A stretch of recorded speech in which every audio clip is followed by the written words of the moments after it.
A single thread in the tapestry, though its color brightly shine, could never see its purpose in the pattern of the grand design.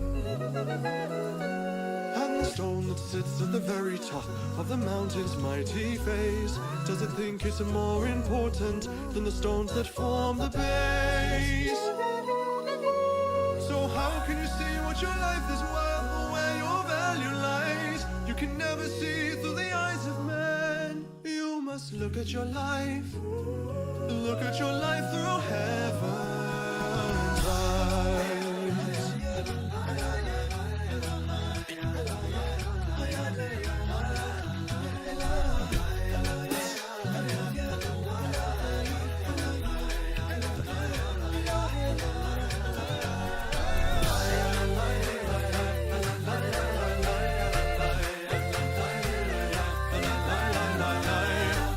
Of gold in the desert sand is less than a cool fresh spring, and to one lost sheep a shepherd's boy is greater than the richest king. If a man lose everything he owns, has he truly lost his worth, or is it the beginning of a new and brighter birth? So how do you measure the worth of a man in wealth or strength or size, in how much he gained or how much he gave? The answer will come to him who tries to look at his life through heaven's eyes.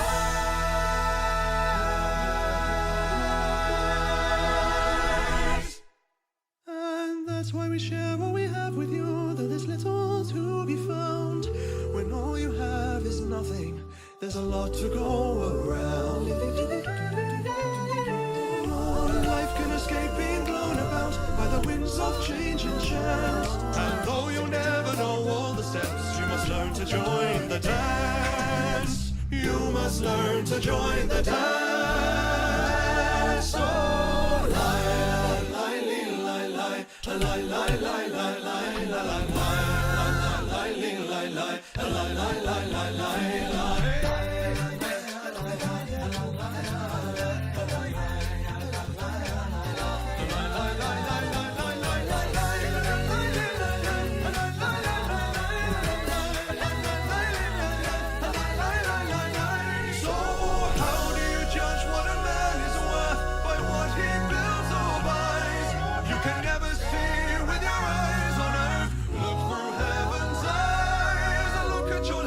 Look at your life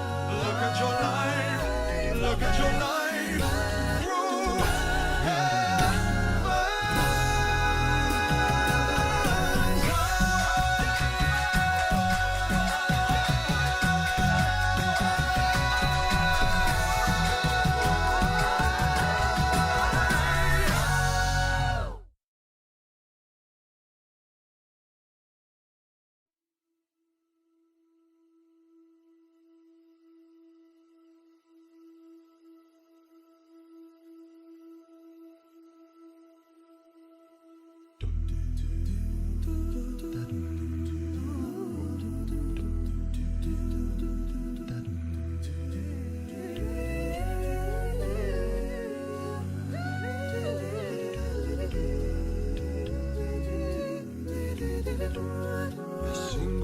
in the tapestry, though its color brightly shine, could never see its purpose in the pattern of the grand design. And the stone that sits at the very top of the mountain's mighty face, does it think it's more important than the stones that form the base? So how can you see what your life is worth or where your value lies? You can never see through the eyes of man. You must look at your life through heaven's eyes.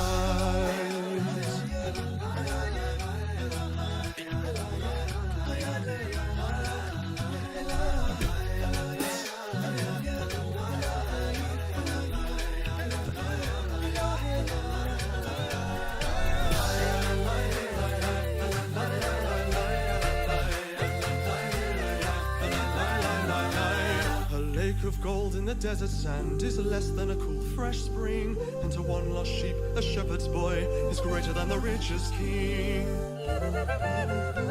If a man lose everything he owns, has he truly lost his worth? Or is it the beginning of a new and brighter birth? So how do you measure the worth of a man in wealth or strength or size? In how much he gained or how much he gave? The answer will come. The answer will come to him who tries to look at his life through heaven's eyes.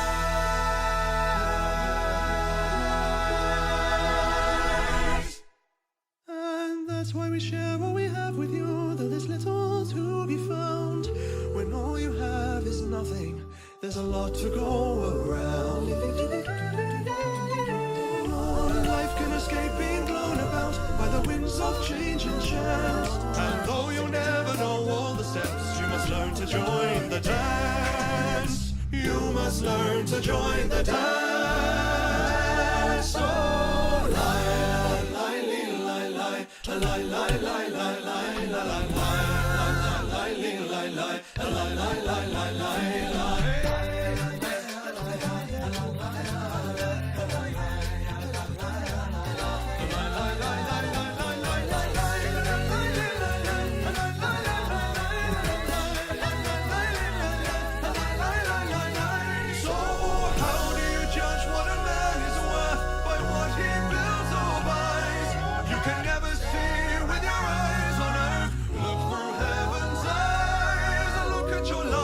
Look at your life, look at your life through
lovely imps.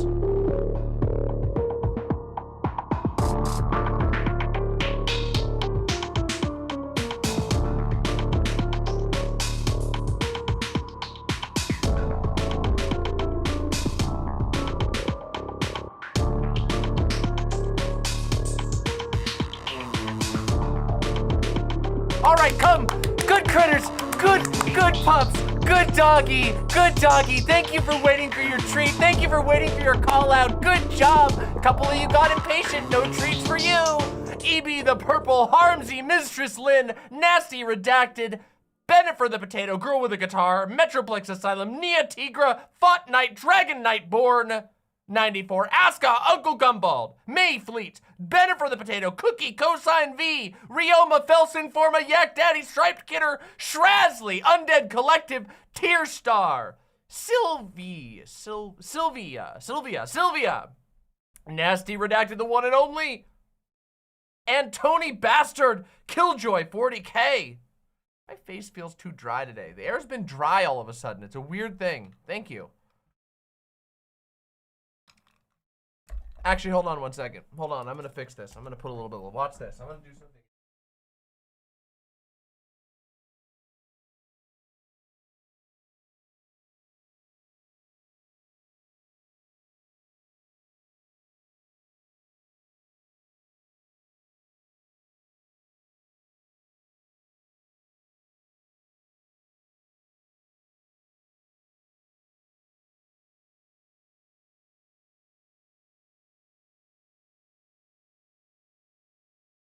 All right. Fixed. Moisturizing. Hydrating. Moisturizing. There we go. From the YouTube chat, we got Eddie Spencer, Lythe, Neb, Leanne Scott, Love of Lyrics, A Good Dog, Woof, woof Bark, Arf, Arf, Arf, Good Dog, Drew the Dweeb, Soy Boy 69, Palm Dad, Love of Lyrics, Tori Cassiatori, Buck Moon, Zach Fletcher, Tilly, Andy Matias, Cupcake Chaos, Costanzia Hall, Sergeant Flux, Howlsore, Transgirl Jade, Nerodia, Anna Arisian, Straw Hat Monty 97. You can be a good dog. Thank you, Costanzia. Constanzia. How is the chat this fine eve? Everyone. Oh, Nanachi with the tier 1 sub says, hello, Demon Mama. I am playing Noma Factory, which is a mod pack for Minecraft 1.12.2. Wow, that's very specific. Focused around the Greg Tech mod. Yes, I know some of those words. Bears are great, too. Bears are basically like forest dogs. No, well, they're not really, but they kind of are. They got dog-like tendencies, so you know what? They count. They're in the dog family as far as I'm concerned. By the way, if you are here and you have not pressed like on the stream, the like button is yours to press. This is your opportunity to give me a treat, which would be wonderful because I deserve treats as well. So you should do it by pressing like on the stream right now. That would be the wise and wonderful thing to do.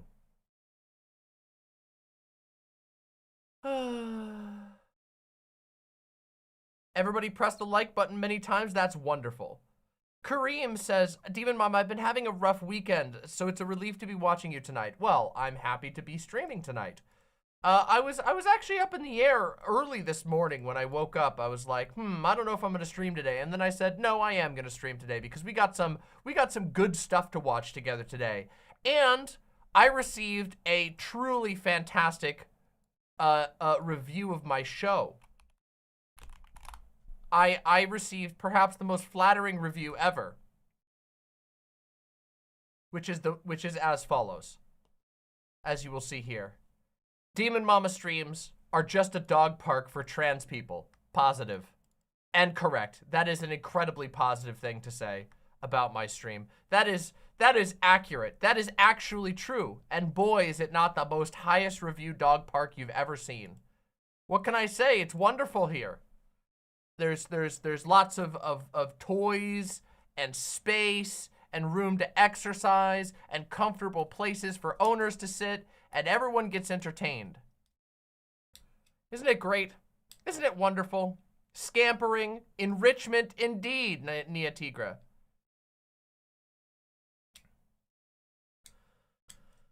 Awoo! We need a dog noise. We need a dog sound effect. We need like a wow, wow. That'd be a good one. Safe, secure, friendly space. None of those ugly big fences. We got those rural wood fences that only have 2 panels that basically just say, hey, don't go beyond here. If you want to be polite.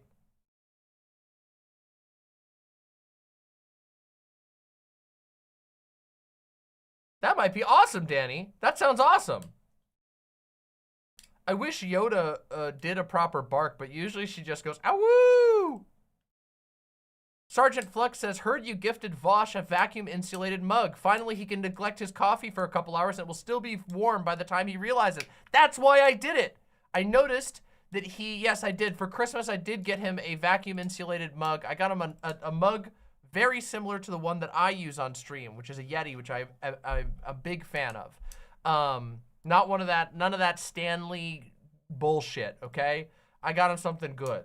But yeah, I got him that for Christmas, and I noticed he drinks a lot of coffee on stream, but he always has it in like an open top mug, and your coffee will go cold fast. So yeah.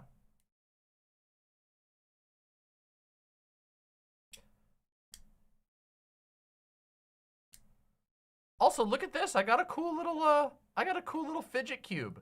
Isn't this thing cool?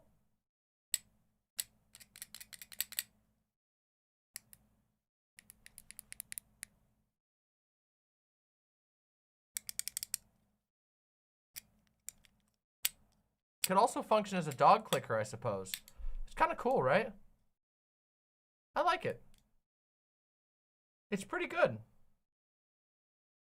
so far, honestly. Your family is all safe for when the storms are hitting. Yes, everyone is staying safe and warm. Thankfully, my whole family and all my critters are at this point fairly well educated on how to deal with the cold.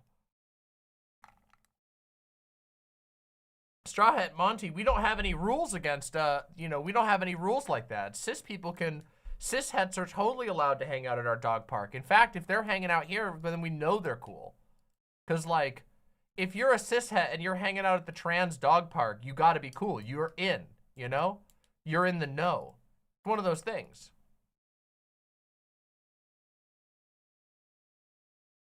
Everybody's still talking about the tunnels thing.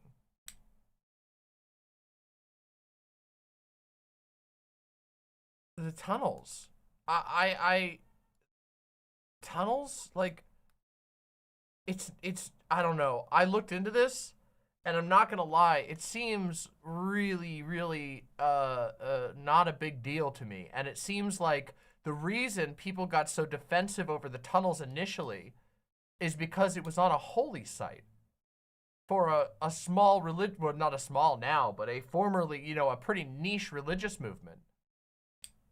I know people are conspiracy baiting because they will do that. Like, a Jewish person can fart and there will be a conspiracy about it. That's same, by the way, like, trans people are, are the new fixation of the far right. So, trans people haven't been fixated on this way for, in this way for, the same degree for as long, but it's starting to be the case for trans people too, where if a trans person does literally anything, there's like 4 conspiracies that'll pop up. This is why I've always said, by the way, that there's a lot of shared things between the Jewish diaspora and the broad trans community across the world. There's a lot of similarities and things we can learn from in supporting one another. Yeah, Jewish people danced and there was literally a conspiracy theory about it. And it's actually questionable when they were dancing or why.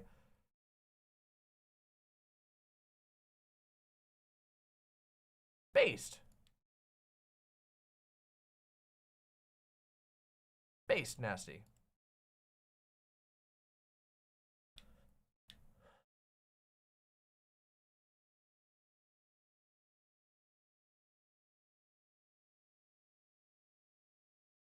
So, okay, so for those who aren't in on the, for those who aren't up to date on the news, there was a series of tunnels that were discovered underneath basically, the best way to describe it, it's like a building that has been used for Jewish schools and stuff like that.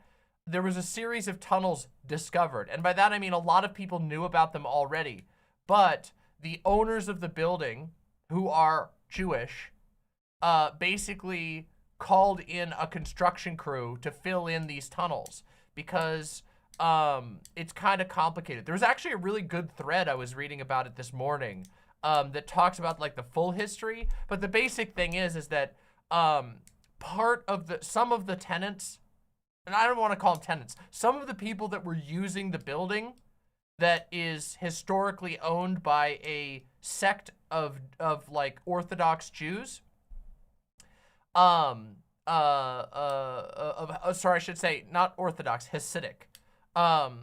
So this building is like a sort of a holy site for American Hasidic Jews. It's where like one of the most influential members of that, not founding members, but extremely influential, like he operated out of there, he taught there, and so for multiple generations now, it's been used as like a religious school, a religious gathering place, but there's like many different people who are involved in it. And some of the people who've been using the building, they were mad because the movement has grown over the years, and so the building is always crowded, and there's not enough room for all of the people who want to use it. But there are parameters within the religion that say that the like various people have the right to use that building. So people are always squabbling over who gets to use it, basically.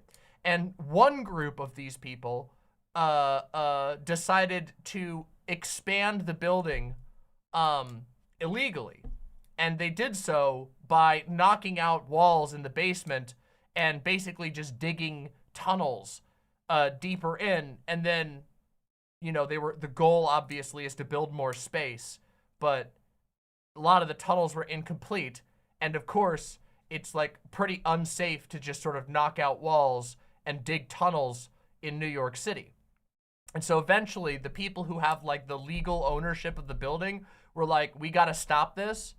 And so they said, let's go, we need to go close up these tunnels and get everyone out of it. And when that happened, the people who were digging the tunnels got really pissed about it, and there was fighting, and then the police got involved, and then it caused basically like a riot. And now everybody's freaking out about it because like there were two section schisms within the religious group that started fighting, and the police got involved, and then everybody was fighting, and then the news got involved, and now everybody's fixating on it. But in reality, it's just a bunch of dingy tunnels that were built, that were like, as far as we can tell, were dug because somebody wanted to basically illegally expand the building. Which, I don't know if you guys know this, but that's like the most American thing you can possibly do.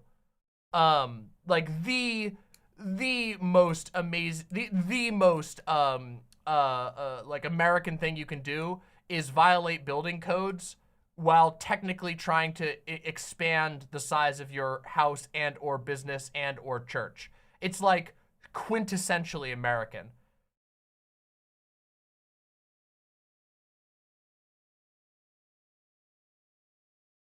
Like, I know, and some people are going to be mad about that because they're like, well, you know, you can't claim this for America, but it's like the most American thing. Have you guys ever seen that video of the guy who puts like an illegal pool in his basement? Like a guy, there's this video of a guy. I wonder if I can find it. Oh my God, I watched it a couple months ago. It's so funny.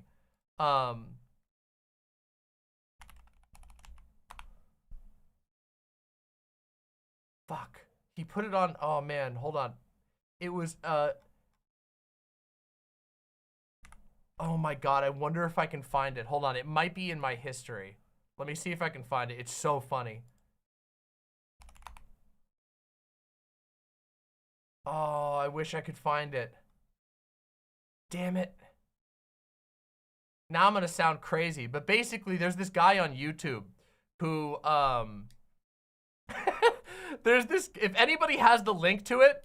Oh, you have it? Yes! Somebody has it. Yes! Yes! This is the one! Let's watch it. Here we go. We're doing it. Adding a swim pool in my basement. But busted by city officials.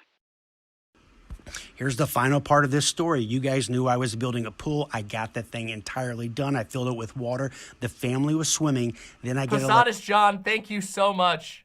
Thank you so much. Letter from the city that says They're coming over to inspect my house. They think there's a code violation. I'm not taking any chances. I go and get a golf simulator out of the garage. I drain the pool, and I put this golf simulator inside the hole to tell the city, hey, that's what it's for. Another letter, I'm rejected. You can pause and read these letters if you want. So there's no way I'm not going to have this pool. So I want to make this simulator look totally legit. So I go in, I buy a bunch of turf, I fill it in, I'm dancing, I'm confident, I do some custom woodworking to make this all look like a golf simulator. And I even decide I'm going to take the inspector to a Chiefs game. I rent an RV, I get food and drink, I go pick up the inspector for the game, and there he is. Small town corruption. Small town corruption. You go, your buddy knows the inspector, so you invite him to a Super Bowl game in your RV. And to a local football game in your RV. You do a big cookout, free drinks, whatever. You know, schmooze him up a little bit. He's wearing blue. He's a Bills fan. What an idiot. Here he goes, drinking way too much. He's hammered. His loss is my gain. Let me tell you why. While he's in that football game for 3.5 hours, I'm hanging out with his girlfriend. We're hanging out in the RV. We go dancing for a couple hours. Game's over. He can barely walk. He shows up the next morning, 8 a.m., sees my thing, approves it. He could barely see. I get rid of the golf simulator. I'm filling this thing up. I'm going to swim again. There you go. There you go. Like I said, building code violations are as American as apple pie. They're as American as a cheeseburger, okay?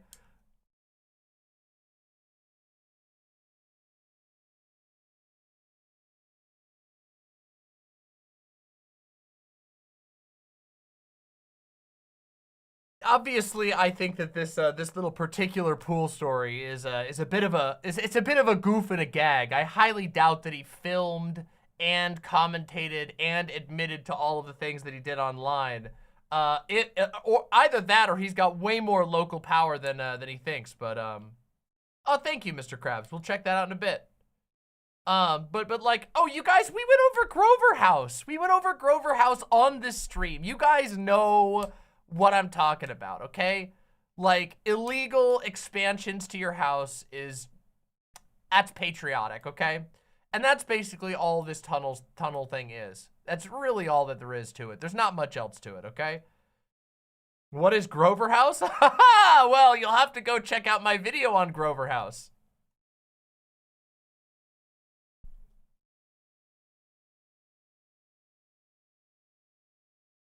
So yeah, the tunnels are like not a big deal. Obviously, there's a bunch of like soup-brained, hyper-conservative, anti-Semitic people who are like, it's a smuggling operation! These tunnels that go between two buildings that are all incomplete, it's actually for smuggling alien babies! There's those types of people are like all over the place right now. Obviously, they're insane and deranged. You know, what are you gonna do? We live in a time of unprecedented internet derangement, where because of a mix of online misinformation, social alienation and isolation, and general hard times, economically and politically, there's just a lot of crazy people out there who come up with some very interesting ideas about the world. And some of them like to fixate on Jewish people. And so when they hear Jewish tunnels, they go, alien babies! You know, that kind of thing. So.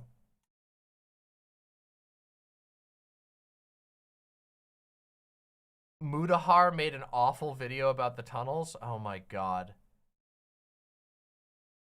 I regret praising, listen, in the following months, I feel like I've regretted praising Mudahar.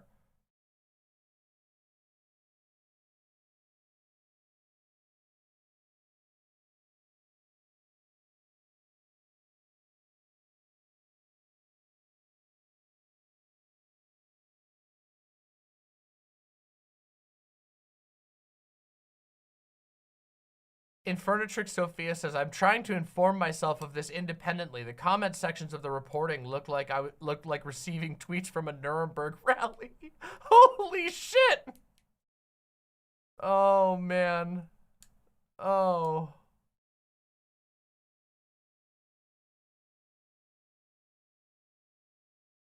Maybe I should do like an official video about it. If people are going to be that crazy about it, maybe I should. Oh, not tonight though. We can't do it tonight. The quick rundown is just it's quite simple. Like I said, as American as apple pie, an illegal expansion to a building. People do it all the time. They do it all over the place. They try to make their basements bigger without, you know, without actually consulting city building codes. In this case, there's more motivation because the building is shared by a bunch of different people who don't necessarily always agree with each other. People knocked the, you know, they knocked the walls out, they built some tunnels, and now everybody's mad about it because the police got involved. Because as it turns out, I don't know if you guys know this, but people get mad at each other sometimes, and they act really fucking dumb. I don't know if you guys know this, but like, especially here in America, Americans love beating the shit out of each other for no reason, okay?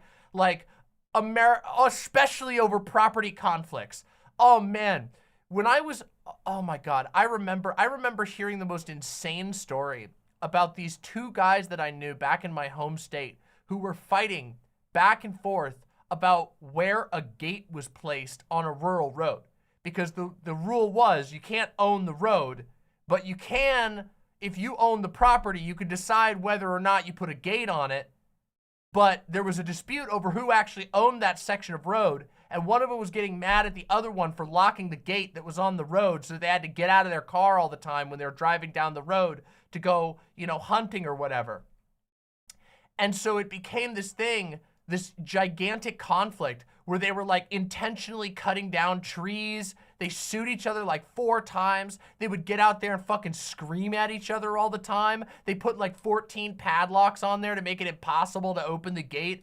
It was like, you guys would be amazed if you heard about fucking petty American property conflicts. It's how the Hatfields and McCoy started. Yeah, that's true. It started over like arguments over livestock grazing areas. It's like, oh, your cow was fucking grazing on my field and it wandered into my onion patch. I'm gonna fucking kill you.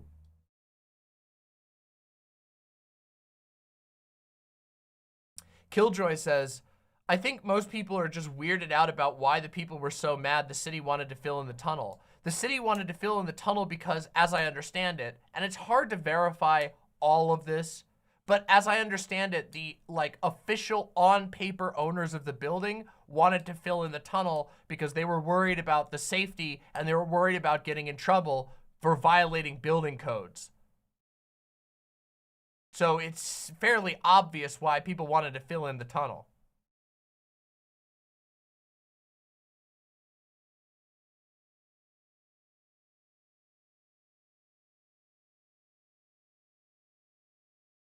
But maybe we should do like a full one and I can get citations. Maybe I should do a drama mama on the tunnel.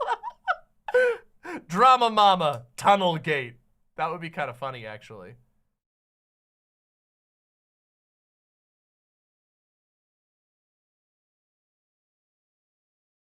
By the way, if you are here, press like on the stream. We need as many likes as possible. We have 232 viewers, but if we get 232 likes, we will undoubtedly get over 300 viewers, and I would love to have 300 viewers. Tonight, we are going to be doing a bit of a niche topic, but a topic that is nonetheless often very popular with my core audience. And I want to grow my core audience, so we need to get as many people in here to be hanging out as possible.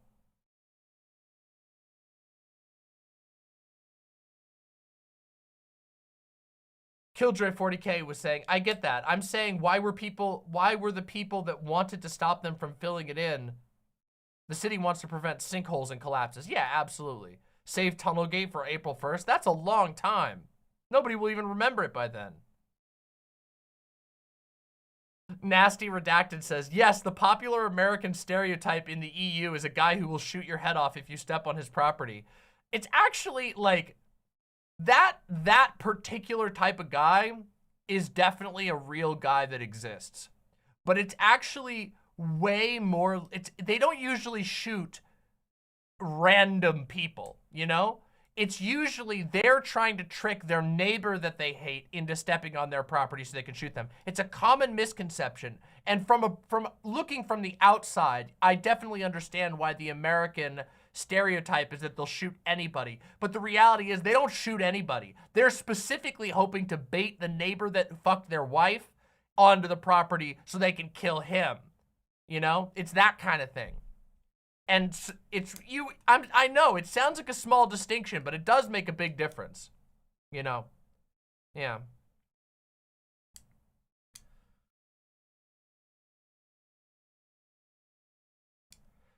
There's that too, Periwinkle, yeah.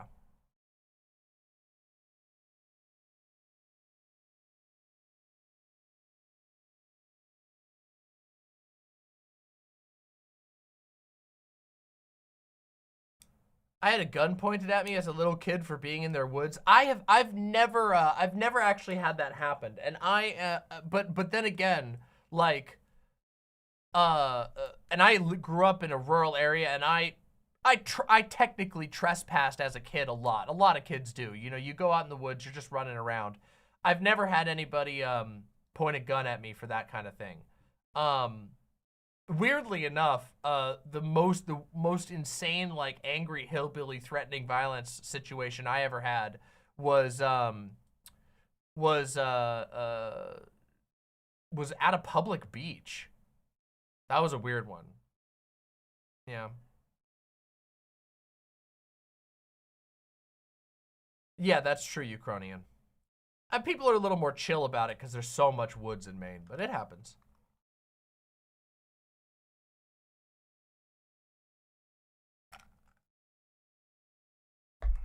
Oh, I believe you. I believe you.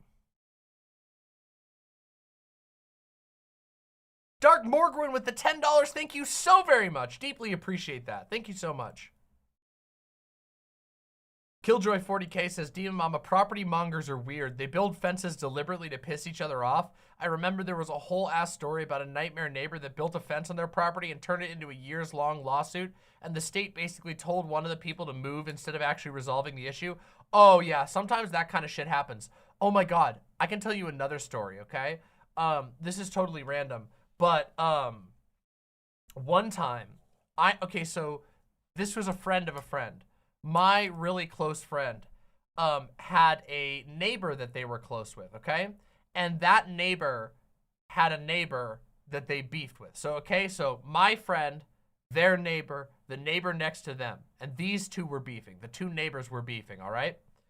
And they fucking hated each other, okay?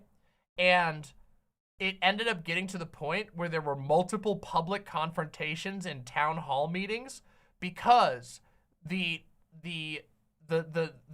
asshole neighbor was like, as a way of getting revenge, wanted to build a pigsty right on the edge of the property, so that, like, basically the properties were such, they were shaped such that there was a section where the good neighbor's house was right next to, like, a field, and the bad neighbor wanted to build a pigsty right there, right next to where their house was. So basically, they would wake up in the morning, and the first thing they would see, instead of just like a normal field, they would see a fucking pigsty with a fuckload of pigs. And now, the bad neighbor, okay, they were not exactly responsible with their animals. They had, like, they were one of those people who, like, hoarded dogs. Like, they had a lot of dogs, and their house was disgusting. And so they weren't exactly good with their animals. So it ended up being a huge fight. And part of the reason was that the good neighbors were like, hey, please don't put your pigsty there, because guess what? That's where our well is. And if your pigs, like, shit and stuff into the ground, it could leach into our well. And so they won that. They, like, the town council was like, yeah, you can't put your pigsty there. And then it, like, at that point, it turned into, like, a public fight where every town hall meeting, the, like, bad neighbors would show up to scream at and try to humiliate the good neighbors because they got their pigsty plan shot down. Yeah. Anyway. That's a real story. I'm not even making that up even a little bit. That's a real story. It was a real thing that I would go over to my friend's house and their neighbors would come over and complain about the pigsty problem. And the disputes they were having in town hall.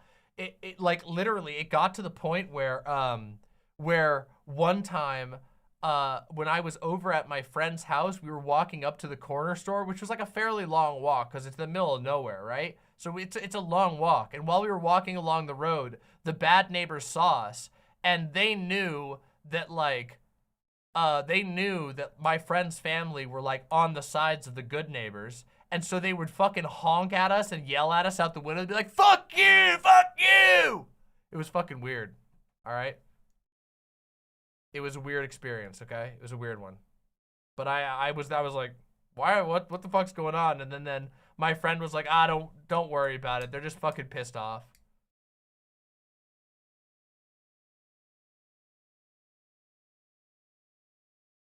No idea, Uncle Gumbald. I wouldn't be able to tell you.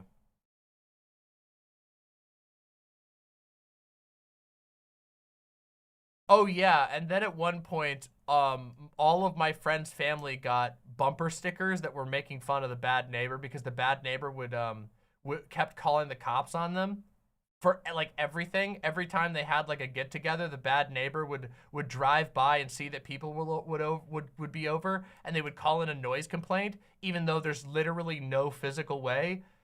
It got to the point where the cops would come, and my friend's family would just like. The cops would call in advance. They'd be like, hey, sorry, we have to come out again. You know, it's our job. And they would like literally prepare a plate of food for the cops because it's like small town cops and they know there's nothing wrong happening because it's in the fucking middle of the woods. You cannot hear like a small party happening in the middle of the woods like that. And so like the cops would just come over, they'd be like, all right, you guys aren't shooting any guns. You guys aren't blowing anything up or anything like that, right? And they're like, no. And then they were like, are you using any fireworks? If so, you have to stop by 8 o'clock. And they'd be like, oh, if we decided to fire fireworks, we fired them a while ago and it was before 8 o'clock. Like that kind of thing, literally. Like, and so eventually it got to the point where like my friend's family had these bumper stickers that were like it was like an in joke where it was like, what was his fucking name? It was like, oh my god, it was like, it's not worth it, Lester, or something like that. I can't remember what the bumper sticker said, but it was a line that one of them said at one point. Because at one point, there was almost a throwdown. There was like a physical confrontation that almost became a throwdown. And one of them said like, it's not worth it, Lester. And so they got bumper stickers that said, it's not worth it, Lester. And they put it on all their cars. I don't remember the exact quote. It was something like that. Anyway, all of this is to talk about, to say that the tunnels thing is mostly people being completely neurotic. It is just a random dispute that turned into a conflict. The cops got involved. It got chaotic. This sort of thing happens all the time. There's no, conspiracy going on. There's no alien babies. There's no adrenochrome or any of that shit. It's just people fighting and people making very, very, very, very questionable building decisions. Yep, it's that easy.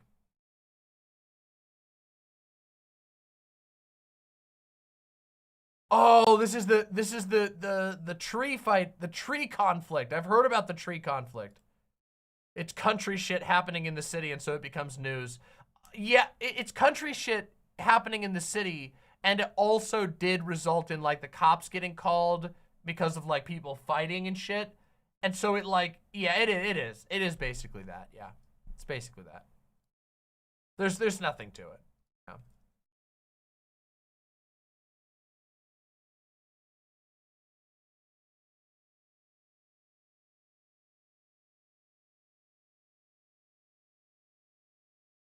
Violent Smoker says, a farmer across the street used to leave manure piled up by the road because my neighbors wouldn't let him sell it for development.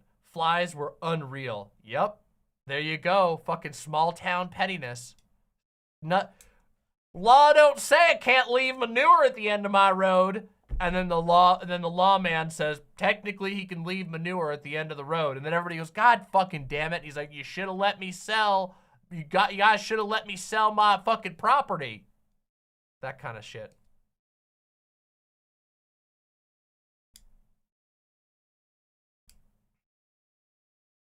By the way, I'm gonna annoy everybody one more time. We only have 170 likes, but we have 260 viewers. I would love your likes. If you haven't liked the stream, please press like. We are so close. If we can get over 200 likes, I know we'll get over 300 viewers, and I would love that. I have a lot of fun stuff to talk about tonight. I'm gonna be giving you guys some great fucking good time. So give me the likes. Give me the likes.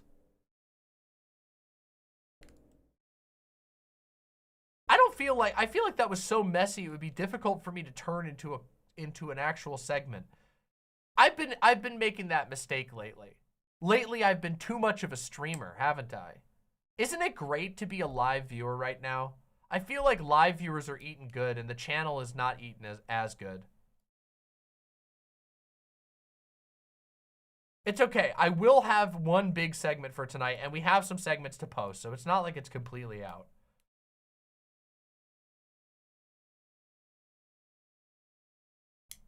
Nothing in the rulebook says a dog can't play basketball. True, Sirius. True.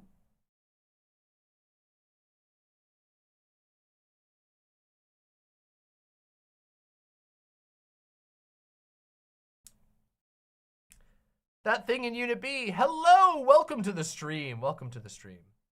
Being in chat is like 40% of the Demon Mama experience. That's fucking true. That's so goddamn true. There is no such thing as bad Demon Mama content. Thank you. I appreciate that. I will say, there's been a lot of negativity. There's been a lot of negativity in the shorts algorithm lately. A lot of negativity on those shorts. What the hell's going on? Why are people being such assholes in the shorts algorithm?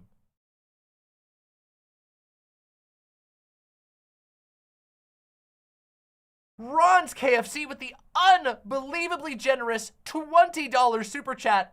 Mwah! Thank you so much.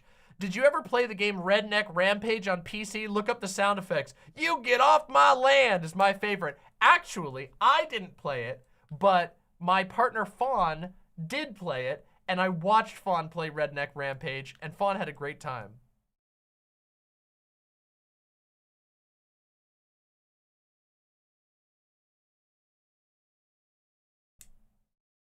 Yo, Al the Healer says, I've been going back and watching your old content. I love the transformation your content has gone through over time. Yeah, hell yeah, that's great to hear. I have some killer stuff in my archive. There is some absolutely legendary and unbelievably hilarious videos I've done in the past. I'm always very proud of my old stuff, but it is true that over time, I've gotten better and better at streaming, and I think that right now, we're in a golden era, you know?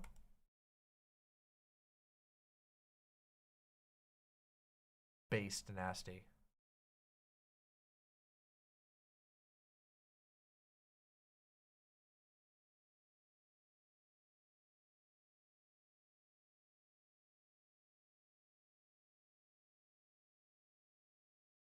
Oh, it's only gonna get better, trans girl Jade.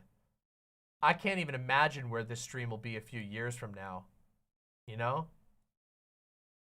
Legendary. I have so many big plans. I'm only gonna get better. Dark Morgwin, glad to see you caught one live. Livers are having a lot of fun lately. We've been going on some wild ass tangents, you know?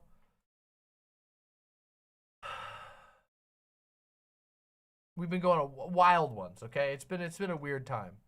How far have you gotten into Berserk lately? Honestly, I've been on a small reading hiatus of Berserk. The last thing I read was just after the like. Wait, hold on. Let me remember. Yeah, it's like the troll stuff. Yeah, it was the troll stuff with the little storyline with the trolls in the mountain, and then you get the epic fight where Skelebro and Guts team up, and I've been paused there for a little bit, but I'm getting back into my reading now. Last night I sat down and I read for like 2 hours. My goal this year is to read a ton, so I'll be back on the train very soon.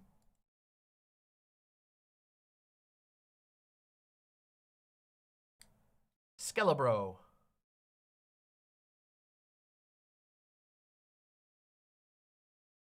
PaulsEgo says he's going to destroy me in a debate. When did he say that? And why? Is it because I made a funny, is it because of this? What does he want? What would he even want to debate about? That's weird. If he wants to debate, we could debate. I don't know what he wants to debate about. Also, do you have a clip to that? Do you have like a link to that? I'd love to see that.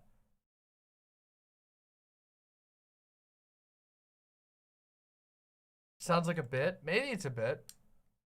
I mean, I don't feel like I was harsh. I do feel like I said I didn't like his opinion, but.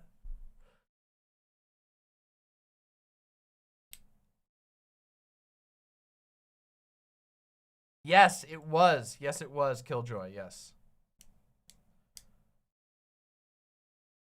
Skull Knight can get it. I love Skull Knight. Skelebro's my man. He's so good.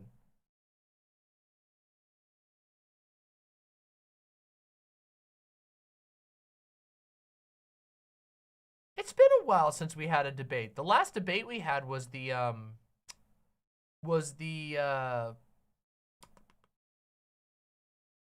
last debate we had, okay, so we had the one during the call-in night, which was the fat phobia debate. That one was like, but that was like a low-key debate. The last debate we had was with the non-binary menace. That one was wild.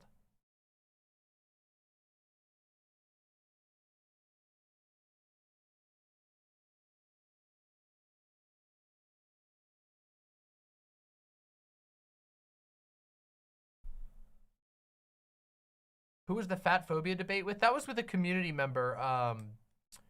Think their name was Levi Matthews, right? Based Moose Watcher. Moose Watcher says, I just got into Elden Ring recently. Souls games are slowly carving out a spot in my heart. Good. You will be stronger and better for it.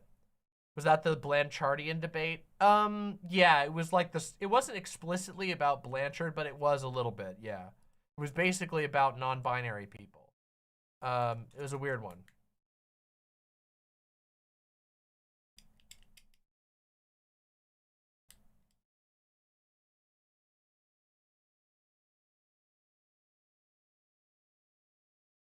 We're going to be getting to Dark Souls 2 pretty soon.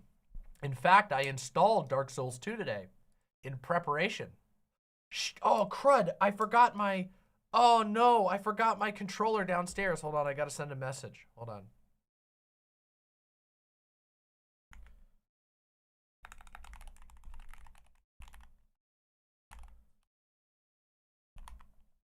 Fawn will bring up my controller.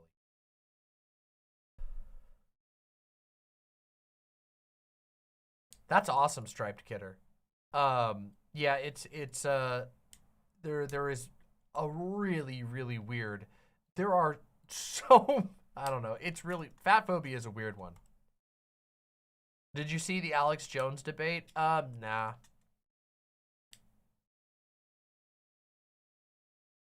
Good, Nia Tigra. That's awesome, and you shouldn't. I've been playing Monster Hunter. Yes, I have been playing a ton of Monster Hunter. I've been playing a whole bunch of Monster Hunter World. I was playing Rise for a while, but we haven't really, Rise is the most fun for me when I'm playing with all of my partners, but I've been playing Monster Hunter World with just one of my partners. Iceborne is pretty fun. I have some critiques. I'm going to be doing, once I'm done beating Monster Hunter World, I'm planning on doing a Monster Hunter World and Monster Hunter Rise comparison/critique video because a lot of people have opinions about those games. I'm new to the Monster Hunter World and I have opinions and thoughts that I would like to get out. Yeah. So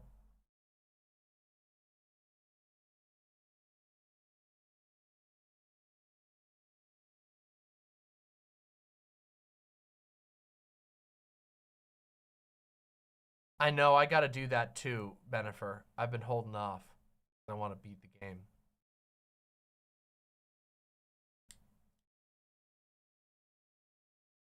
Rise has a lot of things I really like about it. And sometimes it makes people mad. Um,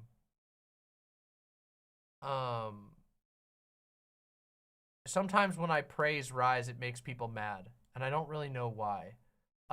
There's a lot of people who started with World and have very strong opinions about World.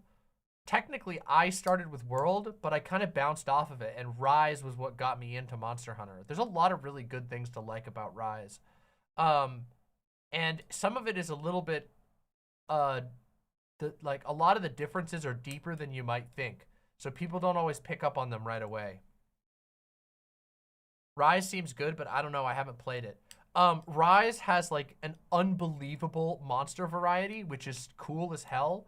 And Rise also, in my opinion, Rise makes it much easier to like, I think Rise is like the first game that a lot of new people should pick up for a couple of reasons. World is really fun, and there's a lot that I've been enjoying about World, but there's a problem with World in that if you're completely new to Monster Hunter, World hits you with a, like it hits you with so much information right up front, and also it has a lot of like strange idiosyncrasies that are hard to deal with.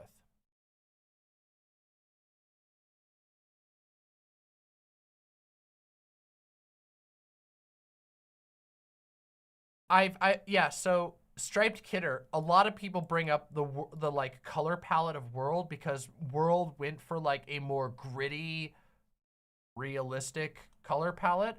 But it's not, in my opinion, it's not just the color palette that can make World a little bit visually, maybe tiring is the word to say, that you get some visual fatigue from World.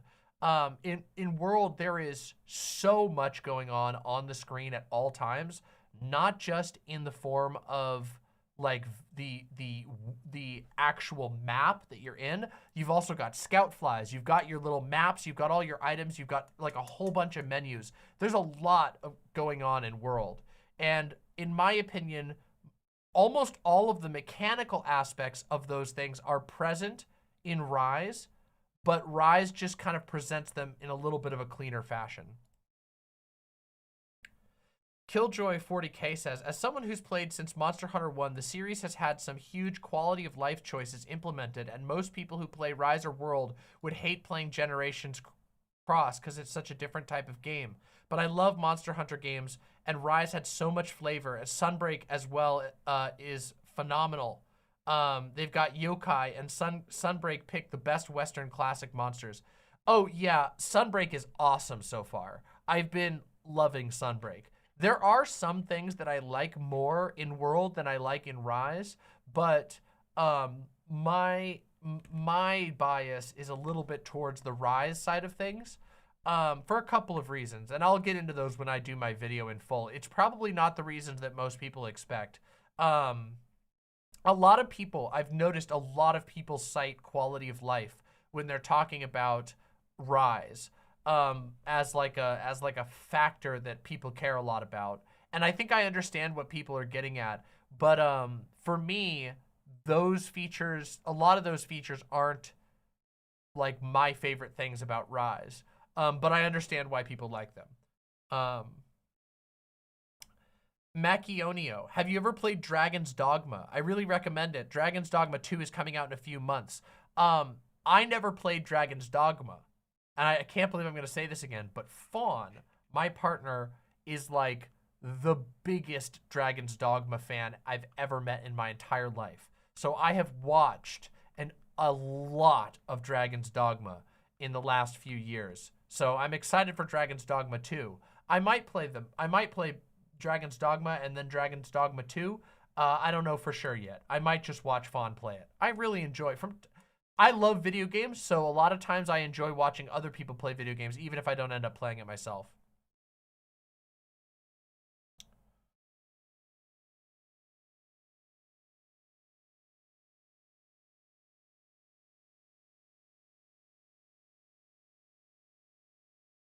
Kurim, Demon Mama, do you think that From Software will ever top Elden Ring? I'm speaking in terms of scope and crazy bosses.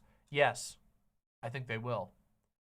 I have a feeling their next game is going to be even better than Elden Ring. Especially if they decide to not do a big open world and just take what they learned from Elden Ring and apply it to a more linear experience. Because I don't think that they're like, it's possible that they have a misstep. Obviously, that can happen to literally any studio. But I feel like they're at the top. I feel like they're at their best right now, and I feel like they're primed to make another killer game. And who knows? The DLC could be awesome. It might be even better. Historically, Dark Souls or FromSoft DLC is historically very good. Artorias of the Abyss, legendary. Scholar of the First Sin. Some people didn't like some of the changes, but a lot of the new stuff that they, like the new content that they added in Scholar of the First Sin, killer. Ringed City and Painted World, fucking legendary. Bloodborne Old Hunters, oh my god. Yep.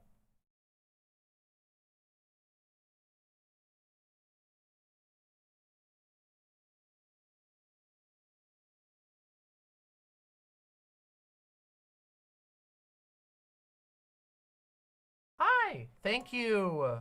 Sorry about that. I meant to grab it earlier, but I forgot.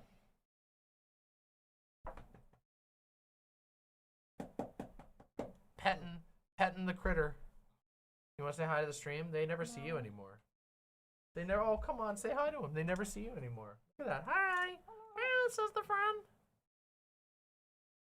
That's a fawn pet. Thank you. Bye.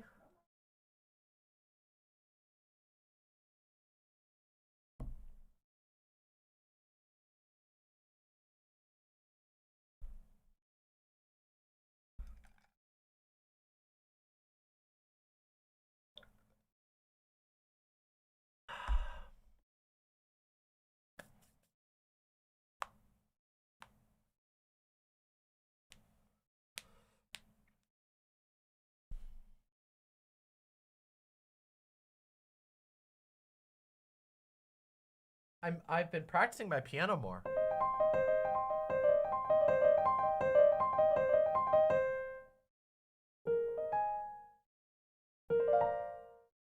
Is it busy? Is that why? Yeah, Fawn's been working on a ton of art recently. So yeah, Fawn's been kind of busy, but also my studio is in a different place than it used to be. My old studio, I was sitting next to Fawn and Doe basically whenever I was live. It was so wild that we even made that studio work. My old studio was quite literally, the camera was angled in such a way that you couldn't see the other two desks. But now my studio is a small room and it's just my studio. So you don't see them as often. Yeah.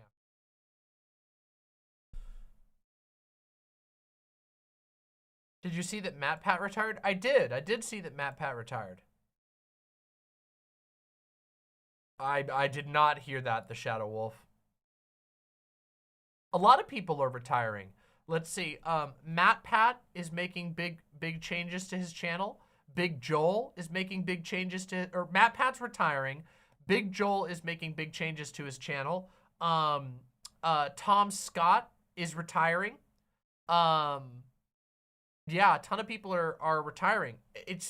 I don't want to sound like you know, I don't want to make it all about me, because it isn't. But you guys remember how I said like multiple times in the last few years that I don't feel that like YouTube and streaming is really super sustainable at the moment.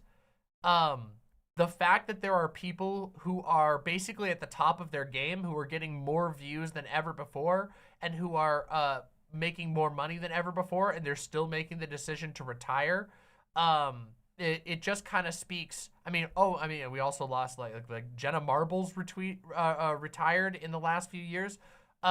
There is a very, like, the amount of work that has to be done to be a YouTuber or a streamer right now is a lot. It is incredible. It eats up your entire life. Even if you're not, even when you're just someone like me where, yeah, I do this full time, but like, I'm not like making millions of dollars, you know?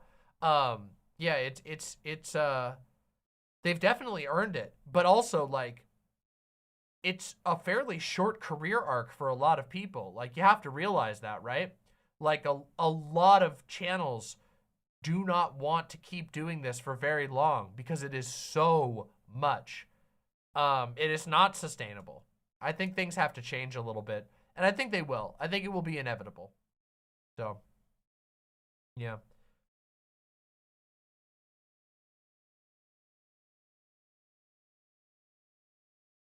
Joseph Bros Tito says, just saw the title of the video. There was no need for even having a debate. Religion needs to stay out of politics. I myself am a Christian, a progressive Christian. We literally have a pride flag in front of our church. I respect everyone of every race, religion, sexuality, and ethnicity. That is based. We are actually going to be watching a debate between between a Christian nationalist and somebody who is not a Christian nationalist, but who is familiar with and fairly sympathetic to Christian worldview. That's what we're going to be watching in just a little bit. And I think it'll be very interesting. I have a lot to talk about. I agree that, you know, that religion needs to keep its distance from politics, but also that's very hard to do. People have a very hard time separating religion and politics. However, Christian nationalism, we're going to get into this in just a minute, but Christian nationalism is in my opinion, a particularly toxic and malignant form of Christianity that I believe needs to be challenged and defeated. So we're going to talk about that. Is this the BPF debate? Yes, this is. Yes, it is. I think a big part is that the YouTube algorithm, sub box, and recommendation algorithm is so fucked up nowadays. I don't even want to imagine how taxing it must be to constantly be beholden to it. It's impossible.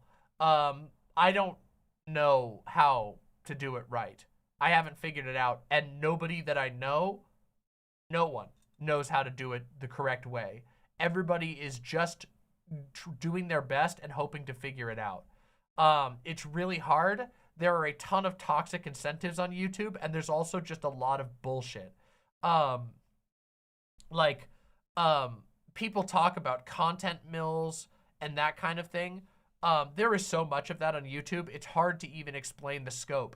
And so any of us who are trying to make something, you know, unique and one of a kind, we really are operating at a massive disadvantage just by trying to do that at all. Some of the top channels, some of the biggest channels on the entire website are literal content mills. They are channels that they will have like 5, it'll be one giant production house that owns 5 channels. And on one channel, they'll put out a video that'll be like, it'll have like, you know, copyright-free ukulele music, and they'll hire like a couple of like actresses to basically like make popsicles or whatever to like and they'll have like hands making popsicles, and they'll edit it one way, and then they'll post it on 5 channels, but it will have slightly different editing and a slightly different thumbnail, and all 5 of those channels will be pumping the same video, and they'll be cross-promoting the other channels, which means you'll often see the same video. If you watch, like, if you ever, like, click on that type of stuff, sometimes you'll get recommended the same videos multiple times. This happens a lot even with meme channels and also like fail channels as well. They'll all use the same videos, but they'll edit them in a different order, and some of them are literally the same people running the different videos. They'll be like, you know, fail poop, fail fart, fail slap, fail foot, and all of those channels will be owned by one channel, and they'll just be remixing the same video like a factory. Terrible. just terrible. Yeah.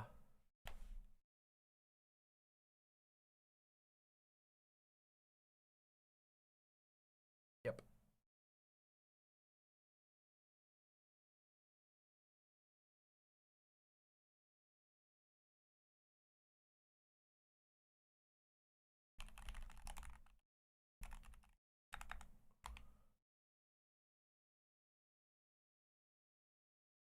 Oh yeah, and then of course, let's not even get started on the AI videos.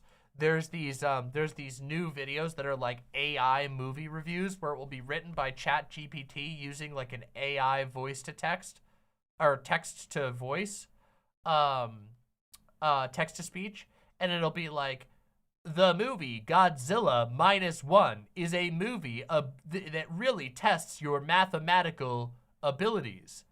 You will find yourself shocked by what is going on in Godzilla -1.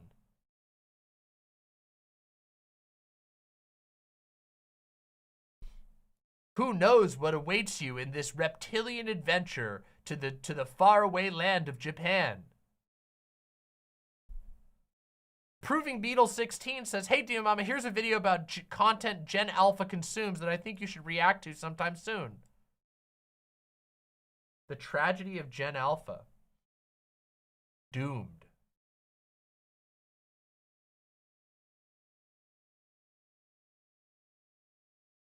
Interesting.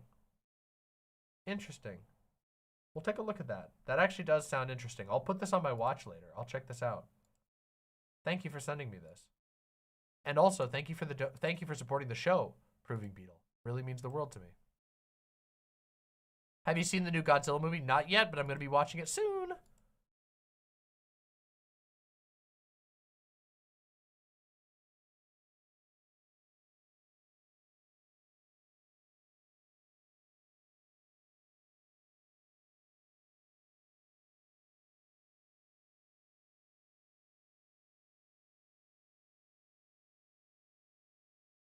I feel bad. Well, yeah, Gen Alpha has a lot of, they're going to have an interesting, they got a lot to deal with, so,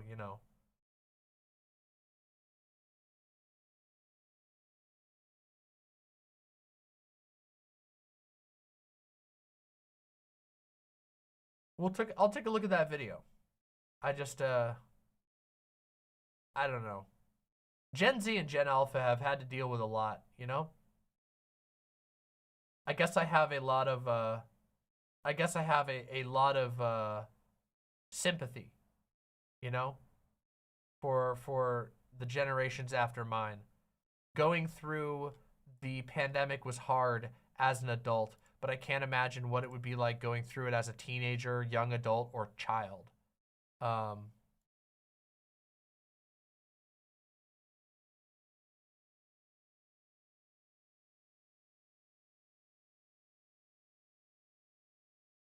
I've seen the sentiment expressed that Gen Z Alpha don't live in a world that's sympathetic to children, and I find it to be true. I think it's definitely true. I think that they live in a very hostile world in so many ways, and also a world that I don't know. It's unfortunate, but I don't know.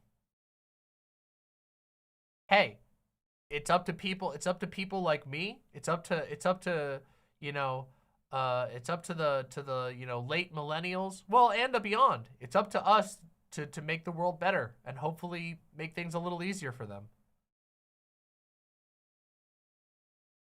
And of course, they're doing pretty good in their own ways, as they always do, The kids are all right kind of thing. They're dealing with a lot, but they're handling it honorably, okay? I lost my entire senior year to COVID. It was the start of a 3-year-long depression. It trained me to sit around and do nothing. I completely get that. However, I want to say to you, Sock Opossum, that is also how plagues kind of are. There's a story about, hold on,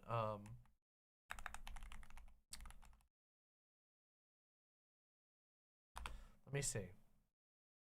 I believe it was the writer of, hold Hold on. Let me see if I can verify this. Let me see if I can find this. Yes. It was John Milton, the writer of Paradise Lost. All the way back in the 1600s, there was a plague, as it turns out. And somewhere you can actually find some of the letters that he wrote during the time. But like, he had to basically go and live. He was from the city, and he went and lived out in a rural area, you know, because he had the ability to, because, you know, he was an upper class person. He had that ability. And like, one of the things he writes about in his letters is he talks about how like, oh my God, like I thought it would be like, you know, he's like, oh, getting away. I thought it would be like, you know, I'd have a lot of time to think about things and work on stuff. But over time, you know, he talks about how it was like way harder, and he felt himself like losing track of time because of this sort of like plague imposed isolation. So, and of course, still wrote things. Obviously, we're talking about kind of like an aristocratic guy, you know, but still, the fact remains that plagues are kind of like that. It turns out mass sickness kind of forces us to have to sit around and wait. It's kind of like how when you get caught in a winter storm, sometimes all you can do is sit around and do the best you can to have fun and keep warm. You know, there's not always the reality of life is that you can't always be you know, zipping and working all the time. Sometimes the only thing you can do is just find a way to keep trucking and waiting out whatever bad thing is happening. So don't let yourself get too hard down. Taco face fart. Interesting. With the $5. Thank you very much for the $5. I want to claim myself as a struggling millennial on my taxes. Our generation deserves a free pass on taxes. I do think we deserve a tax break just a little bit. Damn, they do get us hard, don't they?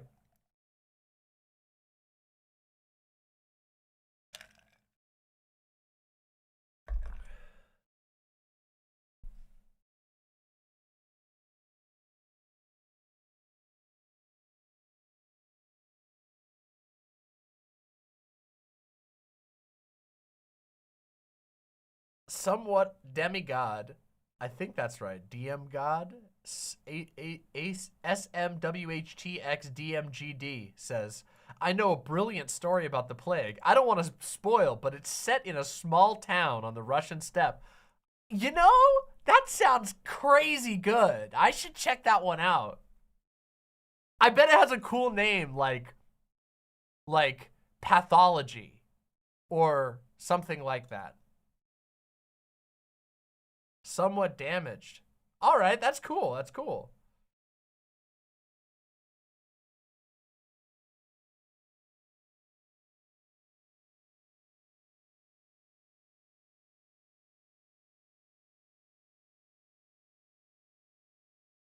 Do you think it has a sequel? Yeah, I think it's got a 2 at the end of it. There's a sequel, and the OG one is pretty damn cool, but the sequel has some crazy stuff going on. DexMex Bala. Hello! Welcome to the stream. We got so many viewers.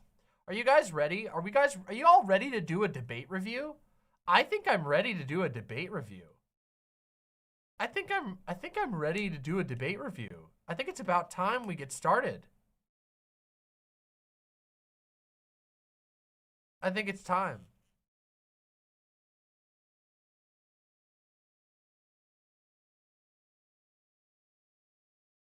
That's okay, put the screw in the tuna. I'll try to make sure that you can focus on your homework while we have fun.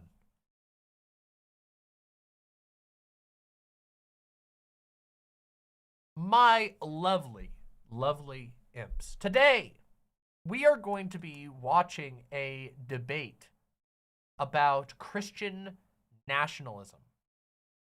And before we watch that debate, I wanted to talk a little bit about Christian nationalism.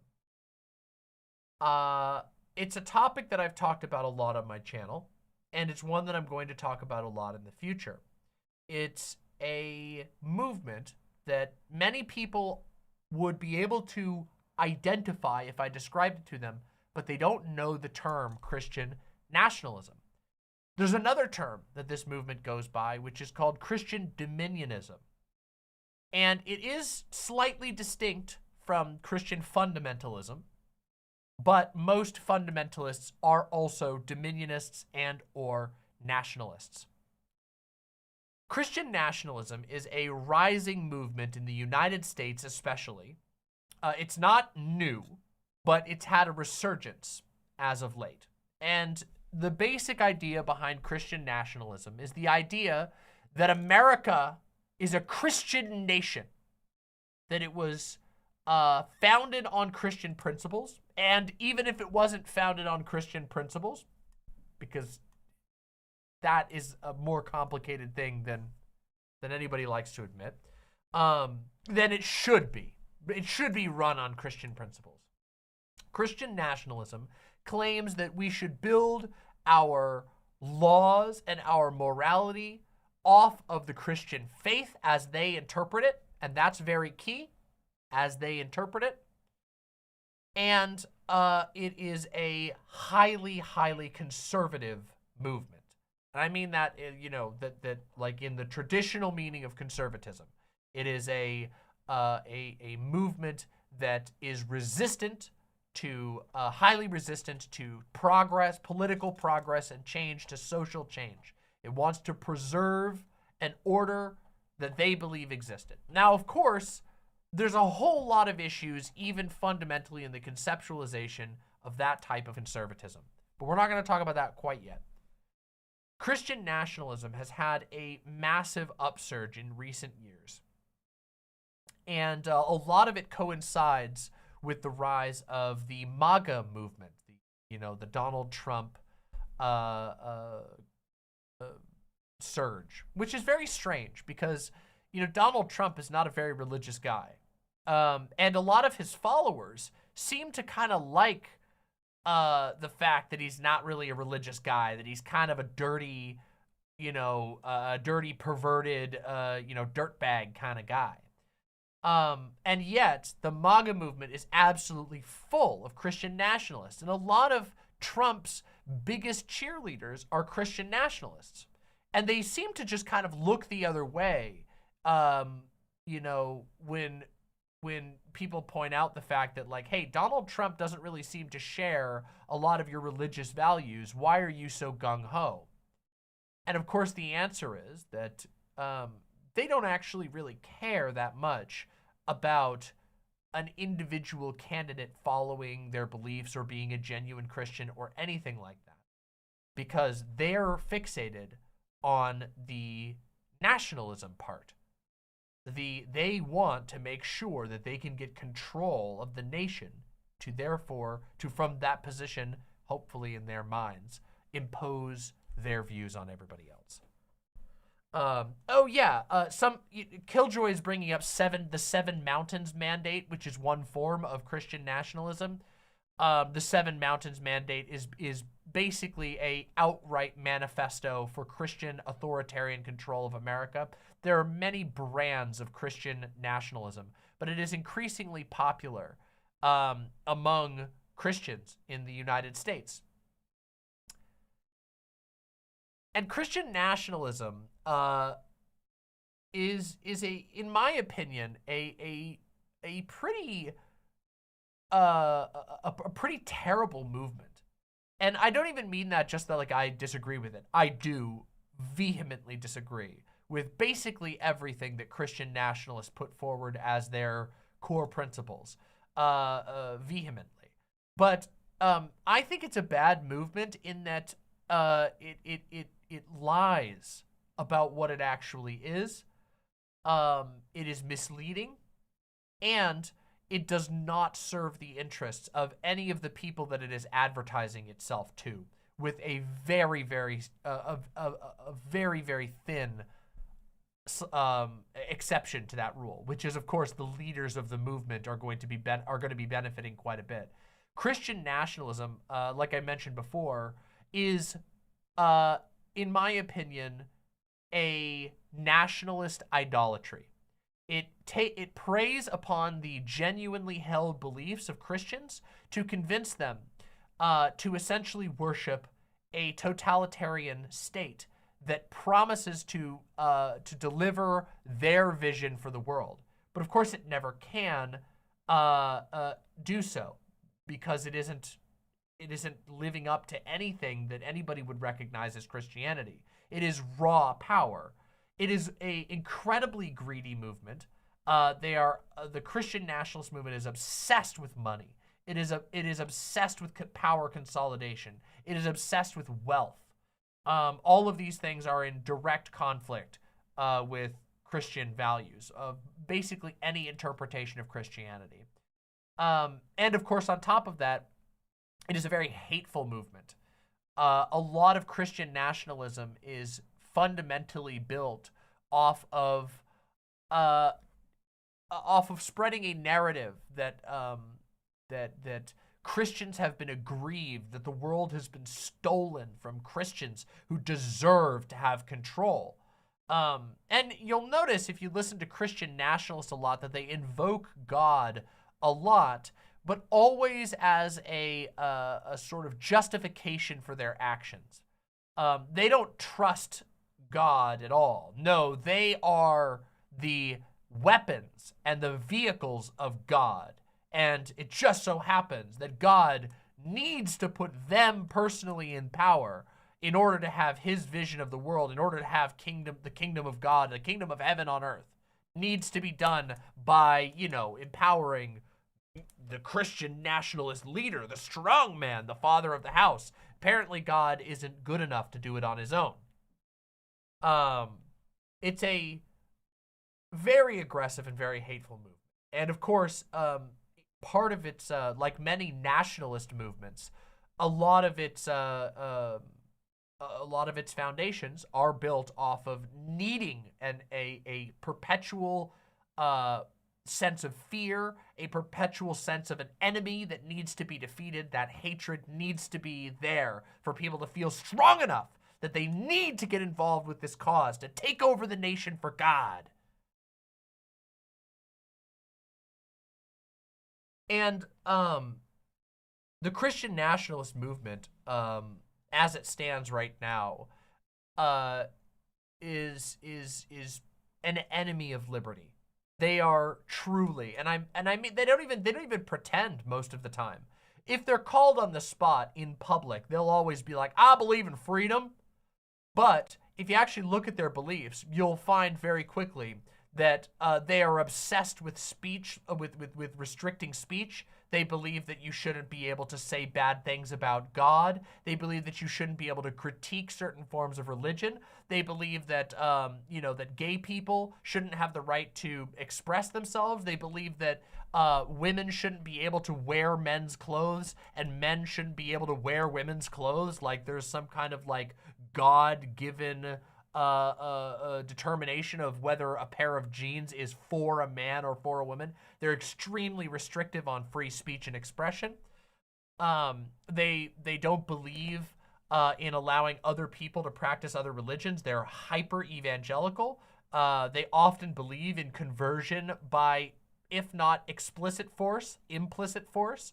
That if you practice another religion, you essentially shouldn't be allowed to be in this country, that this country is for Christians only. And if you do believe in another religion, then you need to practice Christianity while you live here. If you actually listen to their beliefs, they don't give a shit about freedom. They don't give a shit about liberty. They are the enemies of liberation. It's incredible. Christian nationalism is such a deranged movement. And I want to make something very clear, which is that it is not just dangerous to everyone else out there, who isn't a Christian or who isn't, super Christian. They're dangerous to other Christians as well.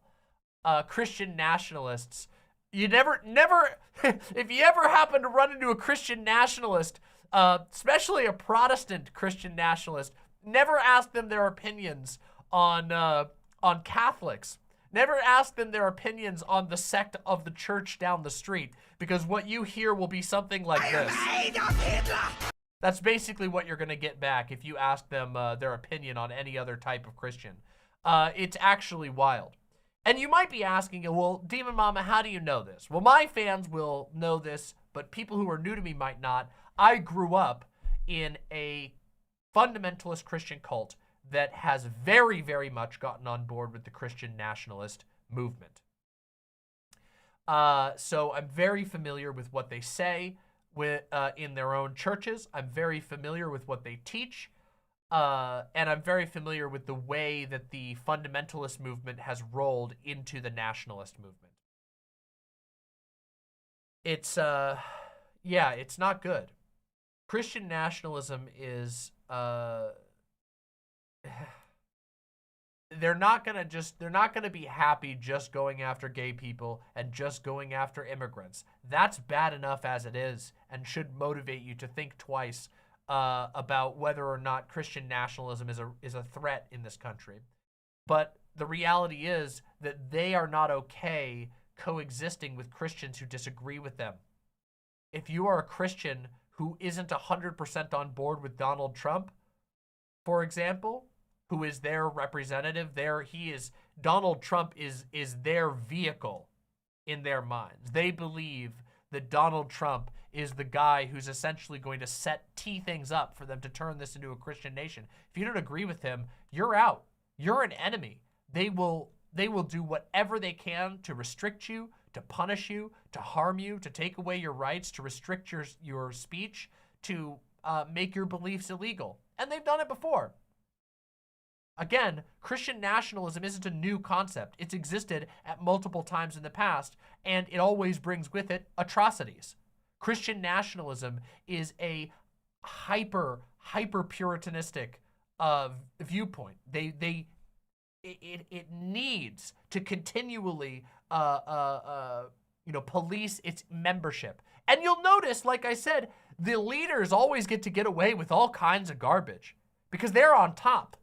But for everybody else, they're going to push you around. They're going to do whatever they can to ruin your life if you don't fall in line. Almost like it's Christian laundered fascism. You know, a lot of them will openly accept that. A lot of them are totally fine with that.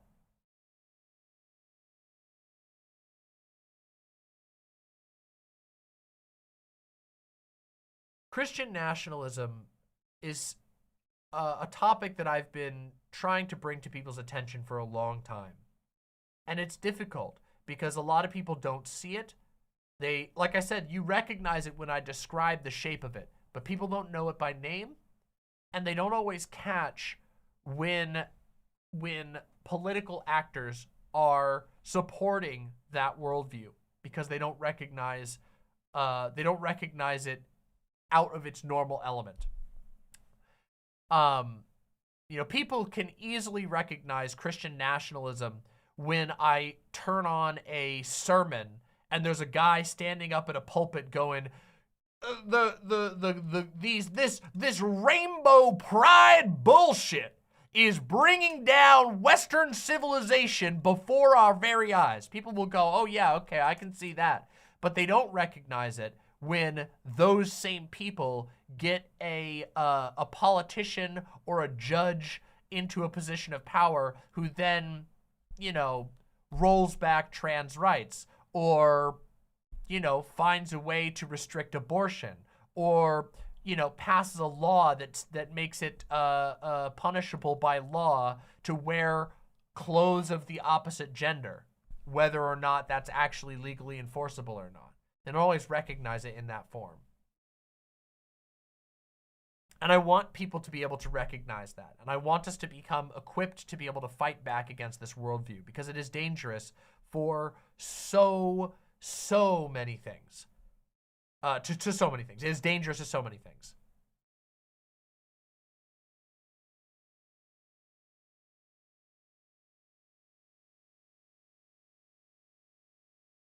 It is, Christian nationalism is, Christianity is in a weird place in America. on a large level.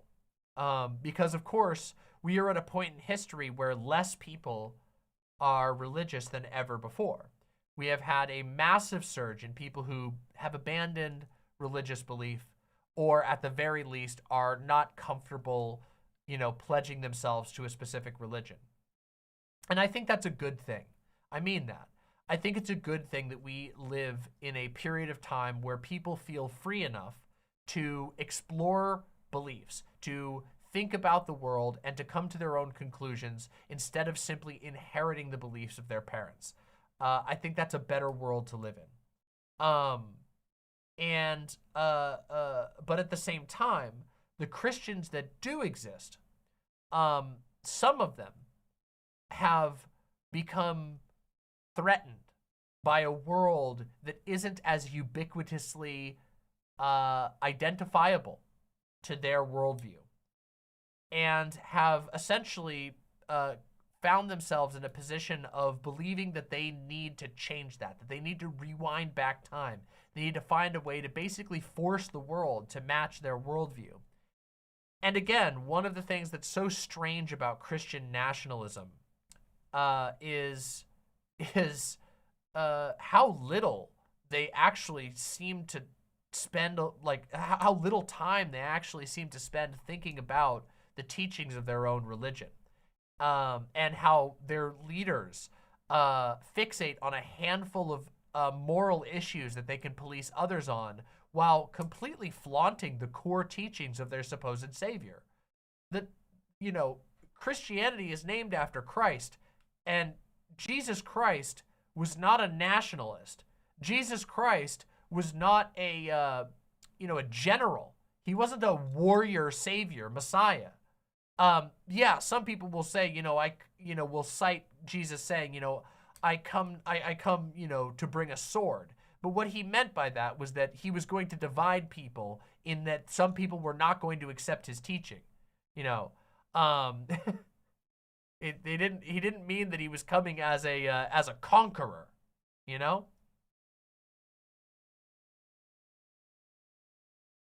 It's Jesus taught people to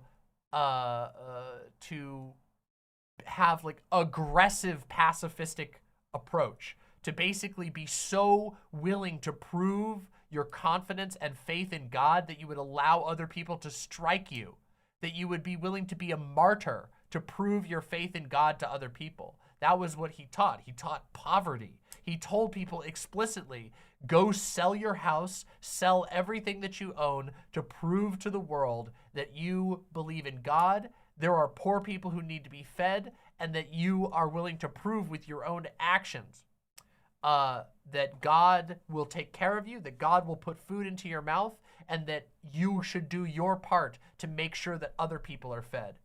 And yet now we listen to Christian nationalist speakers here in America, and you have them literal generals, like former military generals, talking about how we need to build up a plan to have Christian militias. That's like the state of the movement. It's just flagrantly in opposition to the core teachings of their book.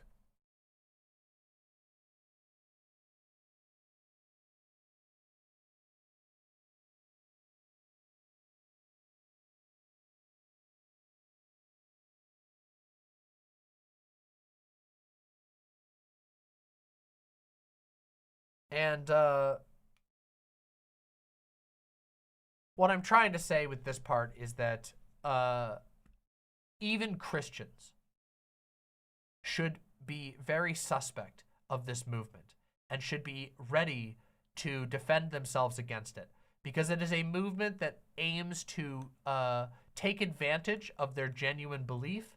It is a movement that aims to manipulate various people who have fairly genuinely held beliefs into becoming pawns in someone else's power play. Often, or I shouldn't even say often, right now, the power play being Donald Trump. That's who wants to use it. And there are other aspiring leaders, but no one has taken over. Ron DeSantis loves appealing to Christian nationalists. He loves appealing to radical, hyper-Christian fundamentalists, but he hasn't taken over. He hasn't been able to. The strong man who is at the seat of of power in this movement is Donald Trump. And I don't know, to me, that sounds like a form of idolatry. That sounds like genuine Christians should be opposed to this. It sounds like a movement that doesn't trust God at all, that wants to essentially make the church, the world, entirely transform the church into an institution of man-made governance. And of course, for all of us out there who are not Christians, a movement that insists that an entire landmass the size of America must be under Christian rule is a horrible nightmare. No one should be forced to follow your religious teachings. And we should be ready and able to resist such a takeover. I don't want to live in a world where Donald Trump's loyal followers get to decide what clothes I can wear, what type of sex I can have, what type of partners I can fall in love with.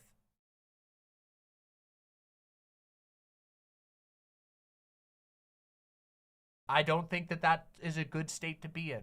I think it will result in violence. I think that it will result in a disgusting level of social repression. I think it will result in a world that most people will find sickening, and we should be ready and willing to oppose it. So today we're going to be listening to a debate about Christian nationalism, and we're going to get to hear some of the arguments directly from the mouth of a self-admitted Christian nationalist. But I wanted to make sure I gave my opinion of Christian nationalism before we jumped into the debate. Because, like I said, I think a lot of people don't really know exactly what it is that we're dealing with. Yeah. Anyway, let's get into the debate, shall we? The debate that we are going to be watching is a debate between President Sunday, who many of you are familiar with. Some of you may be members of President Sunday's community. Hello to the squids. And a guy whose name is now Andrew from the Crucible. Andrew from the Crucible was formerly known as Big Papa Fascist. But as you can probably imagine, the Big Papa Fascist name was not exactly getting him a lot of clicks, and was having a lot of people ask him questions that were answered by his name. And he, presumably that name was not flying so well or getting him invites to places. Yeah. But yeah, we're going to be listening to the Christian nationalist formerly known as Big Papa Fascist today. And that will be a very interesting ride. He did do a rebrand. Yes, he did do a rebrand. The Crucible, which logo is a hanging tree, the Crucible? Yes, that Crucible. The Christian nationalist, his current show icon is a lynching tree. Not even joking with you. So, yeah. That's the one. That's the one. And yeah, I mean, let's just get into it. Let's get into it. I've said my piece on why Christian nationalism should be opposed by both Christians and non-Christians. And as this debate goes on, I'm going to have a lot more to say. So before we jump directly into the debate, if you enjoyed the little opening and if you're interested for more, please make sure that you press subscribe. I talk about atheism, Christianity, queer issues, video games, media, all that kind of stuff on my channel. So if any of those things sound interesting to you, I would love to have you as one of my imps. So press subscribe down below. And don't forget to press like. Let's do it. Let's get into it. Let's go.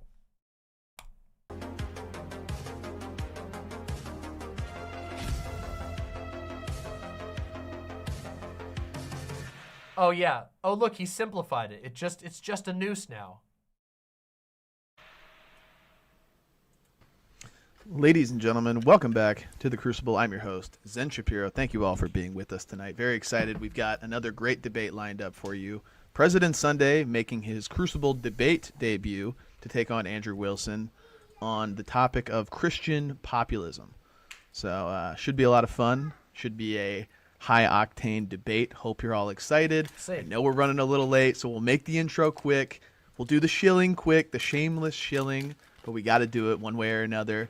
Make sure to do all the YouTube shit, like, share, subscribe. Send in those super chats either on. Okay, this is a really small thing. Hold on, let me see. He's got some inconsistent branding going on. So his intro icon shows the crucible with the noose, but his crucible here has two sledgehammers. Kind of weird. Either on YouTube or the dono chat, which is pinned in the top of the live chat. And so we appreciate your support very much. Send in those super chats. We'll get to all of your questions and all that good shit. Best way to support us, become a channel member. Gift those channel memberships. So we appreciate it very much. Thank you all for tuning in. We'll be right back with both of our debaters. Oh my god. What a cut! Ah!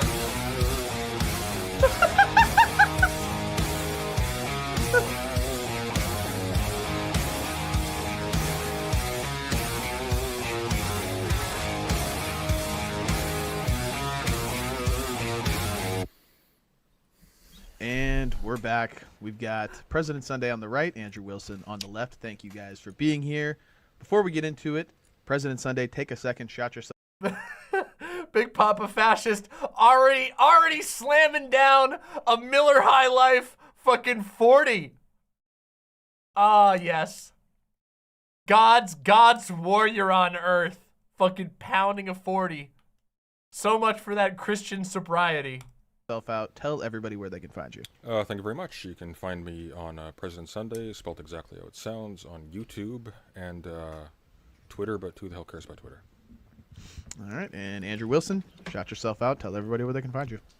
Yeah, my name is Andrew Wilson. I'm the host of the one and only Crucible. I debate a bit on the channel and also host a ton of other content as well, and we host debates. I appreciate President Sunday being here for this debate, and I appreciate Zen Shapiro and the audience for showing up for it. All right, and reminder, the topic tonight is Christian populism. Andrew Wilson defending the affirmative, President Sunday defending the negative. Before we get into it, one last reminder, please. Oh, is that the new term they're using now, Christian populism? That's a weird one. Damn, that's a really weird one to use. That's a weird pivot. They do this all the time. Like I said, Christian, it used to be called, oh God, what do they call it? Oh my God. I mean, obviously fundamentalism was a popular one for a while. That's kind of rolled into nationalism. They called it dominionism for a while. They have a whole bunch of different names for their movement. Now they're trying to do Christian populism, but that doesn't really land very well because the reality is, Christians aren't the majority. Christians who want a Christian nation aren't the popular majority, not even close. So it's even worse, it's even less accurate than any other terms that they use. That shit ain't popular at all. Oh, whatever, let's continue. Hit the like, share, subscribe button. Send in those super chats. I know we got a few already. I'll be showing them on screen as we go through, and we'll actually read and address all of them at the end of the debate. And if you want to call in and ask a question directly, get the stream link from the mods in the Discord. You can call in, ask your question directly to either debater. Make sure to get in there quick because sometimes the queue fills up and we just run out of time. So that being said, we're going to get right into it. We did. Alzaz gives some valuable information. Alzaz says, they explicitly said they didn't say nationalism for monetization reasons to Sunday before the stream. Huh. Monetization, huh? Is that like a not liked term on YouTube? We're still monetized. Maybe it gets deboosted in the algorithm. Maybe I should change the title. Here, I'll change it. Christian debate review. There we go. We'll see. Maybe we'll see if that does better in the algorithm. Let's continue. brief backstage, and we agreed that Andrew will be going first. Both of you will get 7 minutes for your opening statement. If Andrew wants to take his time, I'm actually going to waive. I'm keen to get into the back and forth. Okay. Well, Andrew, whenever you're ready, you got 7 minutes on the clock for your opener. Well, here's to hoping that this is a good contentious debate. Can you guys still hear me okay? It's crystal you're clear good. compared to before. Perfect. Okay. Made sure to write this in such a way that there's plenty of meat on the bone for President Sunday to come after, because I also am eager to get into it. So let me just start off with the opener here. Humanity is a culmination of tribes. The most basic being, of course, the family, and then outwardly the village, to the state, and then to the nation. Culmination of stupid left-wing thinkers have tried their best to convince the world that this isn't true. We aren't tribal. In fact, that we are all interchangeable widgets. That with simply material changes, we will end with the same results everywhere on planet Earth between tribes. So they have tried their damnedest to eliminate nations, and eliminate family units, and eliminate all traditional ways of living altogether. An interesting result has happened from this leftist experiment that they likely couldn't predict, because, of course, they are so smart and educated that they were able to educate themselves right out of seeing reality. A bold play. A bold start. This is oh, look, he still uses the Big Papa Fascist shorthand sometimes. Interesting. It's such a weird start. That's like being like, oh, leftists are dumb and postmodernist and don't even like families is like a weird start, because this debate's about Christian nationalism. It's not even about leftists. It's kind of weird. But okay. I guess it just kind of gives away the brain worms that are squiggling around in there, right? The world is currently just as tribal as it's ever been. It's going to keep being tribal, and leftists are going to keep failing in their path to utopia because they're unable to adjust to this truth. The truth is that absent religion, secularists and progressive leftists don't have anything to offer you except materialism. Ultimately, this leads to a death sentence for their culture. They got nothing to offer except materialism. Hey, I'm sorry, but materialism as a philosophical principle has been it's been, you know, I'm not gonna lie, it's been doing a pretty damn good job. It's put up a good fight. I don't know, being able to offer material analysis, being able to offer a materialist worldview has been I don't know. It seems to have been pretty popular. In fact, it seems to be what you're struggling against right now. So it's kind of strange to be like, that's all they have to offer when materialism... I mean, of course, I think what, when Big Papa Fascist says materialism, I think he means like, I'm a material girl in a material world. You know, I think he means that kind of thing. I think that's what he's thinking of. I don't think he's actually like engaging with the philosophical, you know, school of thought that is referred to as materialism. I don't think he's really engaging with that, because of course, like, there is nothing, there's nothing, like, there are people who would otherwise agree with his tribal world analysis who consider themselves materialists. It's very weird. It's a very weird approach. Which seem to barely ever be able to get off the ground before they completely eradicate themselves. We see this with communism and the destruction of the church. We see it in Western nations embracing secular policies, being unable to reproduce themselves, and having to rely on immigrants from mostly theist nations, and we see it now right here in the United States. Christianity isn't cherished by the left, but instead it's ridiculed for the universalism which God demands of his ethical codes to humanity. Well, as you can imagine, this creates even more tribalism. The left, in response to this, tends to pervert in order to reduce the numbers of the opposing tribe, They take Christianity and Christian churches and they move an Enlightenment egalitarian message into them using leftist outreach programs. This has done a pretty good job of destroying Protestantism in the United States, but it's had an unintended consequence, which is that Protestants were the more easygoing of the Christian sects. And as you can see, as their numbers diminish over time, the core church's power is growing. Catholicism, Orthodoxy, growing worldwide, and they're going to continue to do so. As Protestant churches succumb to a leftist perverse message, That true? I don't think that's true, man. the people move to an even more. I don't think orthodoxy is I don't think is the Orthodox. Let's find out.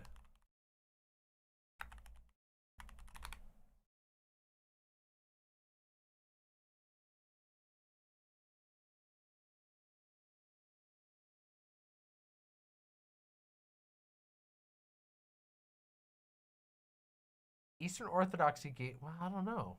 Maybe it has been. Uh-oh. I don't know. I don't know. Hold on a second.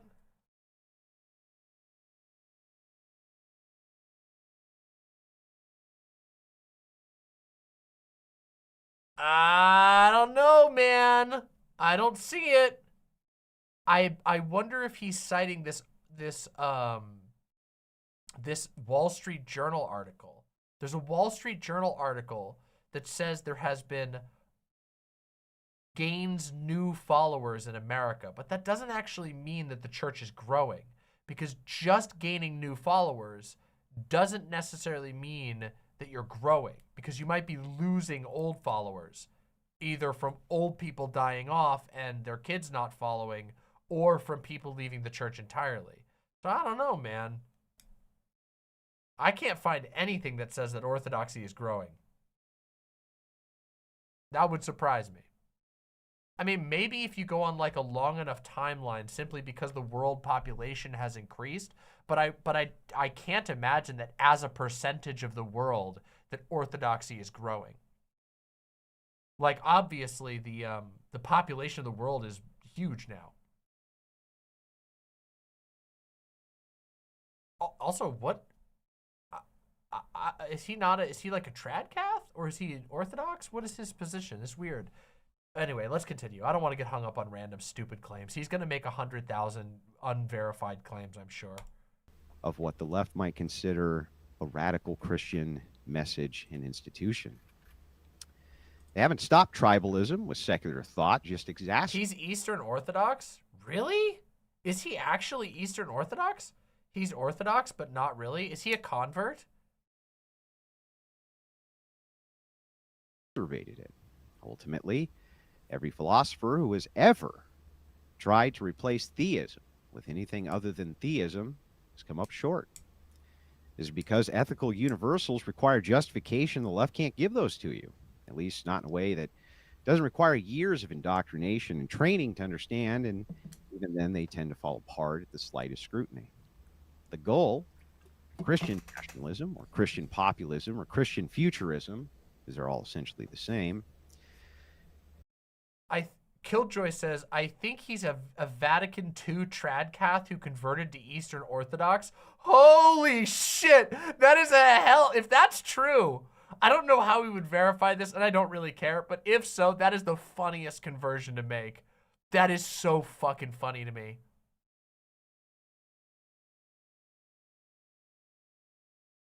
When you being a Vatican II to Eastern Orthodox conversion is like doing an Elden Ring run, where you're like, you're playing all the way through a pure faith build using Golden Order fundamentalism, but then at the very tail end of the game you realize you need the achievement for the Frenzied Flame, and so you jump down to the bottom of the map and you get the burn from the 3 fingers right at the tail end just before you sit on the throne.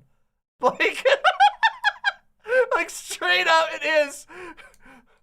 It's like, I see the will of the 2 fingers. Actually, the 3 fingers. I need that achievement. Oh my God. Is to take the largest global tribe in existence, which is Christians, and tell them that it's okay to have power. that their morality is actually superior to secular. Somniostatic says, wasn't Doe reading his wife's book?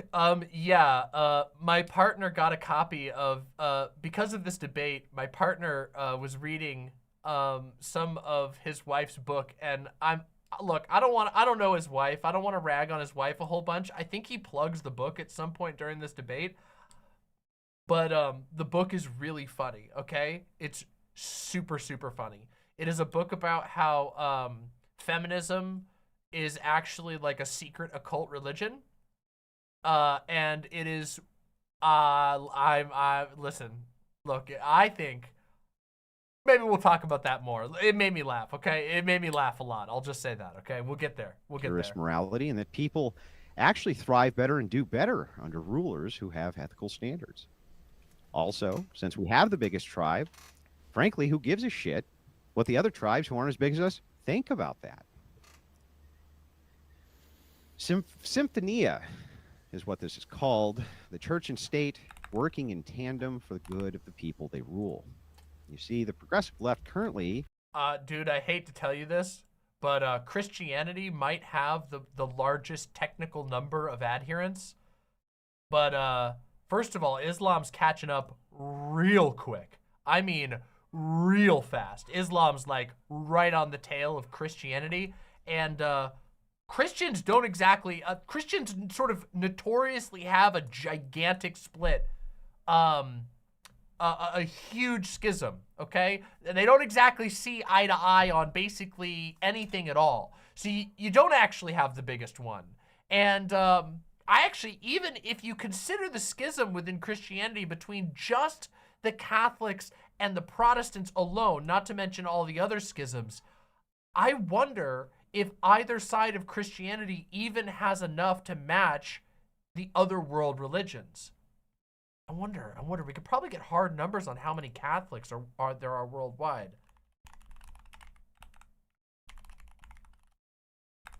So I think he should probably be a little careful about that.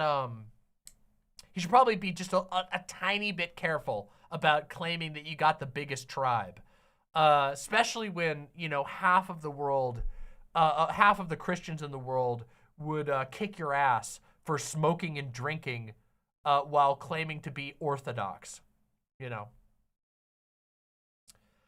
Okay, so let's see. According to the Pontifical Yearbook of 2023, 1.37 total baptized Catholics in 2021.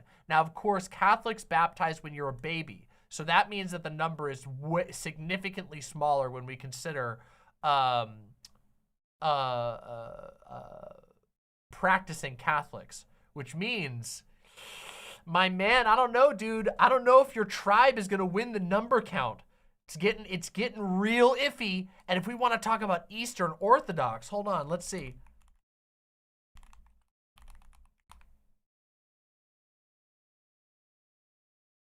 Worldwide. Ooh, there's not many in America. Ooh, listen to this. Oh, my man. In North America, estimates of the number of Eastern Orthodox is 3 to 6 million maximum. Those are like, that's like if you max the numbers out, you get somewhere in the ballpark of 3 to 6 million. Ooh, boy, you're getting mega outnumbered, dude. Your tribe is not even coming close. Now, somebody said they thought he might be Anglican, which would be even fucking weirder. Can anybody confirm what religion, for sure, which flavor of Christianity Big Papa Fascist subscribes to? I would love, let's see, let's find out just to be sure. Let's be safe.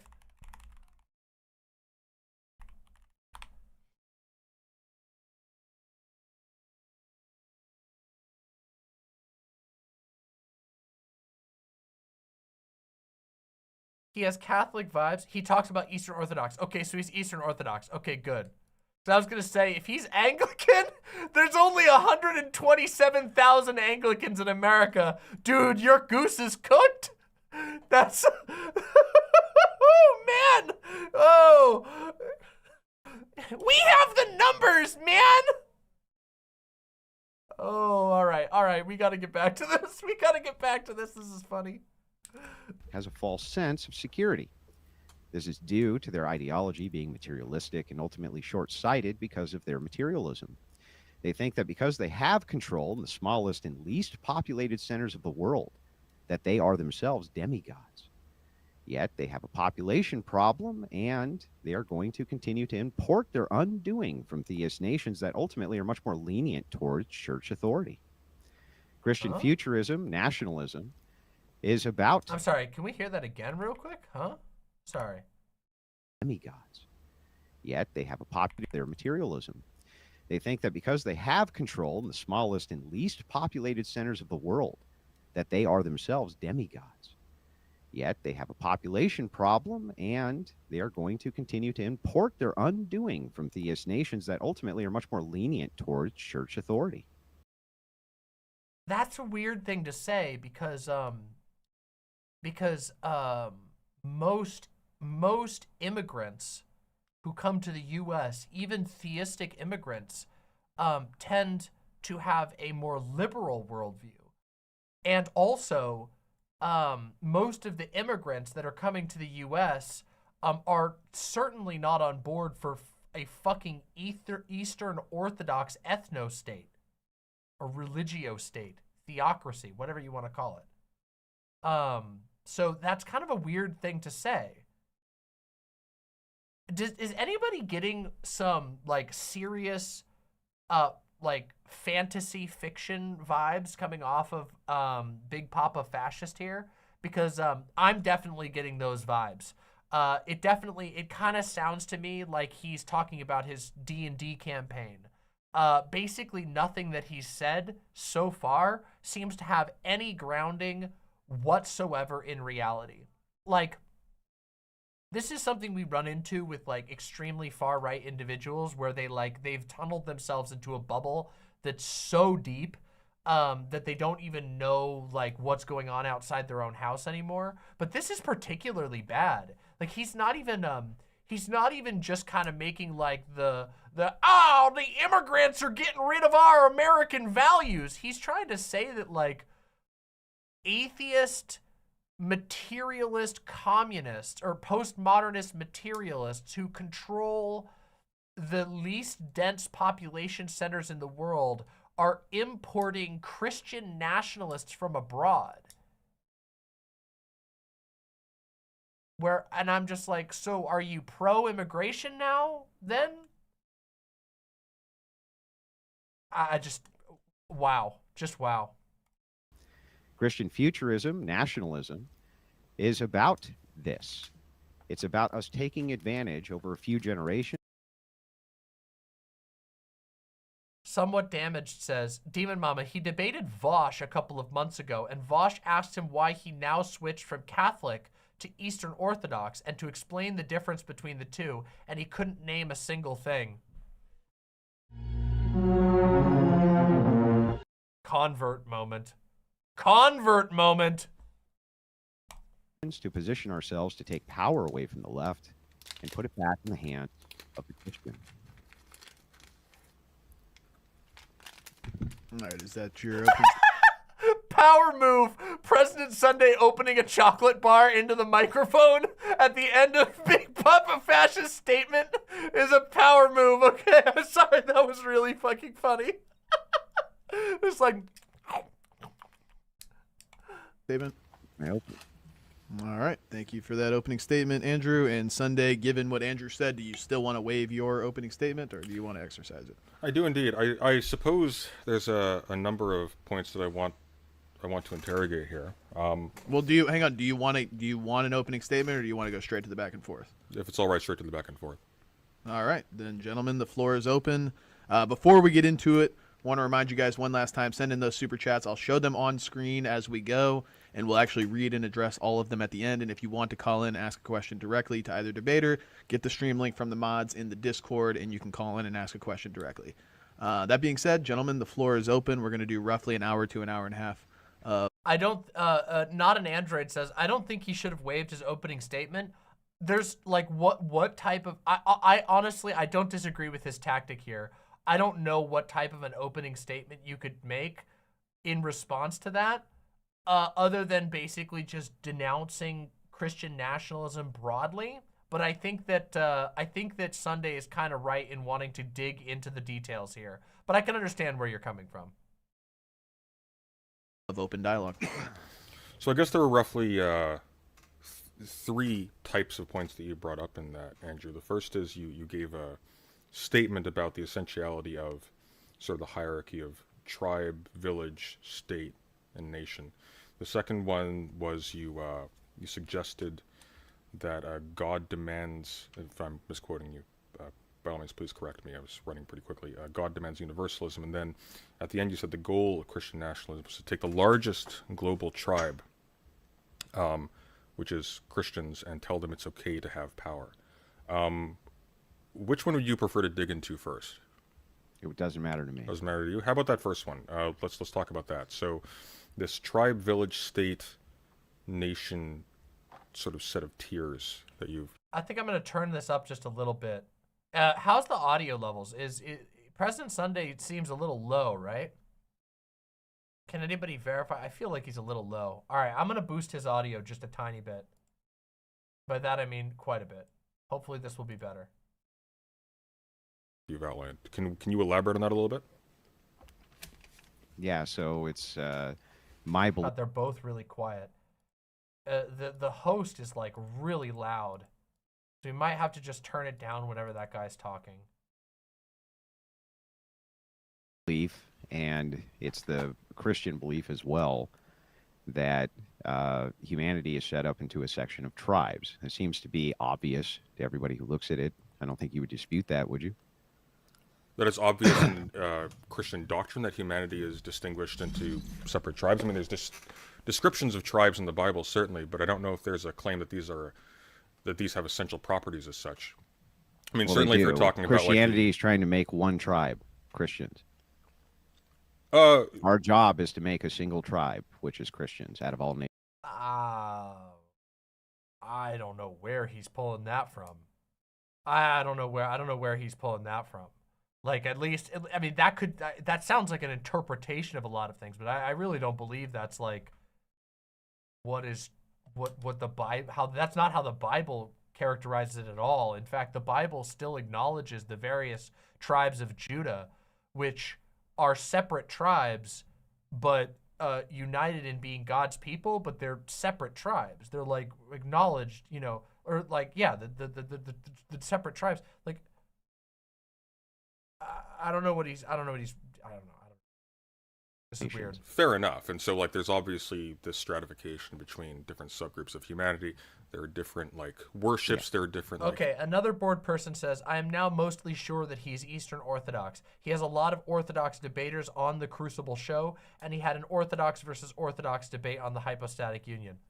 Good to know. So let's just go. The core claim here of this guy's entire argument is that he has the numbers and therefore he should be in control. It's a fundamental might versus right argument, and he is making that argument as a member of a religion that has at most 6 million members in the entire United States. He loses. He's already lost. He's lost his own argument on his own grounds. His tribe is not the biggest. His tribe will not win. His tribe does not deserve to win, as it is not the largest. Over. What else do we have to say? Congratulations to President Sunday. Big Papa fascist, like most fascists, took himself out by his own hand. Incredible.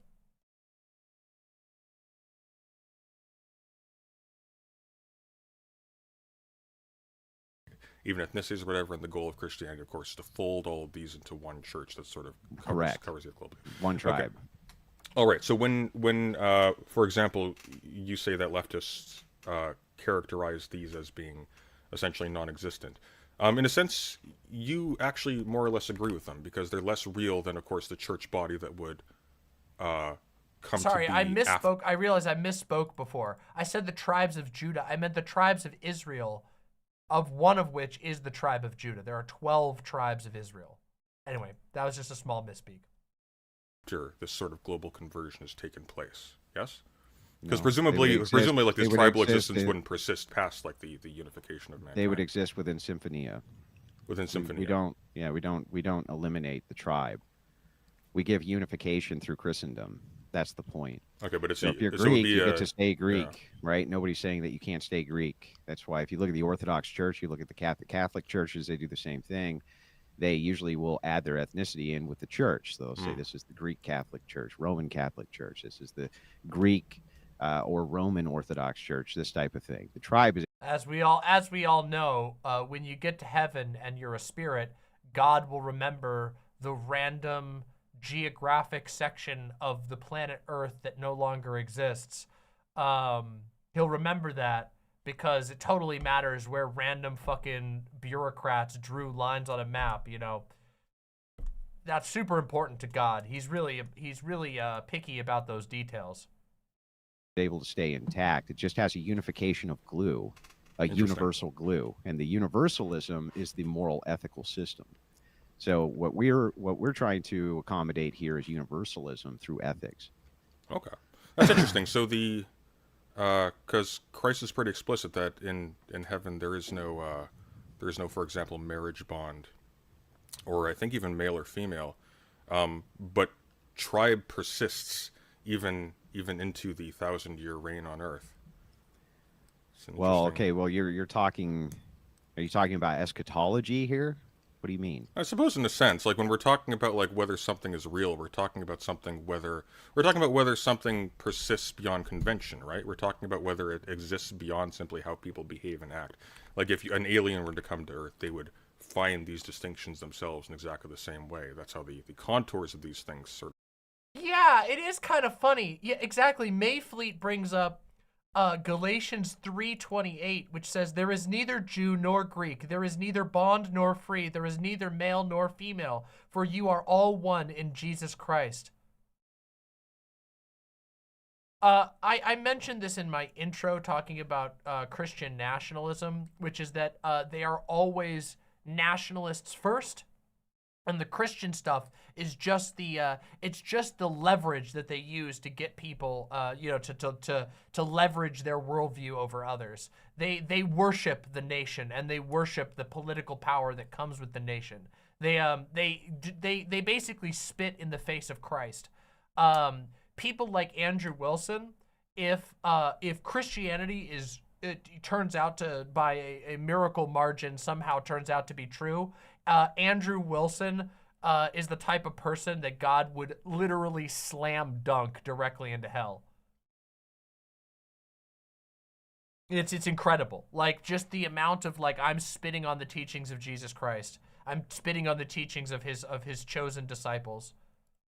Anyway, not to get too off topic, I just want to, I like to take a little bit of time to point out just how bullshit all of his beliefs really are. From, like, the bottom up. That at the end of the day, Big Papa Fascist is a fascist more than anything else. He'll switch flavors of Christianity at a whim.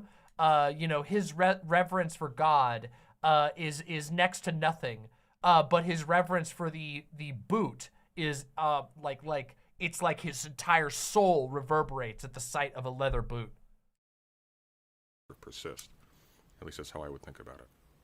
Okay. Yeah. But what's your kind of driving point here? So, I mean, do you dispute that the entirety of human existence is essentially a makeup of tribes and nations, and that the universals are what keep those tribes together, generally theism?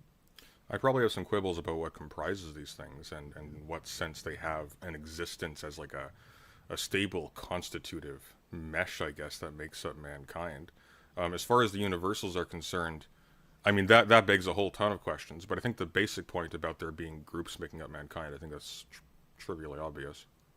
I suppose the reason why I'm asking... But don't you want to eliminate the nation someday?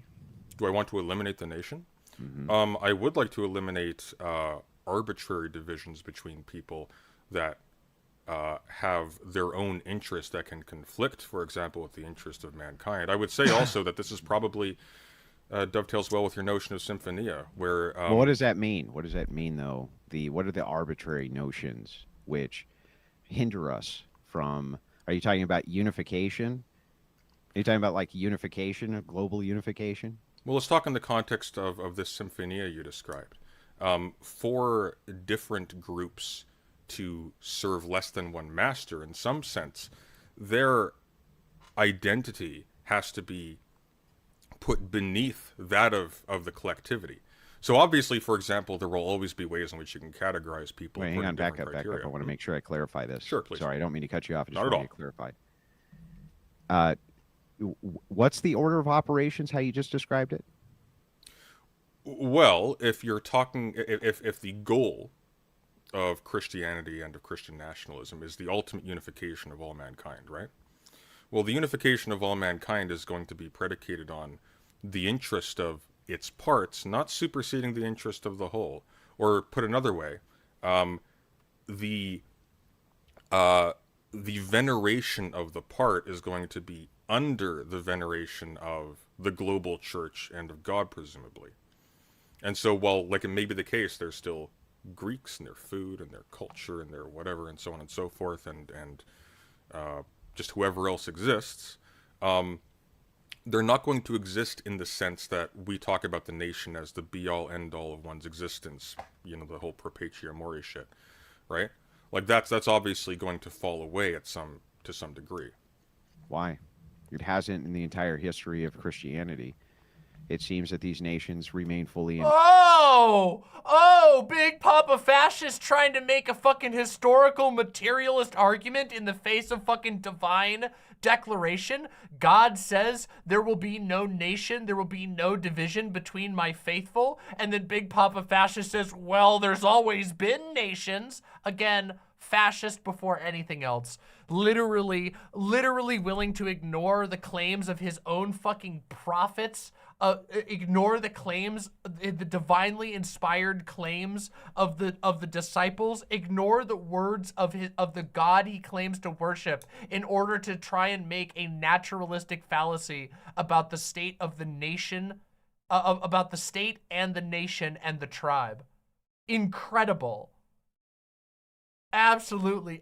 Just amazing. Tact within their kind of tribal origin and their kind of people group customs and things like this, while they adopt the universal ethical systems that Christianity provides and theism provides to them. But Christianity does not, demand that there's some type of unification between these groups of people other than they have the same ethics. That's really it. Well, didn't Christ very specifically say he comes to separate a man from his wife, a child from his parents, and so on and so forth? I mean, that strikes me as a fundamental breakdown. This is all bad contextualization. So, like, what does that mean? What do you think that means, though? Well, when I think of the list of categories that you provided, tribe, village, state, nation, I think the most fundamental of those... family first. So family first, then tribe. Then tribe, yeah. But I mean, this has been broken down at the most basic level. The unity of the family is put below the unity of the church, and indeed the unity of the church seems, in the words of God himself, to come at the expense of the unity of the family. And no, the family... Oh, it absolutely does. Of course it does. Of fucking course it does. At multiple points. At multiple points is it depicted in the New Testament that your adherence to God has to come before your adherence to family, that your adherence to faith must outweigh your relationship with your children, with your cousins, with your town. That you are, like, Christians are very explicitly called to be followers of Christ above all else, to be servants of God above all else. It's incredible he's even arguing against this. Like the argument he's trying to make here is like, you usually don't even hear Christians try to make that type of argument. Usually, the type of argument they'll try to make is that the only way that you is not that like, oh yeah, actually our tribe and our family is actually super, super, super important, and God never told us to disobey these structures. Instead, they will often argue, they'll try to say that, like, they're the ideal way of fulfilling those things. But he's not even doing that here.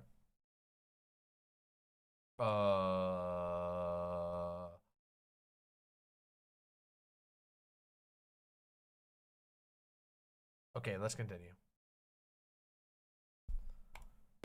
No. That's the purpose of Symphonia. Is there's no distinguishment between the two. The family is the comprising of the body of the church. The men are the comprising of the body of the church. Yes, people who are saying, here's the quote specifically, Luke 12:51. Thank you, Bizadu. Do you think I came to bring peace on earth? No, I tell you, but division. From now on, there will be 5 in one family divided against each other, 3 against 2 and 2 against 3. Yes. There's multiple.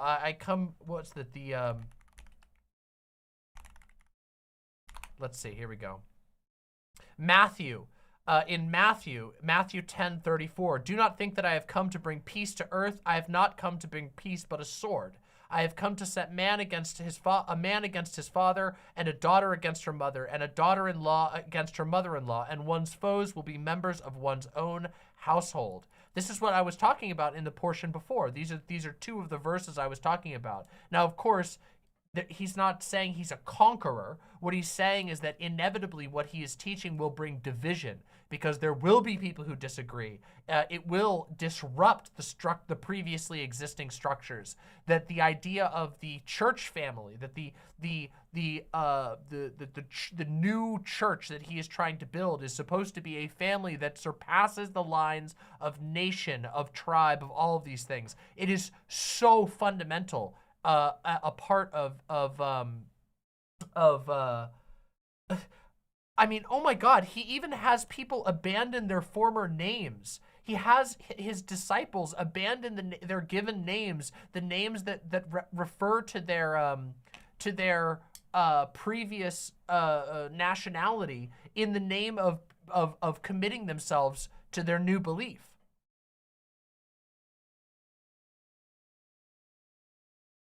It's incredible how much cope and how much bending over backwards Big Papa Fascist has to do to try and make the argument that he should be able to use Christianity as an instrument for political power. And that is the core of his argument from the very beginning. He says Christians should allow themselves to take power. What he is trying to do is convince Christians to sell their bodies. He is essentially trying to whore out the Christian faith. He wants you to become mercenaries for his worldview.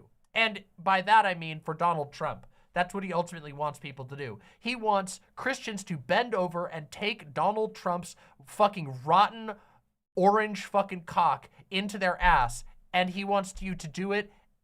He wants to trick you that it's God telling you to do that. This is an anti-materialist message. It's not a materialist message.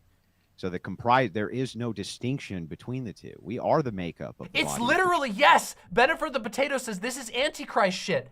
Yes, it is. That was one of the things I was trying to get at in my opening statement before we even got into this debate. Christian nationalism is like the most Antichrist thing that has ever existed. It is the most perfect example of like within Christianity, the thing that the disciples warned future believers about.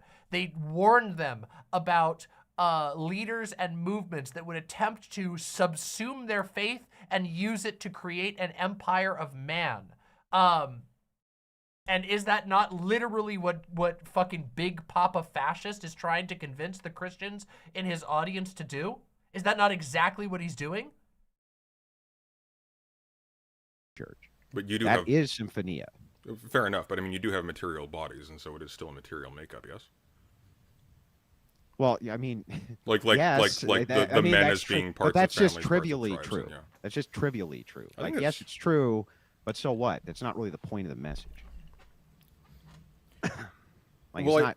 It really has no ultimate bearing. When you're talking about what you're offering, I guess the contrast here that I'm trying to show is that the offering of the leftist progressive is nothing except materialism. They can't really offer anything else. They don't offer you any sort of spiritual guidance or non-material guidance on anything, and they can't. It says who? Like, this is another thing. By the way, something that I've pointed out in conversations with anti-theists is that newsflash, there are leftist and progressive Christians. Like, even, I don't even agree with the idea that there isn't some sort of spiritual value. I guess it depends on how you define spiritual. But there isn't any sort of like purpose that can be gained from materialist philosophies. I absolutely believe there can be. In fact, I think a lot of people find that a materialist worldview gives them more substance for which to build purpose than than especially like Big Papa fascist cynical view of Christianity. But like even if it were true that materialists are not able to offer you any sort of like emotional fulfillment or whatever, there are tons and tons of Christians who are themselves leftists. There are everything from Christian anarchists to liberation theology. These are leftist movements that are often very progressive. And I'm not saying, don't get me wrong, I don't want to trigger all of the atheists in my audience. You know, I doff my fedora to you. Obviously, I do believe that there are many, many fundamental issues that need to be grappled with and talked about and even opposed within the core of Christian belief as a whole, that even things like liberation theology sometimes struggle with. But he's in a fantasy world again. The idea that there are no Christian leftists is absurd. There are, of course, many Christian leftists.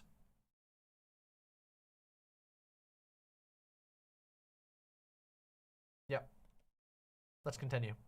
Just reject it outright. So they don't have anything to offer people in this sense that is helpful to them finding some kind of purpose-driven life. Can you specify that a little bit? Like, is there an example that comes to mind in which a secular or a progressive or whatever you prefer to call it ethic is specifically lacking that we can kind of hone?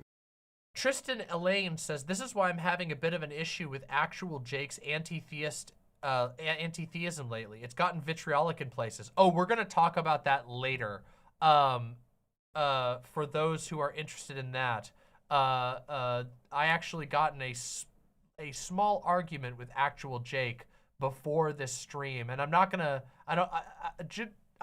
talk about it during this stream segment, besides to mention that I'm gonna talk about it later because it doesn't really fit in. But for those of you who are interested in me talking about that, I'm gonna talk about that after we review this. So, Jayster with the $10 super chat. Thank you so much for supporting this free and viewer-supported show. It means the world to me. Jayster says, church! Woo! Let's continue. You know, that might be helpful. You mean the portions of secular ethics which are lacking? Yeah, if there's a degeneracy, abortion. I mean, the list is like ongoing. Degeneracy. I wonder what he means by degeneracy. I am Adolf Hitler. Yeah. I could give you We all know what he means by degeneracy. His name is fucking Big Papa Fascist, and he uses a noose in his icon. We know exactly what he means. Kind of an inexhaustive list of social problems which exist specifically because leftists only look at everything through the prism of materialism. Well, how about degeneracy? Okay, let's focus on degeneracy. Sure. In what respect is... Uh-oh. This just in, everybody. Hold on a second. Uh-oh. Uh-oh. Hold on. Wait a second. Wait just a second. Hold on. I got to do a quick math. Uh-oh. I hate to tell Big Papa Fascist, but the biggest tribe in America is certainly not the Orthodox, and the tribe of the LGBT outnumbers his tribe by approximately 4 times. So, my man, your tribe is getting fucking grugged, my dude. You are getting bonked, okay? Because my tribe, my people, the degenerates that you fear so much, outnumber your ass. We will motherfucking rock you, okay? The numbers don't lie, buddy, and they're spelling defeat for you in 2024 and beyond. Anyway, I thought that would be a fun one. Let's do it. And if I'm mischaracterizing you, please let me know. In what respect is kind of an inexhaustive list of social problems which exist specifically because leftists only look at everything through the prism of materialism. Well, how about degeneracy? Okay, let's focus on degeneracy. Sure. In what respect is, and if I'm mischaracterizing you, please let me know. In what respect is a leftist / progressive / secular ethical approach to, I'm presuming we're talking about sexual degeneracy in particular. In what sense is those approaches to like sex and family ethics, say, in what sense is that categorically lacking? It lacks virtues. In a way that So, Hang yeah, on, so it lacks virtues. Let me give no, you no, a counter. Oh yeah, just very quickly. I'm specifying the question just a little bit. In what way does it fail to, I guess, supply Cigarette number 3. Oh man, this guy is rushing to find out. He's speed running. He's speed running to find out whether he'll get slam dunked into the lake of fire or not. the tools you need for an ethical system to be satisfactory, and what are the conditions of an ethical system to be being satisfactory? Oh, sorry, continue. Virtues. Kind of threw me off there a little bit. Virtues are necessary for an ethical system to operate, I think, in a way that gives people a non-material goal. Those are virtues. So let me give you an example of Sure. this. The United States military and most militaries globally, they operate on their own sort of military unified codification of law, right? You would Yeah. agree with that. Martial The United law, States, yeah. we have the Uniform Code of Military Justice, or the UMCA, right? Or whatever it's called, right? I don't actually, but I get what you're saying. Okay. Inside the Uniform Code of Military Justice, why do you think that a person can go to jail for having sex with an officer or an enlisted man, or having sex with an officer's wife, even if it's consensual? I suppose it could be multifaceted. I think the major one would be there are serious complications that arise when you have superiors having sexual relations with subordinates or things of that sort. I mean, that itself is not universal. Like, for example, it was very common. In fact, it was encouraged for Roman soldiers to have sexual relations with each other. They thought it increased camaraderie to a certain That's degree. not true. Is that not? Well, I read it was true. No, So. it's not true. So, but that aside,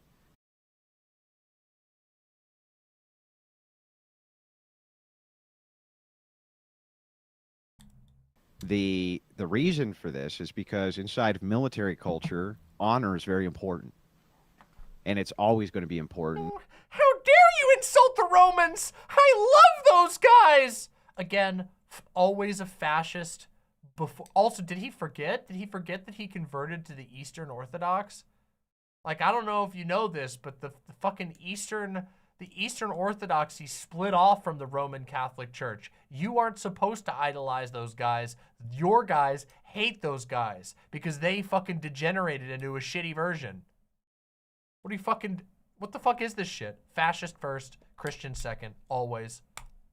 For any military, any standing military, that there's honor which is in place, because Also, I have no idea what he's on about here. I genuinely do not understand where we're at in this conversation with what he's talking about. He's trying to say that because there's rules in the military, that what? Like I don't understand what he's trying to say. I think he's trying to make the argument that like non-Christian families don't have any beliefs or virtues, but that's just obvious, like blatantly and obviously untrue. Like, people believe in all kinds of things. People believe in different religions. People have all kinds of reasons that they believe the things that they do. No one in my house is religious. I don't think anybody is. I don't think even my roommate's religious. But no one in my polyamorous LGBT hyper kinky relationship, polyamorous polycule, whatever you want to call it, none of us are religious, but we all have very strong beliefs, and we discuss them regularly, and our relationships have lasted a really long time and been very mutually fulfilling. We've managed to find our way through the world without needing a religious tent pole to build ourselves around. In fact, like I am very not religious. Two of my partners are me and one of my other partners are very not religious, and two of my other partners are like more like the agnostic type. But yeah, I guess we're just built different. You know, weak-minded people like Andrew Wilson and his genetic line, you know, they need like a lynching tree to do like a little maypole dance around. They need to go, yay! Thank God that we're reminded of the boot. Daddy, may I lick your boot? You know, he needs to dance around that and have Daddy, you know, put his boot down his throat or whatever. I guess we're just built different, you know? What can I say? Yeah, let's continue. This is mostly an enforcement arm, which is comprised of men. And for men, honor, highly important to them. And so when you look at what the entailments are of honor, one of the things that is... Oh, yeah, the U.S. military full of dudes who are totally all about honor and definitely not full of people who are completely there to get a job and get paid to the degree that that is like core to military culture is openly talking about how you're just doing your time until you can get out. Yeah, it's all about the honor though. Yeah, for like the dweeby full like true believer types. Yeah, absolutely. Oh my God, this guy is Andrew Wilson may as well. I've said this about conservatives before that they would be happier if they just believed that Lord of the Rings was a documentary. I think that Andrew Wilson like has written a D&D campaign in his mind and he's convinced himself that it's reality. This idea that like the entire military is not made up of poor people who were recruited by being offered a giant payout, and instead that it's like this elite group of honorable soldiers who all believe in honor, and that's why they joined the military, because of their strong belief in honor, not because a recruiter went to their school and told them they can get $50,000 cash if they signed up right now and they had fucking bills to pay. Okay, boy. Let's go. Entailment of honor is your sexual conduct. What is honorable, what is not honorable. This is the same thing for almost all of the masculine virtues, which you'll see most of these military codes operate off of. So you can't go and fuck the masculine virtues? Your comrade's wife and not go to jail because you're violating an honor code. Now, from is there an anti-cuckoldry rule in the U.S. military? Did he just pull that out of his ass? He was talking about how you're not supposed to have a sexual relation with an officer, and then all of a sudden it became about cuckoldry. What we just skipped the track over to something else. Straight up. That's my wife you're talking about. Your progressive morality, your actual moral code, Sunday. If a guy's wife, the UCMJ does not disallow you to fuck the wife of another soldier. Adultery can be against the UCMJ though. has consented to having sex with a man, what's the moral conundrum here for you? Well, the moral conundrum presumably would be that they're in some kind of covenantal relationship with somebody and they're doing this outside and in violation of that. But I mean, if, for example, you're simply talking about the analogy I was making before with the Roman soldiers was between Roman soldiers themselves, not with each other's wives. That'd be a fairly different story. But I think insofar as we're talking about people having entered into agreements, I think honoring those agreements is pretty universally, even among the most radical progressives, taken as something you should. Well, should they probably, go to jail? Should they go to jail for yeah, having? Should they go to jail? Should there be punitive punishments for consensual sex between adults in this circumstance? Should you go to jail for it? Between soldiers and an officer's wife. Yeah. Or just another soldier's wife. Just another soldier's wife. Yeah. I don't see that that's an appropriate response. Right, exactly. Yeah. So this is the problem. Which is different, by the way, from saying I don't think it's merited. I do think cheating is serious. No, I understand. I get it.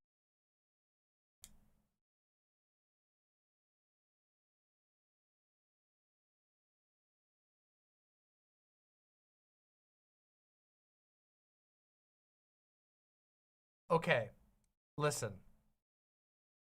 According to the UCMJ, okay, they do have a law against extramarital sexual conduct, okay?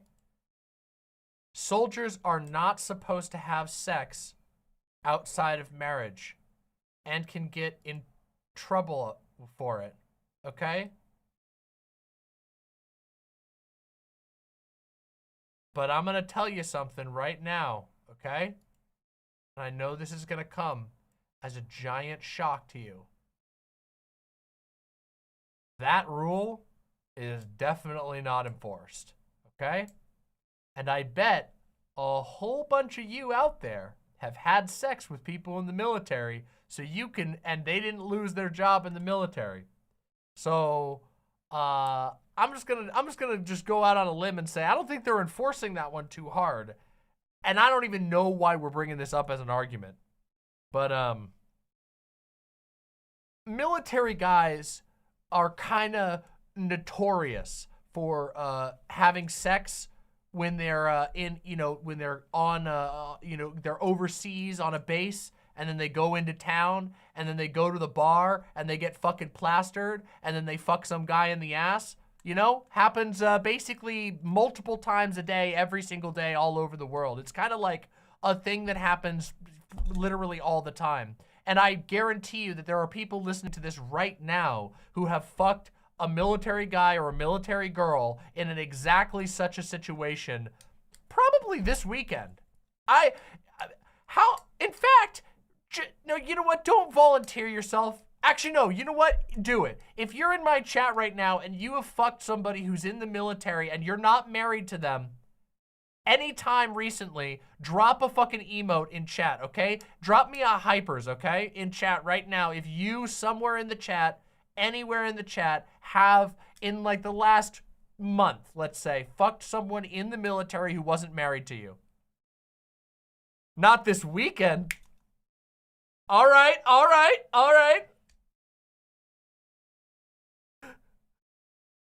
I hooked up with a military gal, but she was single. Yeah, but that's extramarital. Yeah, you got it.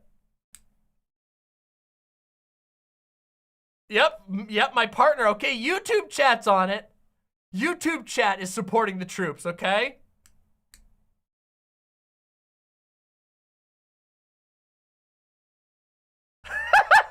All right, Nasty, all right.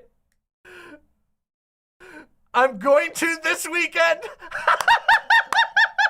Yes! All right, you have a mission, okay? My lovely imps, if you've been cooped up inside, it's your mission this weekend, okay? I want you to help a soldier violate the USMJ this weekend, okay? Normally, I wouldn't say this, but I'm feeling patriotic. In the name of this conversation, I'm gonna need my imps to get out there and support some troops this weekend, okay? Bonus points if you're on top, okay? Bonus points. Bonus points if you get an officer, okay? And pound that fucking officer bussy, okay?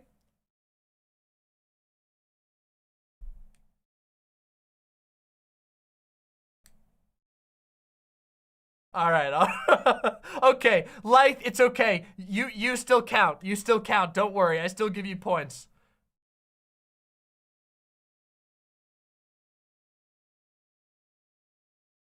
What are we talking about? Fraternization? We are off on a wild ride, okay? We learned that the US military code of justice has a rule against extramarital affairs. And I was just pointing out the fact that that shit is not fucking enforced, okay? They don't enforce that shit at all, okay?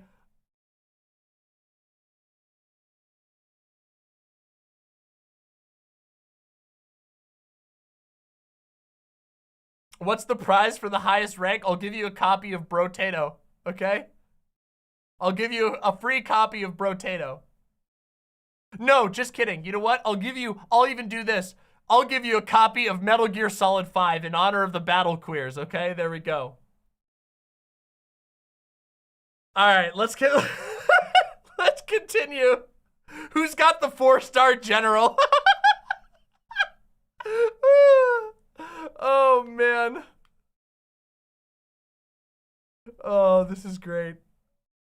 I understand what you're saying, the distinction here, but the distinction that I'm making is to say to you that inside of virtue-driven cultures, we don't see it as problematic to enforce when people violate virtuous behavior. We don't see that as being problematic. And so when we have kind of these talks about sexual ethics, we're talking about homosexuality, transgenderism, things like this, is always misframed as being some type of persecution or something like this.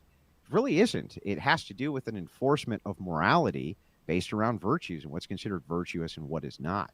So if you are going to, just like in the military, you're going to enforce these kind of high virtues, why shouldn't we do this with society? There's no particularly good reason that I can think of that Christians shouldn't be in charge and that Christians shouldn't be able to enforce the morality that they choose. I don't see why that would be problematic. Fair enough. I'm following you there. Let me just fucking quote Jesus, okay? From Matthew 5:5. Blessed are the meek, for they will inherit the earth. Blessed are those who hunger and thirst for righteousness, for they will be filled. Blessed are the merciful, for they will be shown mercy. Nowhere does Jesus tell his followers, does your fucking savior, speaking to Big Papa Fascist here, nowhere does your savior say Christians should seek and take power. In fact, they are called to do the opposite. They are called to abandon the halls of power in the name of living a life devoted to God, to love, to brotherhood, to charity. But your fucking chain-smoking fraud ass will sit here and try and convince people that your Christian populism has anything to do with Christianity. Fraud. Fraud. Now, wouldn't, for example, however, the targeted critique of things, for example, like unjust persecution, let's say, I'm adding that additional word there, would that not also imply by itself a specific... Life says barracks bunnies are just nature's way of giving emotional support. Wait a second. Wait a minute. Wait a second. I know. Oh, shit. One of my partners used to fuck an active duty service woman, and they definitely weren't married because that shit was gay as fuck. Oh, man. Forgot about that one. Let's say a pantheon of virtues and vices that are themselves being deployed to make those judgments. They may not necessarily align with yours, but clearly, for example, having an unjust prejudice against certain kinds of things, or having a particular attitude towards freedom, or having an overbearing attitude towards sexual relationships and so on and so forth. These seem to violate some kind of stable norm such that you can describe progressives and leftists and so on and so forth as being persistently hostile to them. That suggests to me that there's actually something, at the very least, the same order of an ethical system with its own virtues and vices taking place here. It doesn't seem like there's an absence. It seems like it's a difference. So, okay. So I want to make sure I get this. Yeah. So hang on. I want to make sure I get this right. So I'm not strawmanning your position. Okay. You're saying, wait, if there's a contrary position to your position, it seems like that's an ethical position. Not exactly. That's what So what you're saying is that what's specifically lacking from a secular progressive. So could we just say secular generally? Would that be Yeah, sure, that's acceptable? fine. Okay. What's lacking from a secular perspective is the stable existence of a set of virtues by which to judge the actions of individuals in clear and legible terms, such that you can administer justice and maintain honor or things like that. But it seems to me that even though they're not stated as virtues, the consistency with which these particular things are treated de facto as vices and as things that are condemnable suggests to me that there is something equivalent, if unstated, also at work on the secular side. Yeah, I believe that they have whatever they perceive as being an ethical code. Sure. Okay. And would you Utilitarianism concede? could be one. There's all sorts of secular. Oh my God. Okay, this is another thing that really fucking drives me crazy about Christians. Okay, Christians, a religion that has like an uncountable number of sects and offsplits, all of whom are convinced that they are the true heirs of God's word, and then they go, you seculars, you guys have no fucking consistent belief system. Anyway, I gotta go back and have an argument over whether or not the bread actually turns into flesh that tastes like bread in your mouth, or whether it's symbolic. You guys have no fucking consistency. It's insane. Oh my God.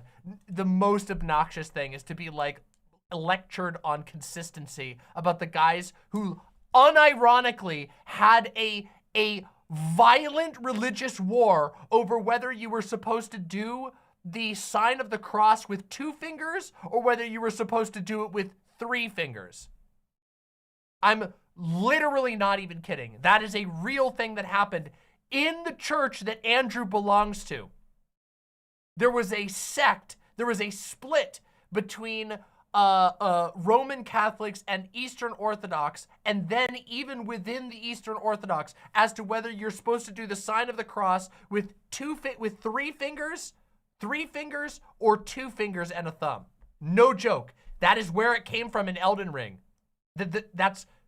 I mean, it may not be literal. I mean, I think it is literally where it came from. I've seen the argument that that's the direct inspiration. Part of the reason being that the adherents of the 3 fingers, are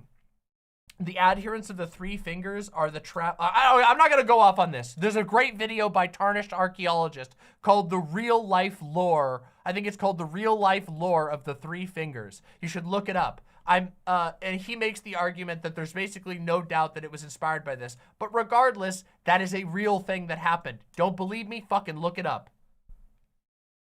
Straight up. 3 fingers versus 2 fingers.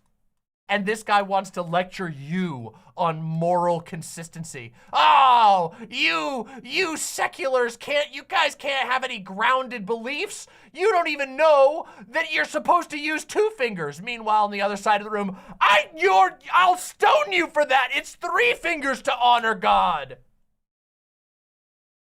And then another guy on the other side of the room goes, I always honor God with the shocker. Ethical codes, but Sure. these are generalities. When it comes to particulars, they seem to fail over and over and over again. Secularism in general seems to fail when it comes to... Would you guys remember when we read the Fisting for God website? Do you remember that? That was a legendary lost stream moment. I don't even know what stream that was on. What amazing website. particulars, not in generals. So kind of in a general sense, if they're talking about general prescriptions for society, they're talking about generally how society ought to be run. Is that real? Yes, it's real. It's unironic. It's actually real. There was a guy who wrote an entire website about how to have sex, like how to have kinky sex in a Christian way. And he finds some interesting verses in the Bible to try and justify. He's particularly into fisting. He has a very long chapter on fisting. It all sounds good, but when it gets into particulars, it becomes much more muddied. There it is. Universalism generally does Sexandchrist.com. Thank you, Somniostatic. better with particulars.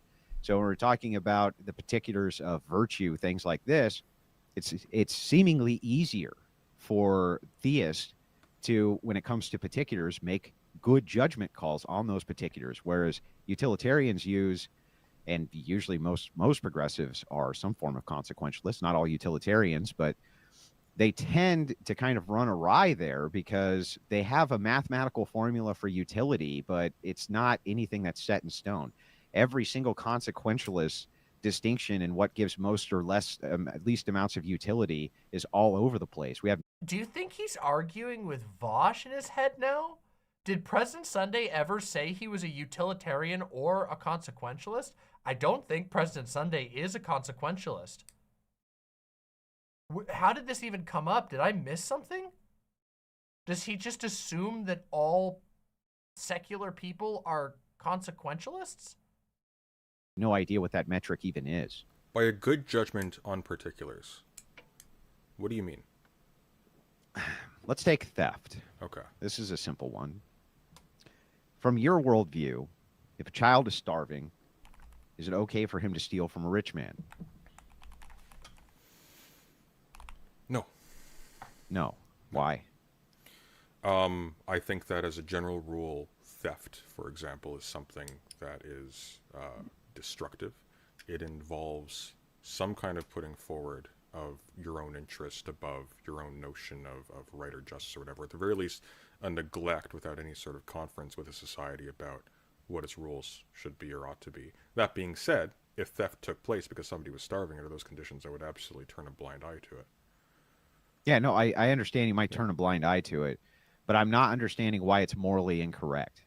That's the part where I'm having a hiccup. Why it's morally incorrect? Why is it morally incorrect from your worldview for them to have actually stolen something they're starving from a rich man? Well, I mean, from a moral point of view, I would question whether or not a moral system that supposedly derives from a just God who says the kingdom of heaven belongs to such as these with respect to children would subject children to a rule that privileges the property ownership of a rich man over the life of a child. Yeah, okay, but I don't understand. That's not your ethical system. That would be a criticism against mine from your purview. Why would it not be immoral or immoral? Well, I just don't find the question particularly pressing for the simple reason that when we're talking about morals, regardless of where it's derived, fundamentally what we're talking about is a system of norms. But if we're presuming a case in which the most innocent members of society, the most vulnerable members of society, who society is specifically charged to raise and protect, are suffering to a lethal extent, it seems we're in an extreme situation in which norms don't seem to apply anymore. There's already been some kind of fatal degradation at that level. Okay, yeah, maybe that's all true, but let's assume that it's not true. Sure. Why would it be immoral for him to steal from your ethical lens? Well, I'm not sure I would commit myself to the idea that it is immoral. I wouldn't Right. necessarily say it's right, though. There's a difference. That's why when we get to particulars, like this particular, right, you had a hard time answering the question, whereas universal... Sunday didn't have a hard time answering the question. Sunday answered the question directly. He said, no, I don't think it would be right, but I'm not going to punish them. That was like a very straightforward answer, and he answered it like that. This is a terrible, like, just a total bungle from fascist over here. Universalism, it's much easier to answer those questions. It's not even saying that universalism is better. I'm just giving you an example of how, when you're talking about particulars, universals are easier to apply to particulars, and that's why people tend to follow universalism far more than they do consequentialism. But suppose I simply said dogmatically that yes, it is always in all cases appropriate for somebody who has less to steal from somebody who has more, and I just take that as a dogmatic stance. Technically, it'd be very easy for me to answer that question, but I don't think you'd find it very compelling. Well, I mean, let's assume I don't, but you can understand why most people would find universal claims to be compelling, because they're very easy to follow. Okay, so it's also very easy to follow I mean, there's a lot of things that are very easy to follow. It's also very easy to follow. I mean, I don't know, man. It's also very easy to follow my instructions that I give out when I'm going to give people a treat, when I'm going to give the puppies a treat. It's very easy to follow. Sit, stay. And yet not everyone wants to sit or stay all the time. Turns out. Right? You're not allowed to murder people ever. Never, ever, ever. Right? An unjustified killing. You're not allowed to do that. Most people find that, whether it's particulars or not particulars, to be very easy to follow. Right? This is why when you're talking about the overview of the ethical glue that kind of holds people together, they tend to go for universals. And this is where leftists really have failed people. Progressives have really, really failed people at this, because what they've done is they've introduced do as... Again, this is insanity coming from a guy who converted from Catholicism to Eastern Orthodoxy and is also talking about one of the most shattered and disorganized religions in the world that has literal thousands of different sects. Often, sometimes a single town will have dozens of separate sects of Christianity, and he's trying to be like, the left has failed because they can't give universal answers like me. My universal answer of, well, actually, you need to consult my channel to decide whether you're making the right theological decision to get the most heaven points. Wow. Oh, God. This guy is terrible. He's just a terrible debater. This is a terrible debate, and he's not making any good arguments. And it's blatantly obvious as a guy who fucking belongs to Christianity, a religion that is literally famous for having one of the biggest schisms in the history of the world. Alexi with the $5 says, public service announcement. Have you liked the stream? That's right. You should like the stream. Liking the stream ensures that we get to have some more viewers. It helps us grow the show, and it makes me and you feel wonderful. Please consider liking the show. And also, why not just subscribe and ring the bell while you're there? It's easy to do, and you'll get to catch my future videos. Plus, again, you get to be an imp. Makes me feel good, makes you feel good. Thank you so very much, Alexi. Killjoy says, I really do think that Andrew would probably exclude a ton of Christians for not being Christian enough for him. Yeah, he totally would. He would sit there in his office and he'd be like, those fucking Christians, cigarette one, they don't fucking believe in God like I do. They're not voting for Donald Trump enough. And honestly, it really fucking pisses me off. Let me get another 40 real quick. Oh yeah, listen, sorry, my nicotine just rules my life. It's my false god, but I want you to believe that I'm the real Christian.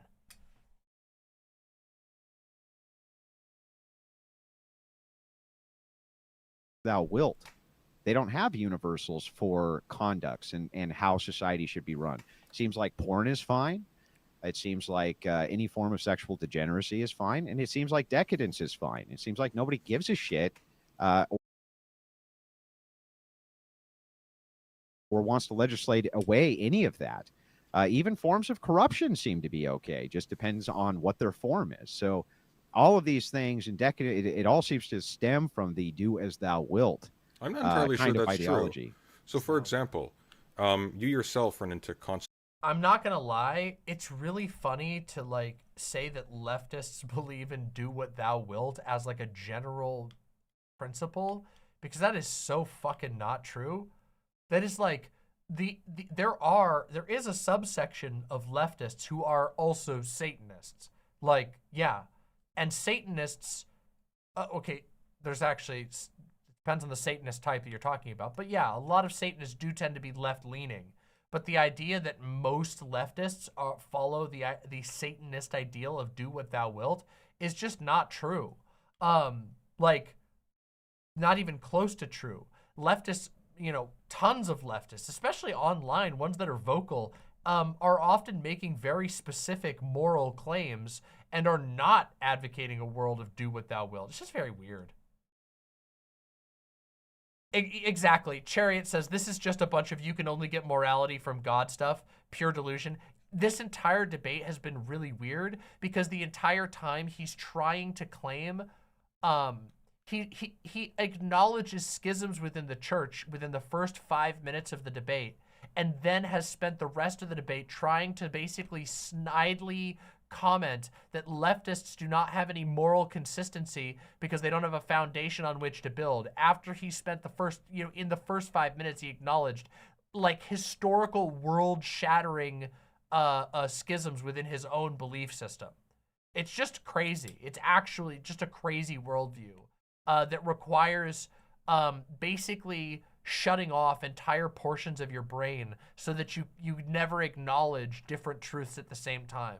The amount of cognitive dissonance required to have a viewpoint like fucking Smoky Andrew Wilson over here. By the way, I think he's on his 5th cigarette. This has been 31 minutes and he has burned through 5 cigarettes in 31 minutes. Snake, smoking is bad for your health. Do you guys remember that at my absolute worst, like when I used to occasionally smoke cloves, I smoked like 5 cigarettes on a 9-hour stream? This guy has done 5 in 30 fucking minutes. Incredible. That's fucking speed running, my dude. That is like that's like I need to burn a hole in my lungs.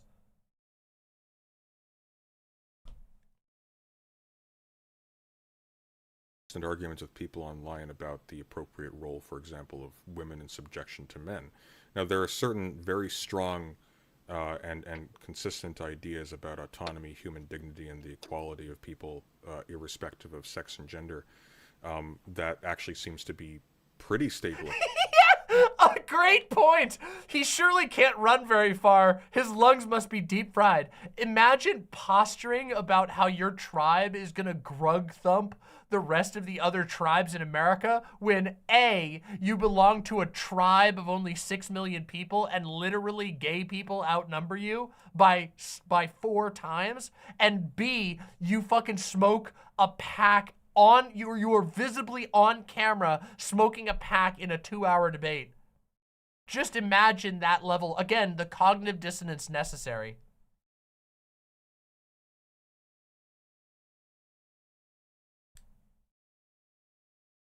Oh, man.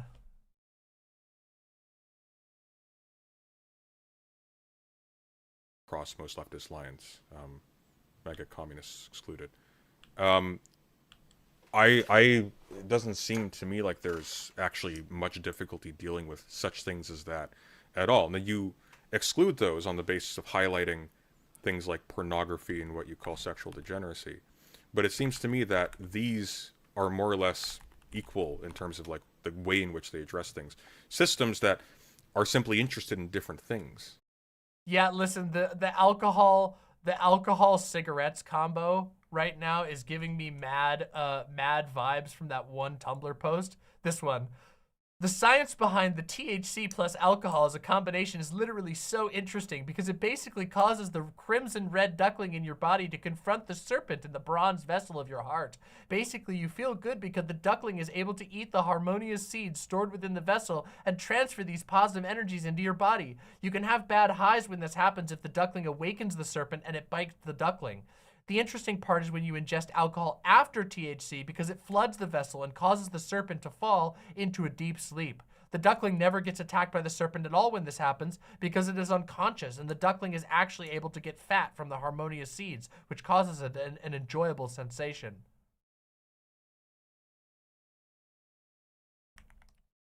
A legendary post, one of the best Tumblr posts of all time.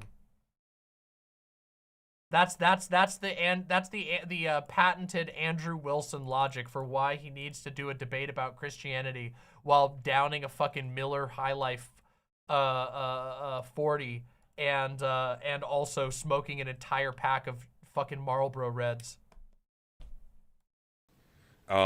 Pornography is simply not of interest. I agree. They're interested in different things.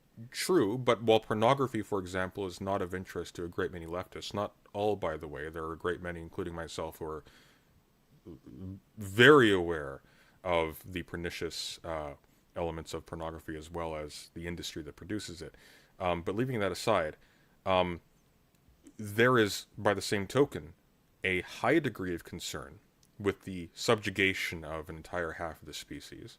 and the maltreatment of a large number of people who don't have traditional identities vis-a-vis sex, gender, etc., etc. Okay, well, let's address That these you are real not quick. concerned with. Well, let's address these kind of point by Sure. point. First, it seems like you're saying, well, wait a second. Leftist progressives they do care about pornography and what's going on with pornography. If this was a Christian conservative nation with no progressives in it, do you think that we would have legal pornography someday?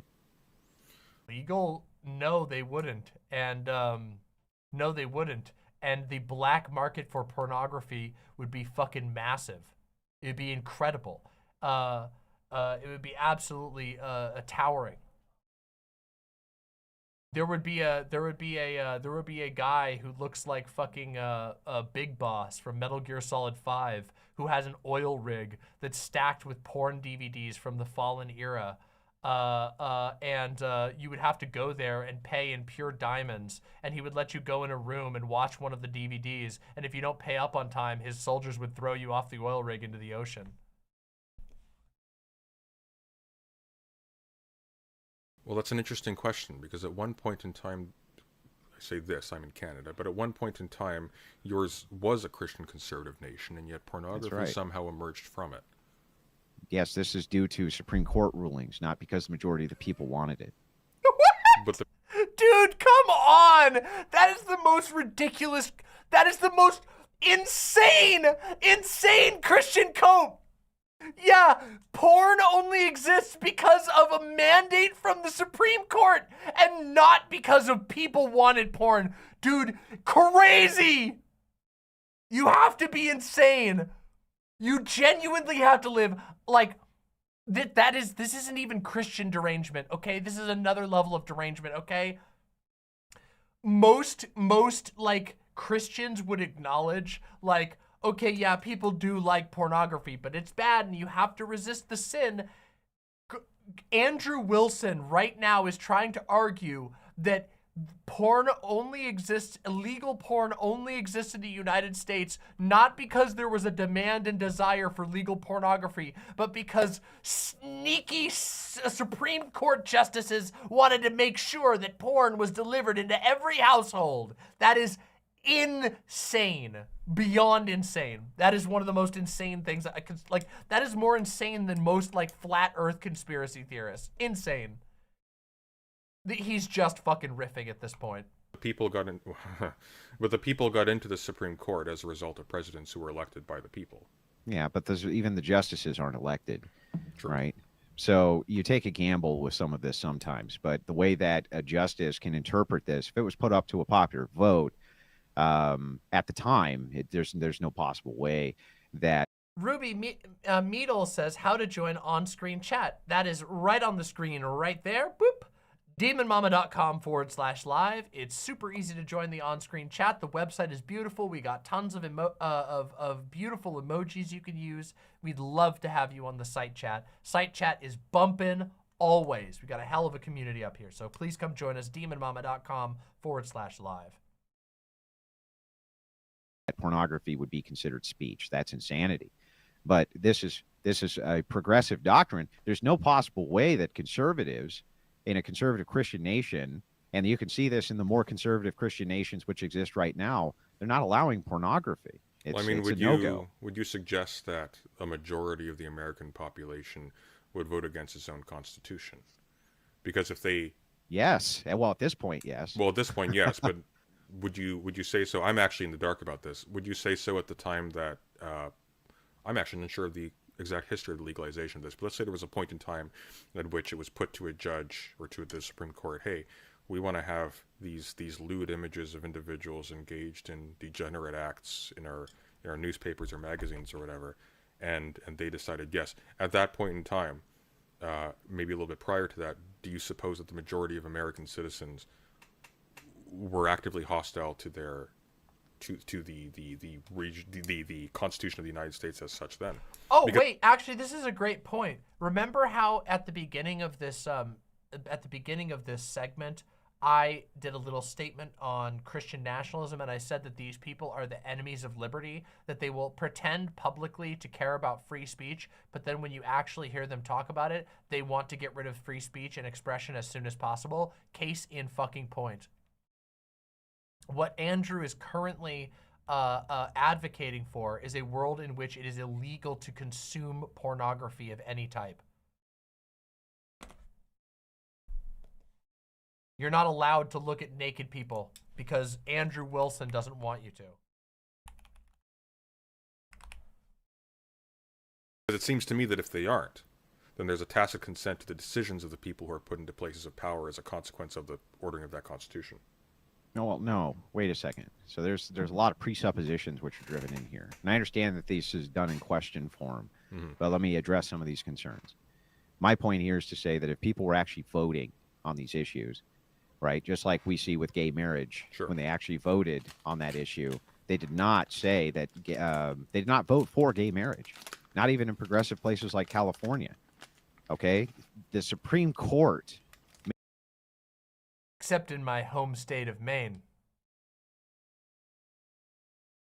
In my home state of Maine, they did indeed.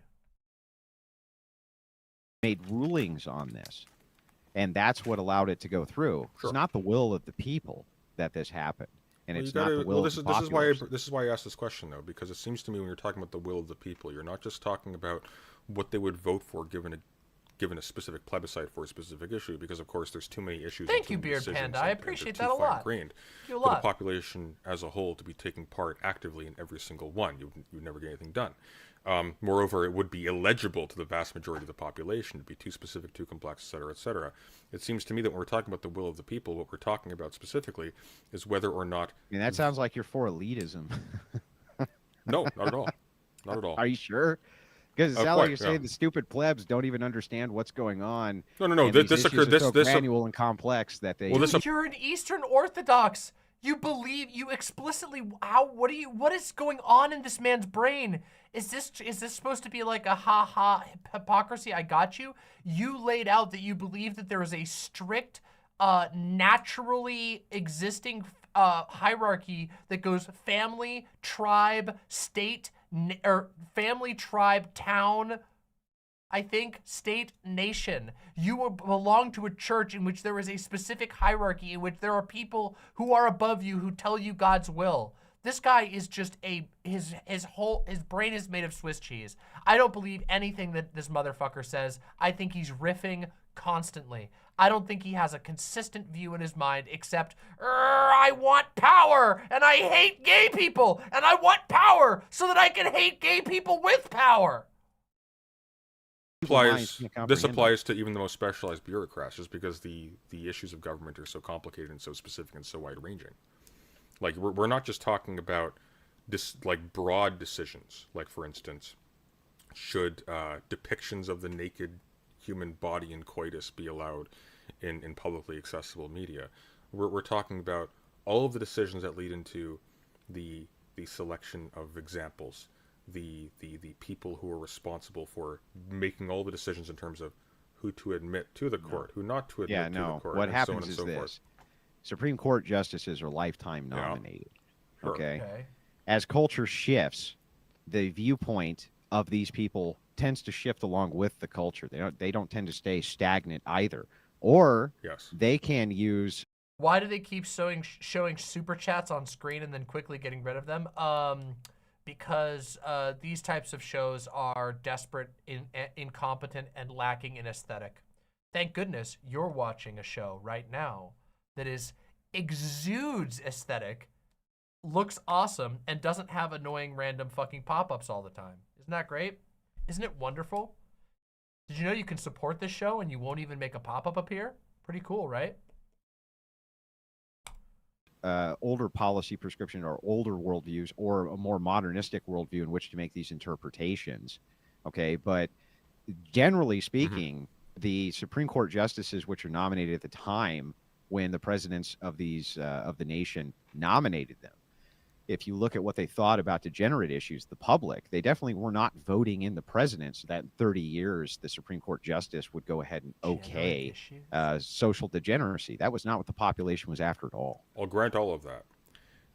But if they were not opposed to the Constitution that gave these judges the power to do this, in fact, if they tacitly supported the Constitution that gave these judges the power to make this decision, are they not also, and this is the general argument for the legitimacy of these judges' decisions, including the ones recently that overturned Roe v. Wade, are they not tacitly also agreeing to the decisions of those judges since they have invested those judges with their will because it is transmitted through the Constitution to them? No, I don't think so. And especially if you have judges who are instituted who can be there cross-generationally. Now, I don't think that this is... Thank you very, very much, Melody X Rain, for the tier 1 sub. Give you your pop-up? I can't give you your pop-up, but how about I give you a bazinga? Bazinga. There you go. Done even within the spirit of what the Constitution is or what people think it is. I don't even think most people are aware that the Supreme Court has lifetime nominees on it. I don't even think most people are aware of how the political system works, to be perfectly honest with you. I don't even think that they know. Horrific. I think that And yet you're a nationalist? And this guy has no consistent views. He believes in the supremacy of a state, acknowledges when it's convenient for him that people do not understand the mechanism that controls their lives, and says that as if it's a problem, but then he's a hardline nationalist. What the fuck? What is he fucking talking about? People in my state who don't know who the Prime Minister of Canada it was doesn't surprise me. Most people don't know. There's something a bit like an elitist, Andrew. Most people don't know this. Well, it's not elitism. It's just kind of stating an obvious fact, which is that most people don't even know how the governing system operates. But when given a choice for degeneracy or against degeneracy, they seem to move against degeneracy. Lily Tenshu says, Andrew displays his belief in his position as a member of the elite. Look, I gotta be 100% real. This man is not a member of the elite. I think he thinks that he is. I think that in his fantasy world that he's invented for himself, he sees himself as some kind of like, like important person. But my man is sitting in a dark room, chain smoking cigarettes and arguing on the internet. And he doesn't even have like a nice mic or a nice setup or anything. Like, so he's definitely not a member of the elite. I think this is like a Michael Knowles human chamber pot type situation where like, if Andrew Wilson got the world that he desired, like he would at best get to be like the guy who scrubs the stones of the king's chamber with his teeth, you know? Like that would be his, that would be the world that he gets to live in. When another larger religion conquered his, like pathetic religion that's obsessed over how many fingers you use to make the symbol of the cross, he would be lucky if he got to continue, I don't know, I don't even know. He gets to be the human toilet paper roll for the local baron.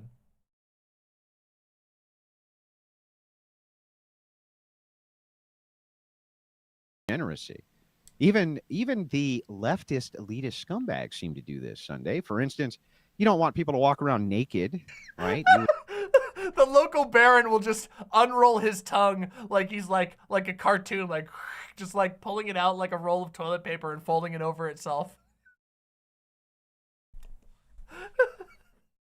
Would say that this in some way violates some social norm or some bullshit, right? So you would enforce the general morality and tell them they have to wear clothes, wouldn't you? Probably not, although, like, depending on who you asked. Wait, walking no? around naked being a You great wouldn't? many- Beg your pardon? Just like people walk around naked? Somniostatic and Tim Cooney both at the same time said, "It's a living." I'll probably have some objection to people walking around naked, yeah. Oh, you would, yeah. I would, You would yeah. have some objection to it, right? So why, though? What are they doing wrong? Well, that's an excellent question. So, for example, there was, Yeah, what are once people upon a doing time, a fine that you could be charged for appearing on a beach as a woman with your midriff showing. At one point with your legs showing. I don't know if there was a fine for that, but at a certain point that was heavily discouraged. it's not clear to me that there is an objective threshold beyond which public nudity is acceptable or beyond which it is immoral. Moreover, it does seem that it's very contingent on a set of attitudes that are themselves largely accidental. I don't think you would be particularly offended at a woman not wearing a scarf in public, for instance. Wait yes? a second. Yeah. Wait a second. You're saying again that your system fails when it comes to particulars. No, not at all. Well, this is a particular, but you seem to think that there's an arbitrary threshold, right? When Well, you I can put that easily, back- I you put can that back easily in make your- a universal threshold. You could just say that you have to be covered except for your arms and your legs, for instance. I don't think there'd be any objection to that. I could, You but I could you also make all of these types of things, and then it wouldn't be Yeah. arbitrary anymore, right? Well, I mean, fair enough. I mean, it would be entirely arbitrary in the sense that at some point somebody would have chosen Oh wait, are we on cigarette 6? Did I miss cigarette 6? to mark these things out and to assign. Yeah, but all an arbitrary appropriate- means an is appropriate absent a condition. system, right? No, no. So arbitrary is absent a Arbitrary means very, very specifically by choice, by decision. So not absent a system. Arbitrary means literally, that's why we call judges arbiters. It's the result of It's human based judgment. on random choice within a personal whim rather than any reason or system. Well, That's we arbitrary. use the term arbitrary to refer to the randomness of it precisely because it doesn't have legitimacy, because it is the result of choice. It's a result of personal whim rather Didn't than you debate this guy on gender? Yeah, one time I agreed to a platform. There was a new debate platform that was coming up, and I agreed to go on there. And they put me up against this guy with the argument of whether or not trans women were women. And it was incredibly funny. The debate is still up on my channel. You can just search Big Papa Fascist Demon Mama on my channel. You can just search his name on my channel. It was a hilarious debate, and it got completely derailed because this insane washed out TikToker started spamming the super chats with like deranged questions. It was very funny. It was a very funny debate. Let's just say that Andrew did about as good. He did about as good as he's doing here. Maybe worse. I don't know. Hard to say. system or reason, but agree. then every single system that's ever been implemented was done arbitrarily, I guess, by that metric. I'll be right back. Yeah, I have to to hit the a certain restroom. I'll be degree, right back. So, Just keep I mean, listening. that Enjoy. I it know just I'm seems not like gonna it's a say point that has no merit. What I'm saying is that when it comes to particulars, again, in this particular case, you're Well, I saying, suppose, well, if listen, I may, I this suppose- is yeah. super complex because it's arbitrary, and now that we have a particular here, we don't know where the threshold should be. It's the same kind of arguments which are used against pornography. Well, I Whereas wouldn't even say it's universalism- complex. I wouldn't even- Universalism, we yeah. could make it simple, Yeah. right? I gotcha. I wouldn't even say it's complex. I think the point, though, is that if you're asking me to specifically target specific things for regulation, given the fact that the resolution at which we're targeting things seems to be on the basis of some people's decisions here and there, which when we reflect on the history of people making such decisions, we know are not consistent throughout history. We know they change radically with time and place.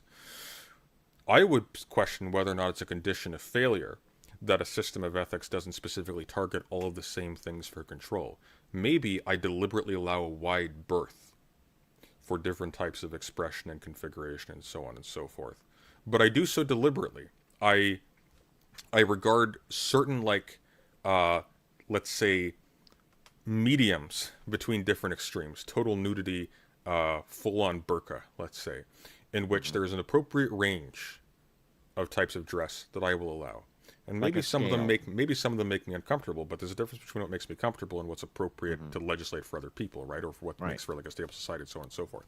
It's not clear to me that hyper-specifying these particular levels for regulation or the failure to do so necessarily actually constitutes a failure of a system.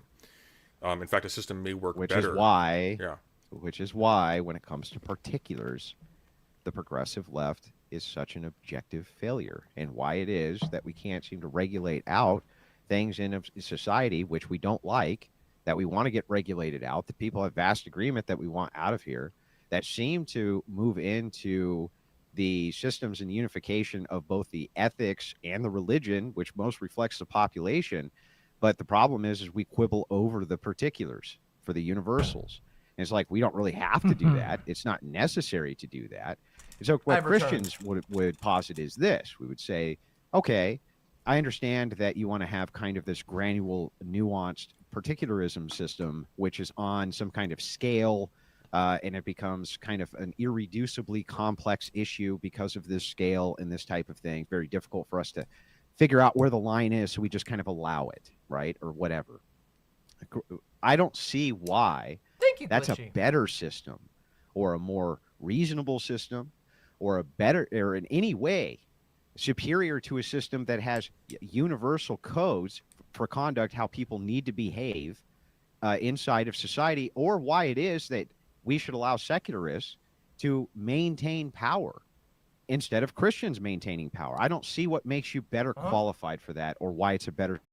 What is he talking about? This is like the weirdest, most like wishful thinking shit. I don't know why we should allow he keeps saying secularists. I think he's just struggling with the pronunciation. I think he means secularists.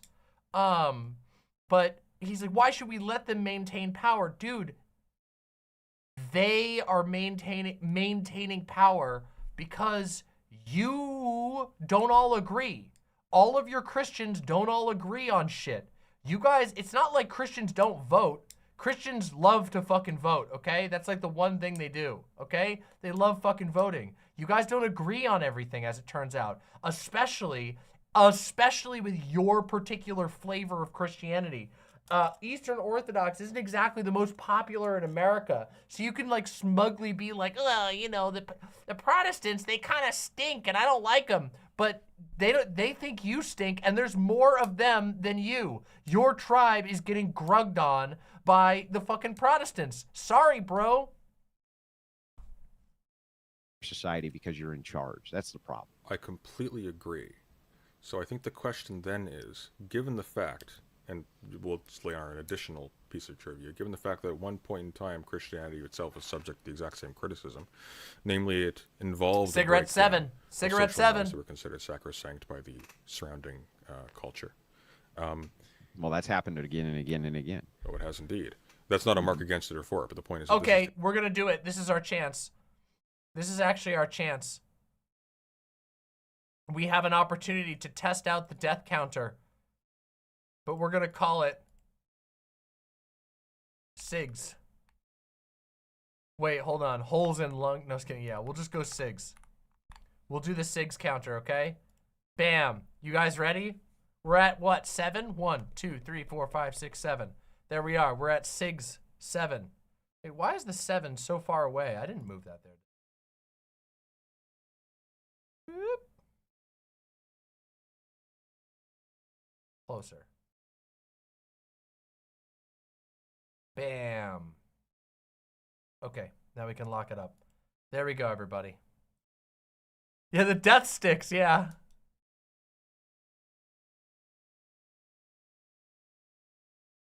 Taken place before. How do we select which resolution of arbitrary control is the best one? You mean when we get down to the particulars? Well, not just down to the particulars. See, what I'm trying to highlight here. I get it. This is just very quickly, because I just want to make sure that you do before you press on. Mm-hmm. The issue is not how do we select what the right kinds of particular judgments are. The question is, for me at least, how do we even decide at what level of granularity are we controlling for the particulars? So let's kind of dive into this. Okay. So this is the problem with this is I'm not going to say this. I am going to say it, but essentially it's a fallacious argument because it's irreducible complexity. It's like, why can't we have this system? We can't have the system because if we get into kind of the granularity, we don't know where one thing ends and another thing begins, and therefore neither thing can exist. That's a fallacy from irreducible complexity. But I'm going to actually answer this question because it doesn't really matter ultimately. Ultimately, what I'm saying, what I'm postulating is that Christians are looking at this, you could call it Christian futurism. And what we're saying is ultimately whether or not... Okay, everybody, take note of this. That must be a new branding that they're trying. So it was Christian nationalism, then it became Christian popularism. Now they're calling it Christian futurism. Let's remember that one. We're getting a little glimpse into their world right now, the terms they're going to try and launder this garbage through. Christian futurism. That is the dumbest shit I've ever, whatever. Leftists are going to say, well, these issues are so complex. Yep, I know that we've been watching this for a lot longer because, you know, I do a lot of commentary, I make lots of jokes, I keep you laughing, etc., etc. But this debate has been going on for 46 minutes, and he has smoked 7 cigarettes in that time. And they have kind of so many nuances that there's really no way for us to come to a resolution. I think the left is thinking themselves out of existence, that progressives have thought, or literally through their own policies, are kind of exterminating themselves. They're really only in power in the least densely populated places on planet Earth. He's doing this again. Basically, that's the only places that they are and where they have institutional power. But they seem to think that because of this institutional power, that they're safe, that they don't have anything to worry about. The problem is they have to utilize mass migration in order to replace their kind of population centers. So the migrants that they're pulling from are theists. It's a big problem that they have. Wait, he's repeating himself. Wait, he already said this before. Oh my God, what? So the migrants that they're pulling from are theists. And I think that over the next 100 years, 150 years, that the left is going to ultimately have to crumble anyway because of their materialist outlook. They're not able to maintain their systems long term. They have no longevity. They can't convince people to have children. And they also seem to want to convince people to have as much promiscuous sex, so basically they can have the activity without the reproduction side of it. Now, theists have the opposite view of this. They're like, you can't do the reproductive activity. We're about to go down a rabbit hole. I need to hang on, we're not going down a rabbit hole. I'm going to tie it But together. I desperately need to run to the washroom. Can we, you hold that thought for 2 minutes? Yeah, I can. Thanks, appreciate it. All right, well, in the meantime, while he's doing that, I want to remind you guys, please send those super chats in. We will get to all of them. Let's find out. I see Patch Duras has sent in a few. Trust me, bro. We'll get to all of them. We'll address all of your super chats at the end. And it looks like Mr. E is MIA right now, so if you want to call in, you can still tag the other mods in the Discord, and they'll be able to get you a stream link so you can call in directly and ask your question to either debater. But got about 35 minutes left in the open dialogue portion of this debate. Hope you guys have enjoyed it so far. It's been really easy on my end. I haven't actually had to moderate anything. I've just been talking shit in chat. So thank you, Andrew, and thank you, President Sunday, for making it easy thus far. But yeah, it's been a good debate, so hope you guys are enjoying. And again, relax, Patch Duras. We're going to read all of the super chats that you sent in, even the ones where you're whining and crying. Even the ones where you're whining and crying. We will. Oh yeah, if I miss him lighting up a new sig because I'm looking at chat, you guys got to let me know if I miss one. We were on 7. I don't know if he lit up a new one yet. So, yeah, I've been busy banning people. Yeah, well, okay. President Sunday's back. Continue, gentlemen. Yeah. By the way, Sunday, I do appreciate it. Can you hear me? I can indeed. Yeah, you're good. Yeah, I know you weren't. Not an Android says, I'll be honest, President Sunday isn't doing a great job in this debate. Well, there's still time left. This is a long debate. I will say that I think President Sunday so far has been giving a lot of room for Andrew to just talk. But there also hasn't been really much to latch onto, at least not like, I don't know, like, I do think that President Sunday could have gone in on a number of these different parts, but I think also that I don't know, we'll see where it goes. I don't know. I heard that this debate is like good. So I imagine there's, it picks up, but I will say that President Sunday has played a very, defensive position so far and has kind of let Andrew Wilson say, what he wants. But also at the same time, there is some value in that, right? Like, Big Papa Fascist is not very convincing here. None of his arguments have been even consistent. He's been like raging at invisible enemies. So maybe it works to like his audience on a very small level. Like however many people are regular watchers of Andrew Wilson's show, maybe they know what he's talking about, but I can't imagine that this has broad appeal. I don't know that it would make a lot of sense to most people. He's not even dog whistling well. It's weird. Based Comrade Mark says, PaulsEgo saw your debate review of his Vosh debate and was super triggered. He said he would debate me. Do you have that? I would. I'd talk to PaulsEgo. I'd gladly talk to PaulsEgo. If you got a clip of that, I'd love to see it. Let's continue. Let's continue. I know you weren't feeling well today. I appreciate you coming on. Zen isn't either. There's been a bug. Yeah, I was talking with him nailing before the show everybody. started. Yeah. Yeah, so I appreciate you coming on anyway. But anyway, Show must go on. so that we can get back to this, I Please. guess what I'm looking to see is if you actually have any criticisms itself of Christian nationalism or Christian populism. What is the actual criticisms here? Is I feel like I've laid out a pretty good grounding system for what it is that we're after. And what my proposal is that cross-generationally, we don't have to do that much, except just kind of have children and try to give them as much of our value structure as we possibly can, because I think that your ideology is going to go extinct. That's what I think. The numbers seem to show this. So That's such a funny. Also, oh my God, why did he put on like an anime filter? Why did his eyes get so big all of a sudden? Has he just been like falling asleep? Anyway, it's really interesting, and Christians kind of tell on themselves because they literally can only think of the world in terms of basically breeding. They don't understand that like the ideologies that he's like vaguely referring to don't build themselves on like centralized indoctrination through the family. Most of them are built, they spread and they grow by other means. Christianity relies on aggressive breeding policies, basically. And even then, it doesn't always succeed because Christianity thrived. Its strongest periods in history was when illiteracy was through the roof, and when basically like local patriarchs had or I should say patriarchs had an incredible amount of local control.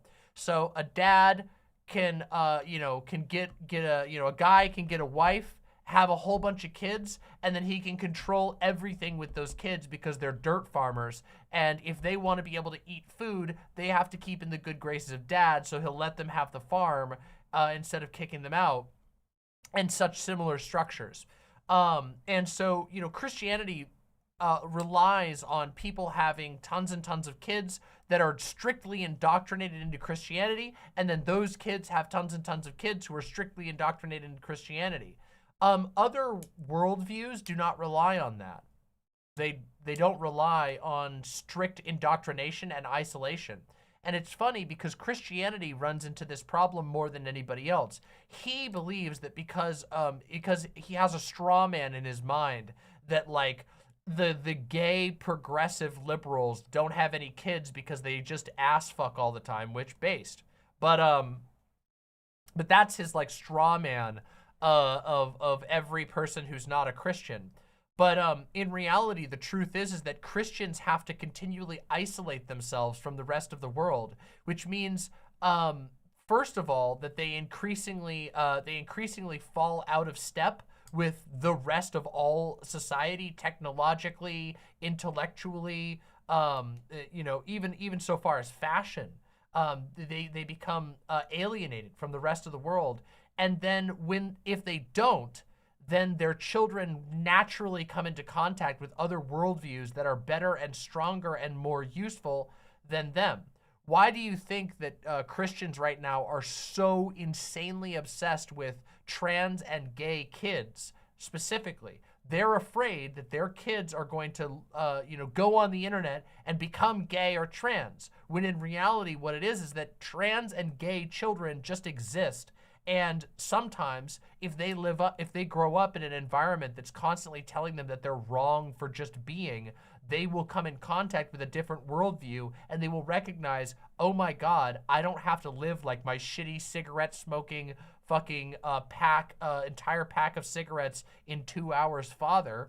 I can actually live a happy life and accept myself and have a cute gay boyfriend and live a happy life. Turns out there is more than one way to propagate worldviews. And there's actually massive drawbacks to the breeding-focused worldview that a lot of these morally and intellectually bankrupt Christian extremists adhere to. Yeah. All right. Okay. We're going to take a small moment because I need to see PaulsEgo getting mad at me. I know that this is a distraction, but this is I need to see it. Pwn her ass, please. Thank you. Is that what you... Too dumb to even ask me a fucking question. I want to make sure I got a good question here. Dude, TJ, use your fucking connections or whatever and get Demon Mama on the show so I can pwn her ass, please. Thank you. Is that what you want? Oh, shit. Dude, I want a piece of that fucking Demon Mama ass, dude. She fucking got, she got my goat the other day, dude. Oh,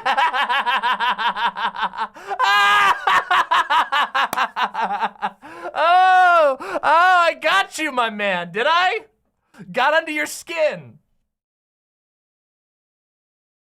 Oh, why? I just that fucking George W. Bush is like Trump was worse than George W. Bush comment. Oh, I see. Like, I ain't saying Trump was the fucking greatest president. He was horrible, in fact, but he was George W. Bush. He was not. And to say that is just historically ignorant, and it's being used right now as like a fucking bludgeon against people who are having fucking moral problems with voting for a dude that's materially supporting a genocide and won't stop it. I think what I said was that Donald Trump was worse in some ways than George Bush, and that his movement was worse. I don't know if maybe I did, but I mean, let me think about that.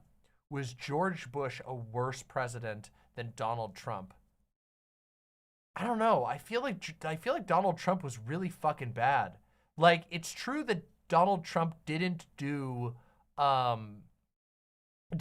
Iraq War, but Donald Trump did a lot of other things, and he also ushered in an era of our country where we are completely and utterly we're like not the entire country, but like the GOP itself is utterly disconnected from reality.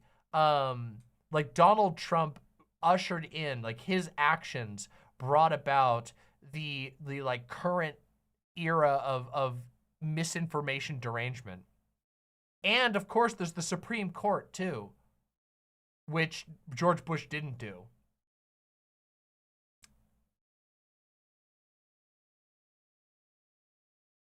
I don't know. Anyway, let's continue.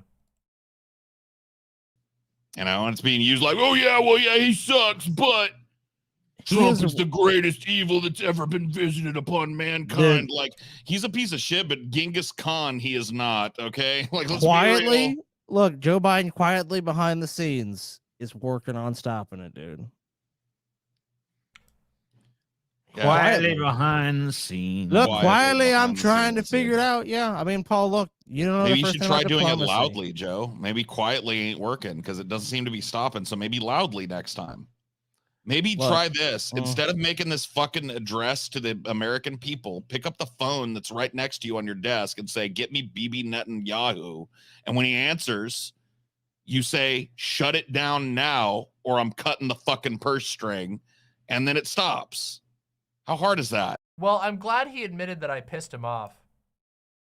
Here's my comment on George W. Bush. Let's hear what I actually said. I'm gonna try. I don't think I said because his argument is just bad.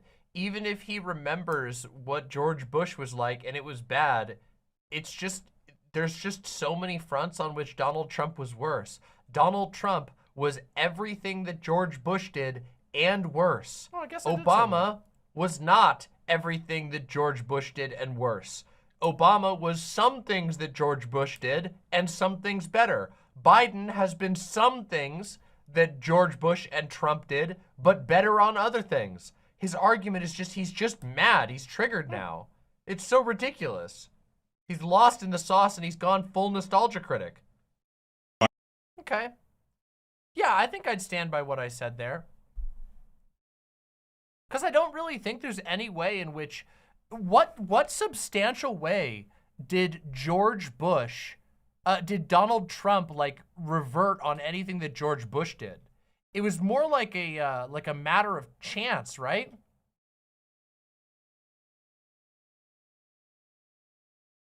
Like that 9/11 happened under Bush. If 9/11 happened under Trump, I think that Trump would have taken the exact same actions that I think that Donald Trump would have taken the same actions that George Bush did. He brought in the same, he had the same loyalties.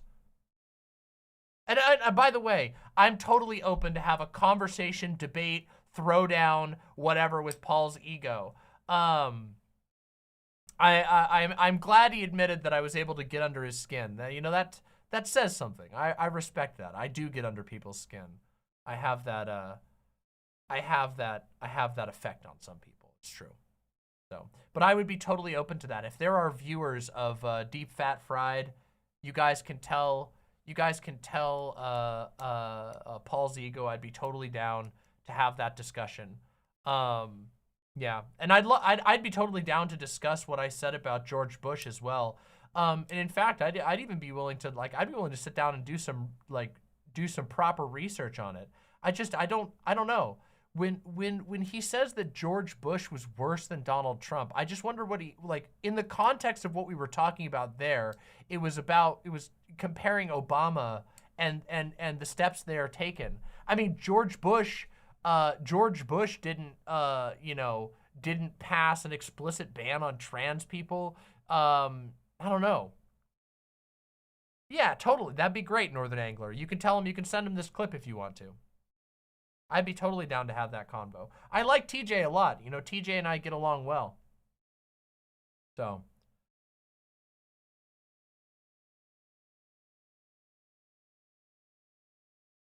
George Bush took us into Iraq. That's what Paul will focus on, almost certain. Yeah, but okay, can we be honest? Does anybody really think that Donald Trump would have done differently? Like, Donald Trump loved fucking bluster. Remember when Donald Trump fucked up the Iran deal against the advising of even other Republicans who were basically like, this is our best shot at controlling a nuclear situation in you know, between two countries that are like actively at risk of nuclear war, and he was just like, fuck it, it smells bad, I don't like the trade, let's fuck it up just for fun, I hate you. Like, do we really think that guy would have made better decisions when it comes to 9/11? Yeah, Trump tried to ban Muslims entirely from immigration. Like, that's like, George Bush didn't even get to that point. I don't know.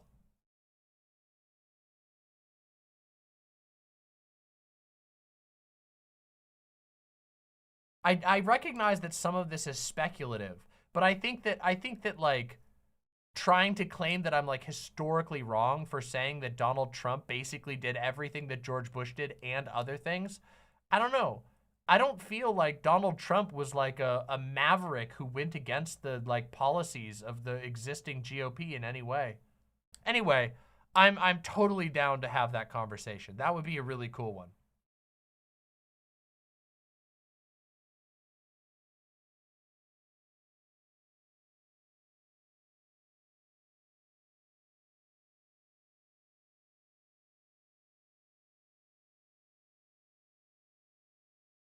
Yeah.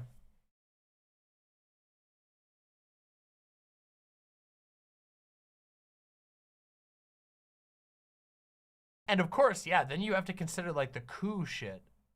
Like the January 6th stuff. The fact that he's now been multiplicatively indicted. I don't know, but I'd be down. Anyway, we got to get back to the actual one. But thank you for sending me that. Anybody who's a deep fat fried listener, let them know I'm 100% down to have a talk. That sounds fun as hell. I'll be honest. That sounds like a good time.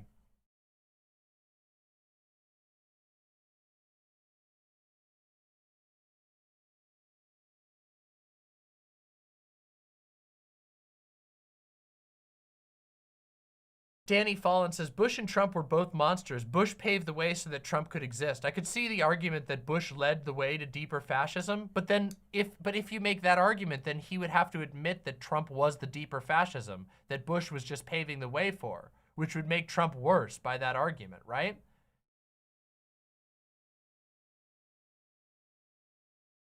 Alora says, his lawyers are arguing that he could kill a political rival with SEAL Team 6 if he wasn't convicted in the Senate. He'd be fine legally speaking. Oh yeah, there's that too. That's a fresh one though. That's a really fresh one. I would brush up on Bush era policies. Yeah, I'll do that. I'd be totally down to do that. And and if I'm wrong, I'll admit it. But I just don't really see it.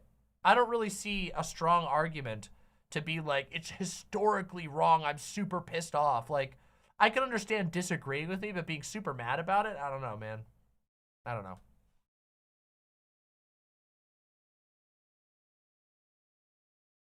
Anyway, let's get back to the debate, shall we? Let's get back to the debate. I wanted to take that little break. We can cut that out of the final version, Danny. We don't have to have that left in there. We can just chop that out. But I'm totally down to talk with PaulsEgo. Absolutely. You could argue Reagan is worse than Trump, but that's all hindsight.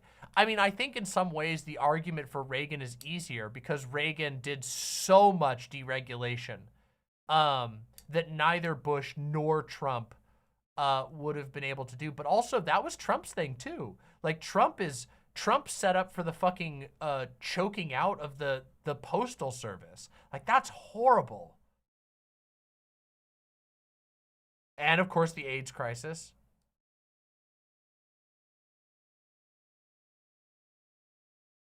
All right. Anyway, totally down to talk to Paul. Let's get back into the debate.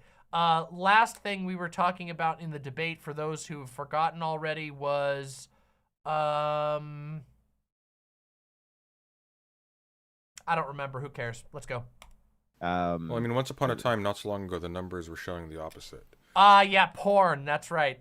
Andrew Wilson was talking about degeneracy and porn and how it was a plot by the Supreme Court to make porn legal.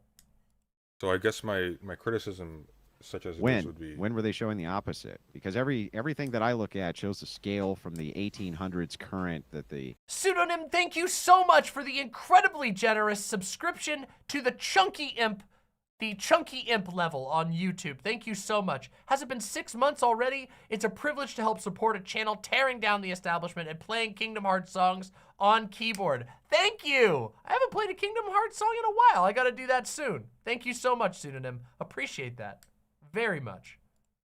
Birth rate has done this. Well, the birth rate has done that, but church attendance has not done that.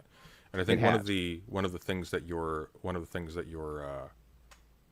well, sorry, actually, it has. You're correct. That's what I mean. One of the things that you're kind of up against here is sort of twofold. The first is more a question. The second is what I at least perceive to be a inherent contradiction in the project with Christianity itself.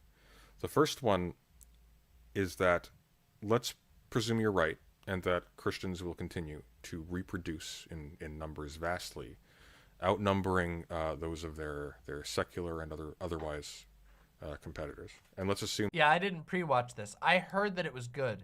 A couple people told me this was a fun one, so I didn't pre-watch this. I wanted to save this to watch with you all. That they are very successful, at least for the formative years of their life, in imbuing them with Christian attitudes and Christian ethics and Christian belief and so on and so forth. Once again, at one point in time, that was a state of affairs that already obtained. And yet, nonetheless, a vast population of secularists and atheists and skeptics and various degrees of Christians who are otherwise not as entirely naively on board with the whole program before it came about. And so the immediate question that I have is, Oh, so it is gonna get wild then. Mithra with the 5 gifted memberships. Thank you so much for supporting this show, which is free to the public and viewer supported. Thank you so very much. And if you are listening right now to Demon Mama, make sure that you're subscribed down below, and also make sure that you press like. Thank you so much. it's what Shigure says in No Country for Old Men. It's like, if the rule you followed led you to this, of what use was the rule? How do you evade the occurrences that led to this? Oh, true. Zoe Vext says, sorry for returning to this, but you could also argue that Trump killed far more Americans by fumbling COVID policies that resulted in many more deaths than the entire Iraq war. Our policy could have also spread disease to allies and other countries. That's a really fucking good point. That is a really good point. I'm actually going to put that point. That's a really good point, Zoe Vext.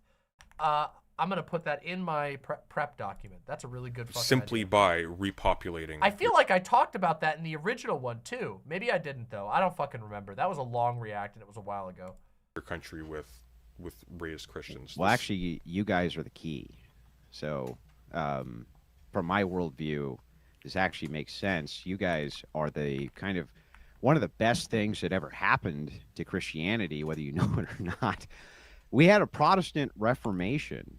The Protestant Reformation is what led to kind of all these different cults who started pushing a lot of this egalitarian principles and a lot of these kinds of degenerate principles and things like this. A lot of the sexual liberation people think come from the 60s. It really didn't. It came from the Protestant cults in the 1800s. Dude, come on. That is... Oh, this is his wife's book stuff, by the way. This is what his wife's book is about. His wife's book is about, like, oh my God. There's a part in his wife's book where she says, she's talking about references to other, to like gods, and how like feminism comes from occult practice. And at one point she's talking about Kali, the like Hindu god Kali, is like, Kali is a feminine god who cuts off the heads of men and wears the heads of men like a belt. And she, interestingly, runs around the battlefield naked and has her tongue sticking out. Wouldn't you know that the Rolling Stones, a band, you know, heart and soul of the rock and roll movement, also has as their logo the stuck out tongue, just like Kali. I'm not even joking with you. I'm paraphrasing, but that's the connection that she makes. She makes the connection that Kali sticks out her tongue, and that rock and roll was sexually degenerate, and that like some rock and roll bands reference like Hindu religion, and also that the Rolling Stones have a tongue as their icon, which is a reference to Kali. And Kali is a woman god who overpowers men. And this fundamentally shows you that feminism is actually about conquering men and women being in charge instead. Anyway, yeah. Let's continue. And they were the ones who kind of proliferated degeneracy through their kind of sexual cult behavior. You could find all sorts of references to this. My wife's book, Occult Feminism, she tracked all of these different independent cults down. Hey, there it is. There it is. There's the plug. Even which existed in New York, and their sexual practices, which were absolute insanity. This Reformation happened because the Catholic Church, which was not in unison with the Orthodox Church, the Eastern Church, they were doing things they weren't supposed to do. And so, of course, Martin Luther broke away from that. But remember that this was recent. The Protestant Reformation was recent.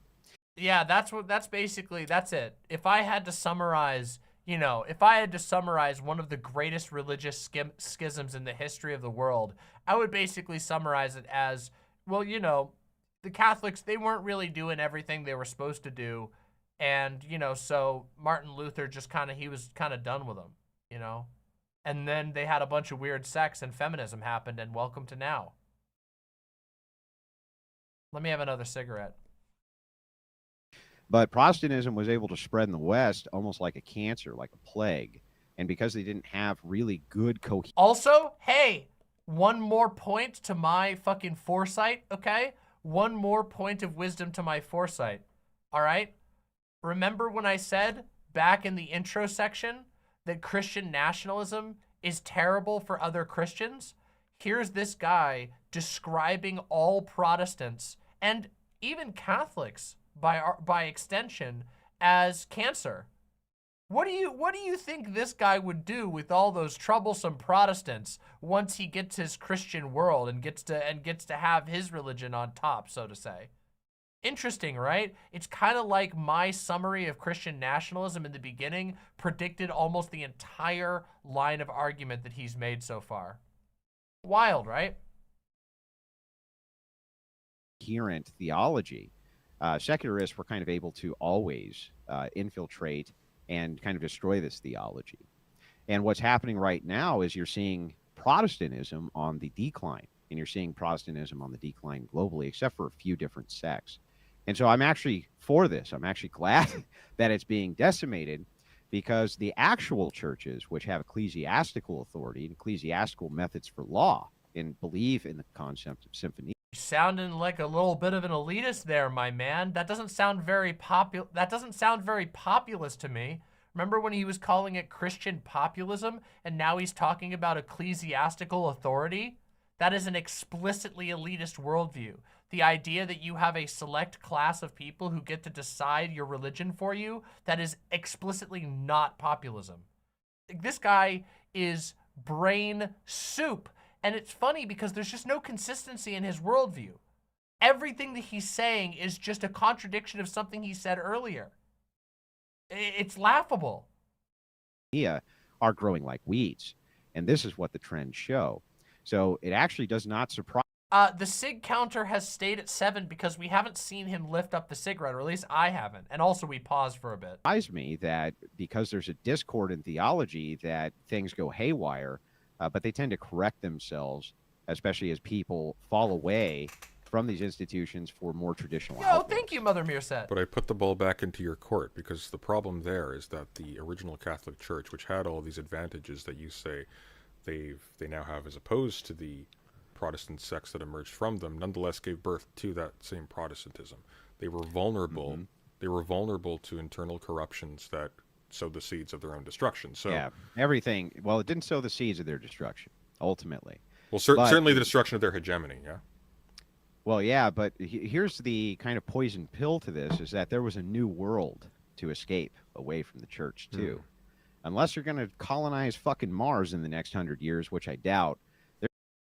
The colonizing of the new world saved the Catholics, not the other way around. The colonization of the new world acted as a pressure release valve, because otherwise further open conflict between Protestants and Catholics would have continued. There was the pressure relief valve was for the Catholic Church. The Catholic Church was wiping sweat away, going, "Oh God, thank God those Protestants went somewhere else." It wasn't the Protestants going, "Oh, thank God we can go over here." They were like, "Oh, that's convenient." And now there's an entire fucking world of Protestant nations. I don't know. This guy's got a weird worldview. It was literal centuries of bloody conflict over Protestants versus Catholics. The relief was from the Catholics. Oh, dude. Oh, God. There's no new world to escape to. You're not going to live under ocean, and you're not going to live in the clouds. You're going to be right here, and we've discovered everything on land, basically, that there is to discover. There's no new continents we're going to come across, and Antarctica is not in the next 150 years going to be populated by humanity. So there is no escape. There is no kind of Puritan running from the Anglican persecution of the church, and they're able to find brand new land in which to culminate their ideology. That's all gone. I mean, certainly, but the reason why they were that was the advantage, though, right? And this not the sole advantage. I mean, one of the reasons why, for example, they were able to take America was precisely because there was already a dominant naval power in the region. No, Like we're England was not Catholic. It was Anglican. It was Anglican, yes. But Yeah, my, but my that is Catholic. Oh, dude, they set up an anti-pope. Oh man, this guy's got the mad cope. He can't. Oh God, the brain rot, the fucking brain rot.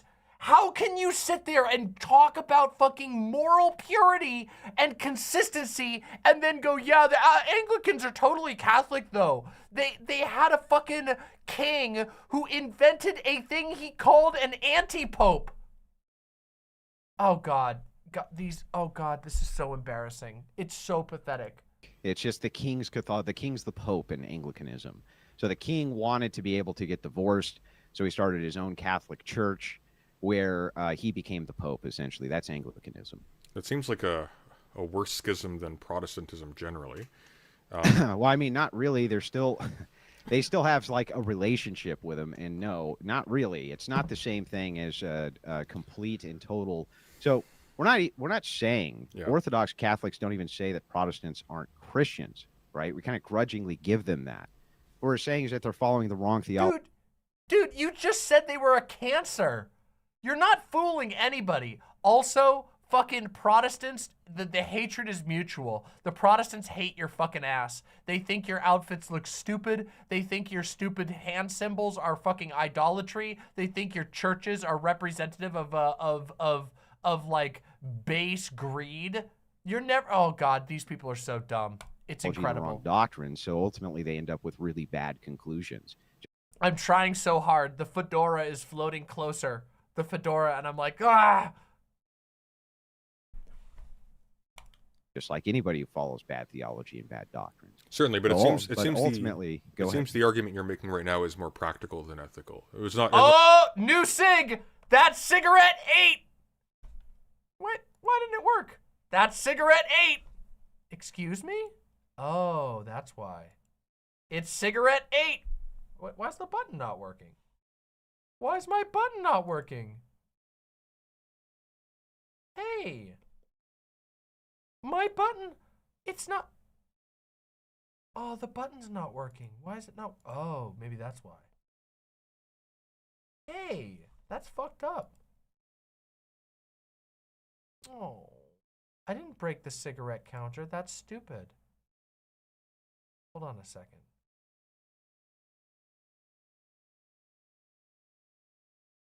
Why is it not working? That's so dumb. It should be working. Hold on. Oh, I know. I bet I know why. Wait a minute. Hold on. Is this working? No, that's working. So why isn't this one working? That doesn't make any sense. It's supposed to work.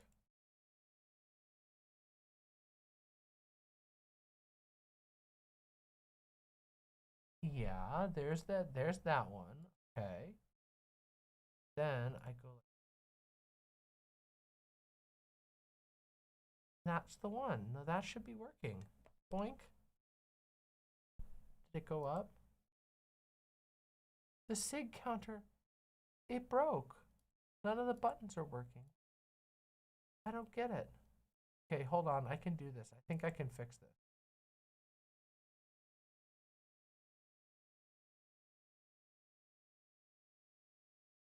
Okay, the button's just not working. Well, that stinks. But I can manually do it.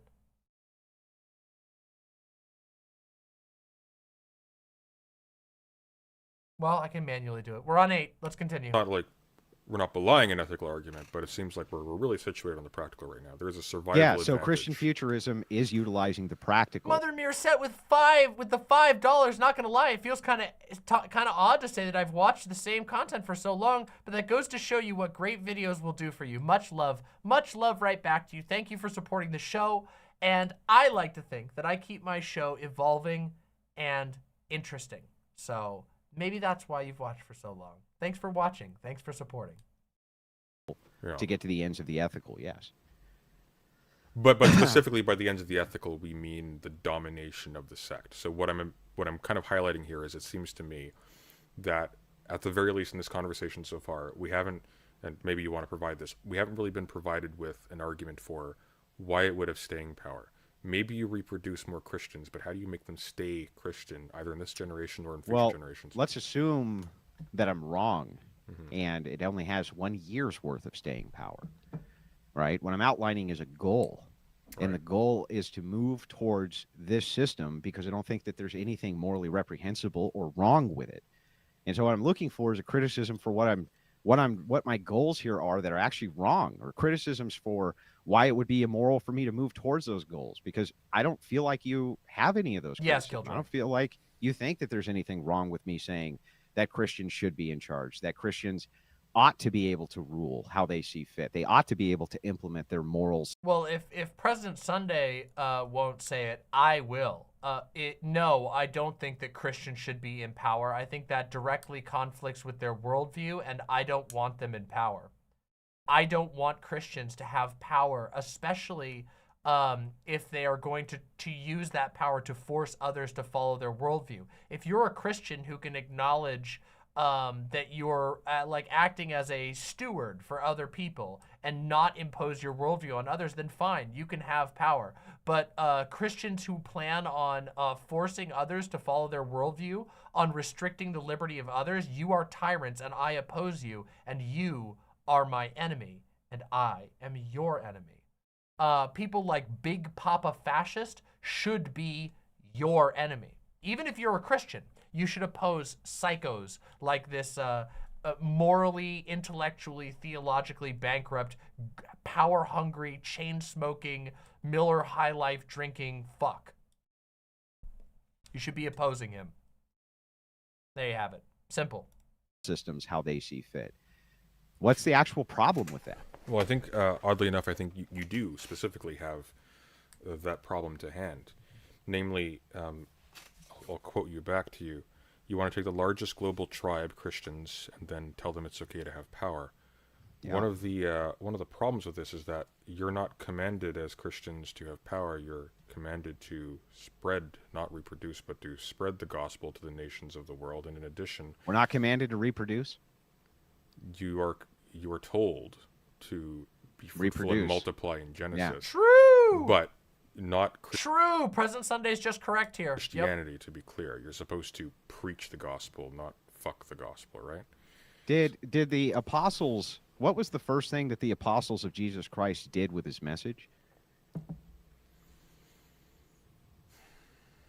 What did the first thing they did with his message? Yeah, they took it to all four corners of the earth, right? Oh yeah, that's the Great Commission. So you're talking about. I thought you were talking about particulars. Not only that, but the churches which they established gained great authority inside of those lands, didn't they? Especially in Ethiopia, places like this, the churches became dominant powers, and there was absolutely nothing wrong with that. Through the structure of the church, it's very clear that there is no problem with Christians ruling. What is the actual problem with that? And this is my issue. Jesus, the founder of your religion, the founding figure, your God, told you not to rule. Your God told you to take care of the poorest among you, to be meek, to sell your possessions so that you can continue to recruit more people. The churches that he's talking about sat and amassed wealth. They centralized power. They did not bring new people to them. They centralized. While these churches were massing up wealth like fucking Aldrich from Dark Souls 3, just eating up corpses, fattening themselves, okay? While they did that, there were people all around the world who were lacking the word of God. That should be the Christian perspective. If you are a real, true believer Christian, you should acknowledge that these churches became sedentary. They gave up the commission that was given to them by God so that they could build a kingdom on earth for themselves. They abandoned the project for the kingdom of God. For all of those Roman Catholics building up their cathedrals, there were 100,000 people in another country that had never heard the word of God who could not get it. And they'll always mad cope about this. But the reality is that this guy is a motherfucking hypocrite who doesn't believe in the religion he says he does.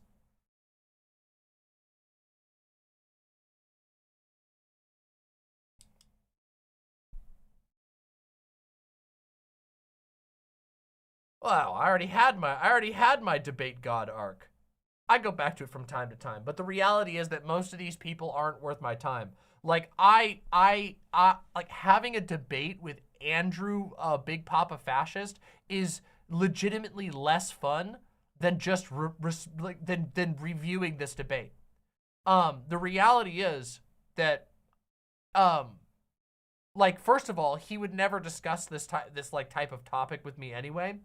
I've already argued with him in the past, and it was a easy peasy ride. And tons of other people simply avoid having debates with me.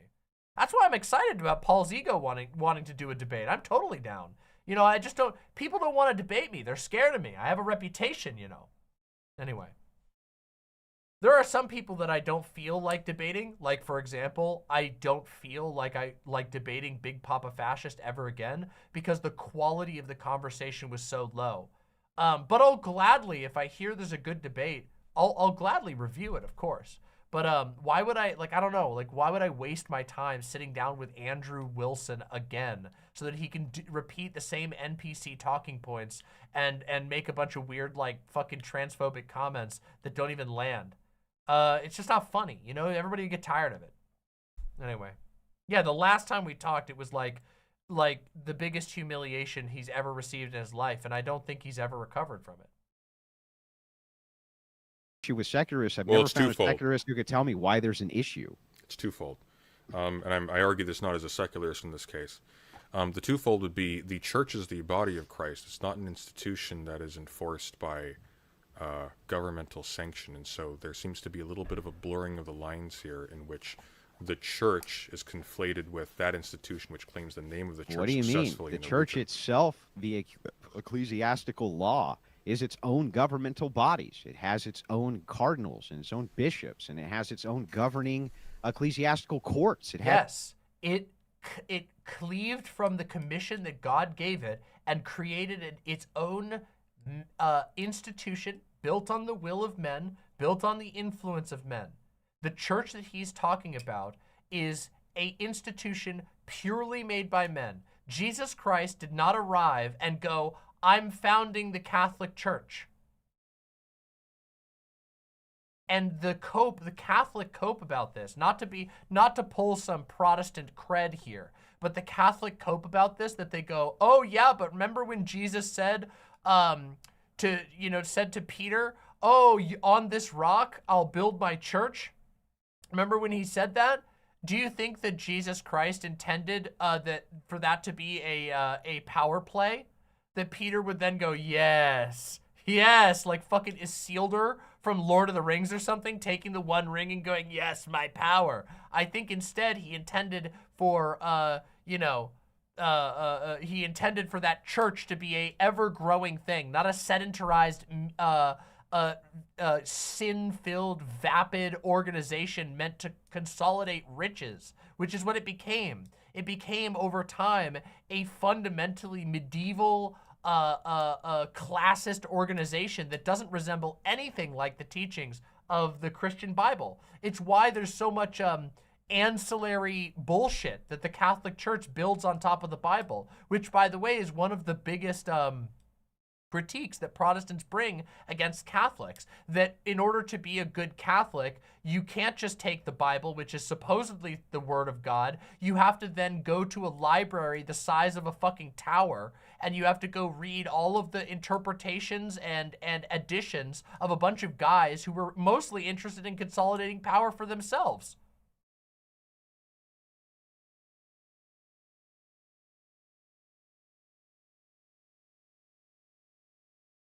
Thank you very, very much for the gifted sub, Uncle Gumball.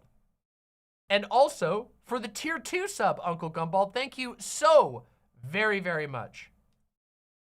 Big Papa Fascist knows his way of thinking is dying now more than any time in history, and it scares the hell out of him. And I am all here for it. Yes, abso-fucking-lutely. He does know it. He knows that his Eastern Orthodox is not actually growing, that no matter how many kids he tries to have, no matter how many kids he gives fucking secondhand lung cancer to by smoking 6 packs a day indoors, it's not actually going to change the fact that people that without like making a nightmare society where he isolates from the rest of the world and then you know, ultimately leads to a fucking inbred splinter group that lives in the jungle.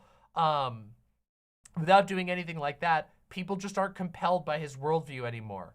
There are other ideas that are accessible. People know how to read. Now, of course, in his ideal world, he would be able, you know, it would be like these splinter groups, like the Mennonites that literally live in the jungle and don't teach women how to read and don't teach their kids how to read, because that's the best way that they insulate them from ever discovering anything other than their shitty, malformed worldview.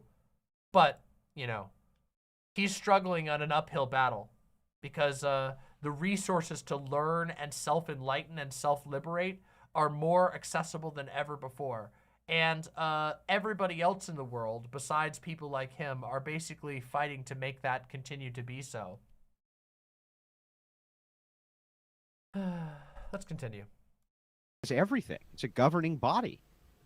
And these systems were laid down almost at the foundation, and then through multiple ecumenical councils were refined. So no, Well, no, because it had authority forever. Well, slow down. It had the power, for example, to determine its own doctrine and how it inducted and how it selected its members and how it chose to go about its business of wait, hold on. Did he just do a new sig? Is this a new sig or an old one? Ooh, I can't tell. It looks like a new one. And how it I didn't chose see to him go light about it its though. business of We'll be generous. organizing and teaching and so on and so forth. But it didn't have the power over life, death, and mammon that, for example, a modern state has. And I think one of the things you're up against here is that yes, when you are it did. committed, look at the Justinian Code, and when Christianity took over the Byzantine Empire, did Christianity take over the empire? Or did the empire take over Christianity? That's a banger question, President Sunday. Literally true. And the answer is obvious. The empire took over Christianity. It's unbelievably obvious that over time that government, the levers of power of humanity recognized that the church could be used to their own ends, that they could turn it into an institution for control, and they did. No, oh, he's mad. That bothered him. That shocked him. Definitely Christianity took over the empire for sure. And the Justinian Code, which is implemented there, they absolutely for 1100 years ruled. But the church took on the specific ranking structure that you're referring to. It took that on from the Romans. They didn't have those same rankings prior to that. This was the original apostles were bishops. You know what I mean? Like, what do you mean? Well, the No, they were made bishops in the future. They did not call themselves bishops. To be referred to as such, but they weren't. Yeah, listen, they clearly there's a hierarchical order. Catholic Cope. This is Catholic Cope. Oh man, this guy would get obliterated by a serious Protestant. Catholic Cope. You love to see it. Oh, whoo! When you borrow from fucking Roman bureaucratic military organization for your peaceful religion because you actually really just want power and you really want to be able to do what the Romans did. Oh, sucks to be you. Sucks when you abandon your actual God so that you can fit in better among the power structures of the Roman Empire. Ooh. Within Christianity has been since there's a reason why there's no reference in the New Testament. I thought that BPF was Orthodox, yes, but remember that the Orthodox Church and the Catholics made an agreement. They made a peace treaty that said that they would consider each other valid. You're so heckin' valid. That's basically what the Catholic Church did. The Catholic Church was like, oh shit, we can't actually get rid of the Orthodox. And the Orthodox were like, oh shit, we can't actually get rid of the Roman Catholics, even though we hate each other and completely disagree and certain parts of our beliefs are like not congruous. Well, you're so heckin' valid. Let's make a peace treaty and we'll just have, it's like, you know how Comcast, you know how like, what are the two ones, the big internet companies, Comcast and AT&T or Verizon? You know how they agreed like, okay, Comcast won't go into Philadelphia, AT&T won't go into Boston, and then they do a handshake. That's literally what the Roman Catholics and the Eastern Orthodox did. They're like, Okay, you have your territory and we have ours. Okay, let's agree. Let's be besties now. It was the biggest, like, sweeping their religious differences under the rug in the history of the world. And they did it because it was mutually convenient for political power. Yes, and also he would get obliterated by a serious Catholic as well. Like the Catholics who are... Okay, here's another secret too. When nobody's looking, when they think they're among like minds, they all shit talk each other. Like Catholics don't fucking, they're like, oh yeah, you know, we agreed. We said that the we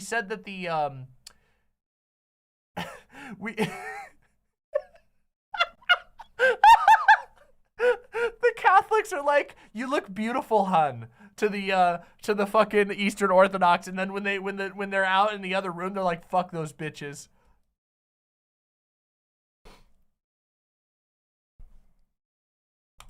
So heckin' valid. What do you mean? What are you Yeah, talking about? Somniostatic. The apostles, maybe I'm mistaken about this, but I don't believe they were actually referred to in the actual. It's that comic. It's that one. It's that you look good. You look valid comic, but it's just like in the first one, it's like they're wearing the Roman Catholic like Monsignor robe with the little thing, and then in the second panel, they've got the Eastern Orthodox like gilded dress with the funky hat and the big beard. You look good. Second panel, you look valid. Oh man. Texts of the New Testament as bishops. I think these were. Yeah, but listen. Like for example, like the first pope, for instance, that is that's a that happened way retroactive later. execution. There's Yes. there was never a pope. There was never supposed to be a pope. What I mean though is that, well, case in point, if you will, if we're going to accept that as a thesis. I mean, like, one of the problems you're looking at there is the organizational structure, therefore, seems to ape not the early church, but the actual structure of Roman rule. In which case, I ask again, does it not seem like the spirit of the Roman Empire has overcome the church in this case? It seems like its form and its structure and how it behaves is like an imperial cult more than the house churches that gave birth to it. Yeah. Like like right now you have a situation where you have the Vatican in charge of a I just pulled it up. state. In Paul's last letter, yeah, he did mention a bishop. Did he mention a bishop? Yeah. Was that a translational choice by the editor, or? I mean, it may have Doesn't been matter. It's referring to the same thing that we're referring to, right? Well, it's the reference to station. Like, well, here's that's the what we're talking about. Sure, but here's the catch. What a station means is going to be massively inflected by whether or not, for example, you refer to a pope as a pope or a pope as a president, yeah? Or well, let's assume, okay, hang on. An let's apostle as a pope, as it were. Let's assume it's all bullshit and it's all fake. Like, it's all Oh, I'm actually relying on it not let's just being assume so. it, though. Let's just assume it. But I'd rather not. Give But me the continue, most please. granted argument I possibly could is it's all right. made up and fake, right? What would be the actual moral objection to Christians ruling? What would be the actual moral problem with that? I'm so interested to see what President Sunday says. I want to make an argument here. Well, there wouldn't be one from the outside, but internally you're contradicting your own ethical system. I don't see how. You haven't shown me a contradiction. Well, I was about to. For sure. I was about Go to. ahead. Very quickly. Cigarette 8. Wait, because cigarette I was elaborating 9. on the first point I brought up. Cigarette 9. That's cigarette 9. We caught him lighting up cigarette 9. 1 hour, 9 cigarettes. Absolutely fucking wild, my man. Holy shit. Telling the largest global tribe it's okay to take power. There is an His god truly is Marlboro. Nicotine is this man's god. The commandment. Look, far less ambiguous than the ranking system of the church fathers or what have you. That you are supposed to love your neighbor as yourself and to love even your enemies. And in fact, to give your coat to the poor man is to give it to God. And it seems to me that one of the fatal flaws. No, that's not a command. Listen, there's 2 commandments. 2 Jesus' commandments. Love what the are Lord your they? God, with all your heart, And soul, then the and second mind, one and to love your is- neighbor as yourself. Right. You But don't here's need the to- rub. You're adding. But here's the rub. Those. Well, I'm not actually, because here's the rub. Christ is very explicit. When you give your coat to somebody who has not, it is as if you are giving it to me. Therefore, how you love God is by way of loving your neighbor. God being love, of course, this seems to follow. Yeah, but listen, if you're going to love your neighbor as you love yourself, okay, And your enemy, and you have to love your enemies too. Are you saying that you think that means that you must permit your neighbor to hurt you, harm Big you, Papa fascist oppress right you, now. destroy? Is that what you think that means? I think it would be deeply perverse, given that the nature of state power is inherently based upon corporeal violence and the capacity to exert a massive amount of military force, for a God who said that he who lives by the sword shall die by the sword, to doom his own church to that fate. That doesn't make a lot of sense to me. That seems like it a makes way contradiction. more sense to just let the state run amok, absent any form of ethical fucking controls and any type of guardrails. So instead, we allow the state to have all of this force and all this power and all this military might, but we don't give them any of the kind of ethical grounding which would be necessary for them to actually utilize it correctly. No, the true Christian argument is, and I mean this, the true Christian argument is more akin to the anarchist argument, which is that, which by the way is why there is a subsect of Christian anarchism, because in the early church they acknowledged that the power, the like levers of power operated by the state were in fundamental disagreement with their worldview. So what he's saying here is, oh, you're just supposed to let the state, run without any Christian guardrails? No, the Christian position would be that you are supposed to undermine the state as it is an institution of man, that it should be undone. You should be working at every point to disempower the state, that the state should be disassembled. It should not exist. That would be the correct, like the true Christian position. If you go back to the teachings of Jesus, you would see you are not Christians. I mean, even you could go so simple as him saying, render unto Caesar what is Caesar's. Christians are not supposed to get involved in the affairs of the state. They are supposed to abandon it. Let go of the money that Caesar put his face on. Do not use this shit. Abandon that shit. Leave it aside. Focus on feeding the world and turning people to God. But this guy doesn't give a shit because all he cares about is power. Because fundamentally, he is a fearful man. He is a man who is scared at all moments. He's scared of being replaced. He's scared of a world that doesn't believe in what he believes in. And he has no faith in God to deliver him. And of course he believes in cigarettes. That's true. Your cheek and give him your coat also. So basically they can do whatever they want to you, is what you're saying. That's what God says. No, that's not what God says. That's ridiculous. Well, he said turn the other cheek. He didn't say turn the other cheek to better reach your revolver. Sola made it up scriptura. Turn the other cheek is talking about revenge. It's no longer an eye for an eye because that's revenge. Now it's turn the other cheek. It means that you can no longer go and get revenge for a person. Because it used to literally be, if somebody took your eye, you could go take their eye. If somebody took your ear, you could take their... Huh? This guy is full of shit. By the way, this is just blatantly full of shit. Oh God, I don't even know where to begin with this. Like, he's citing fucking the Hammurabi's code of an eye for an eye. Like, newsflash, they didn't fucking follow Hammurabi's code, okay? There was an entire system of law followed by Jews at that time, okay?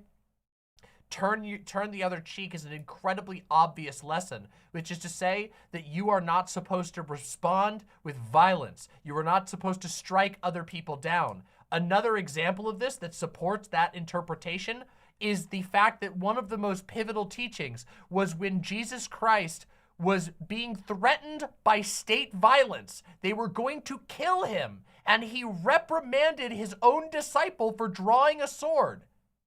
He said, do not draw your sword, for those who live by the sword shall die by the sword.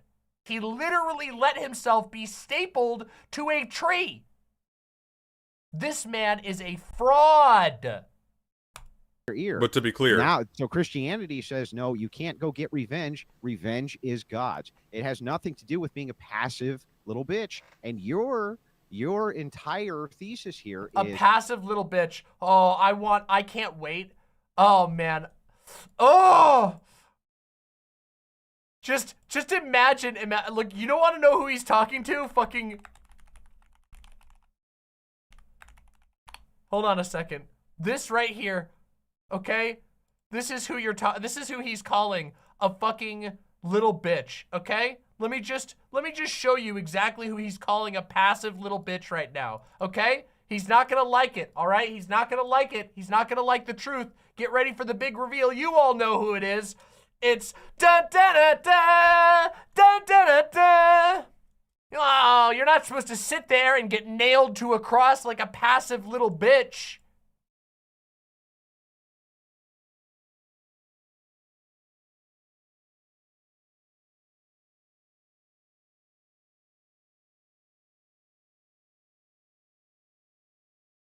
Oh my God.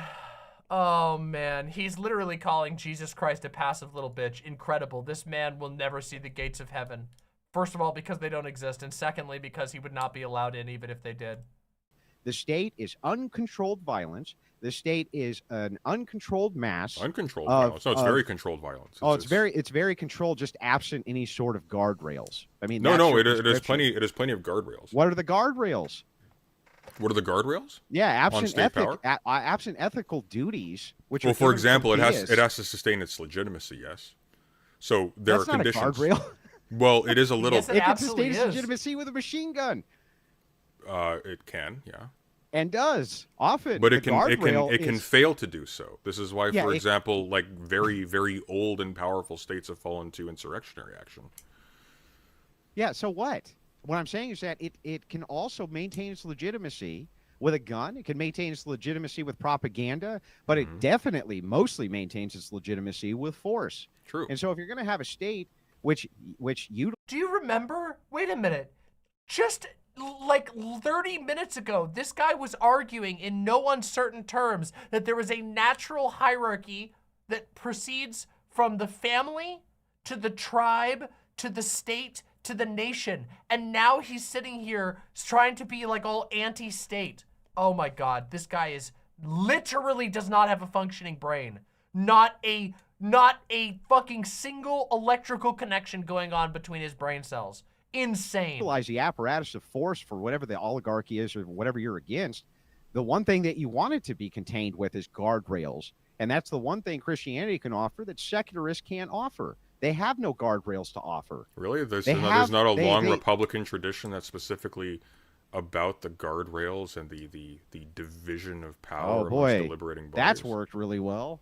He's not, Lauren X. Pandamus says he's not anti-state, he's pro-state violence. Yes, he is, but he will pretend to make anti-state arguments when he needs to devalue the idea of any other state except for a Christian state.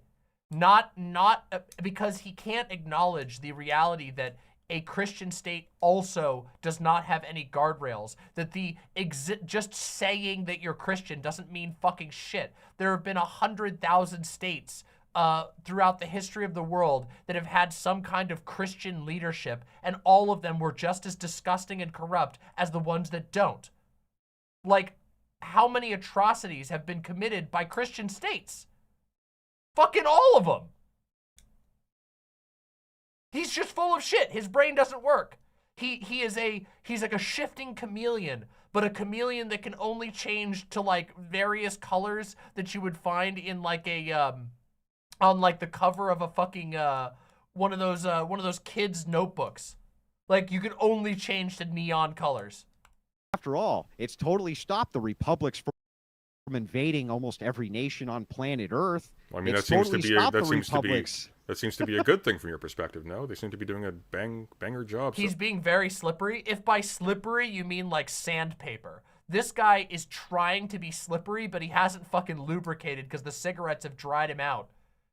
He's about as fucking slippery as the Sahara. Okay. So far. Why would that be a good thing from my perspective? Because that makes no sense. Well, because you rate success by the ability to essentially, given that states are ruled by force and are defined by force, the ability to militarily conquer the world. Why would that? That has nothing to do with my position. Saying that people. Well, that's what it means to take. That's what it means to take power, Andrew. No, it doesn't. It doesn't mean to take power that you must necessarily invade other nations or have some kind of imperial device behind what it is that you're doing. None of those things are necessary for you to maintain power. Well, you're trying to take power where you have no power. How is that unimperialistic? Why would that be imperialistic? Then I guess Well, that we would be haven't reduced to specified. nobody can ever have power. Well, we haven't specified a nation right now either. Yes, like we're talking from two different countries, same continent maybe, but like we haven't specified that. No, nation, I just want the America to be governed by more. A natural extension of a tribe. Is it? Yeah. How do you figure? Because you can, the way that I see it anyway, going back from the historical standard, everything from Greece on was a series of nations and small states. City-states were basically nations. They were nations unto themselves, but the world was much smaller. But by So nation, all surely, these by things- nation, surely you don't mean a melting pot, though, of people who are only associated by way of a formal identity. Yeah, we're not just talking about people. Sometimes they're melting pots. Sometimes they're not. So, okay, so help me understand this. President Sunday is a Canadian. Oh, Canada,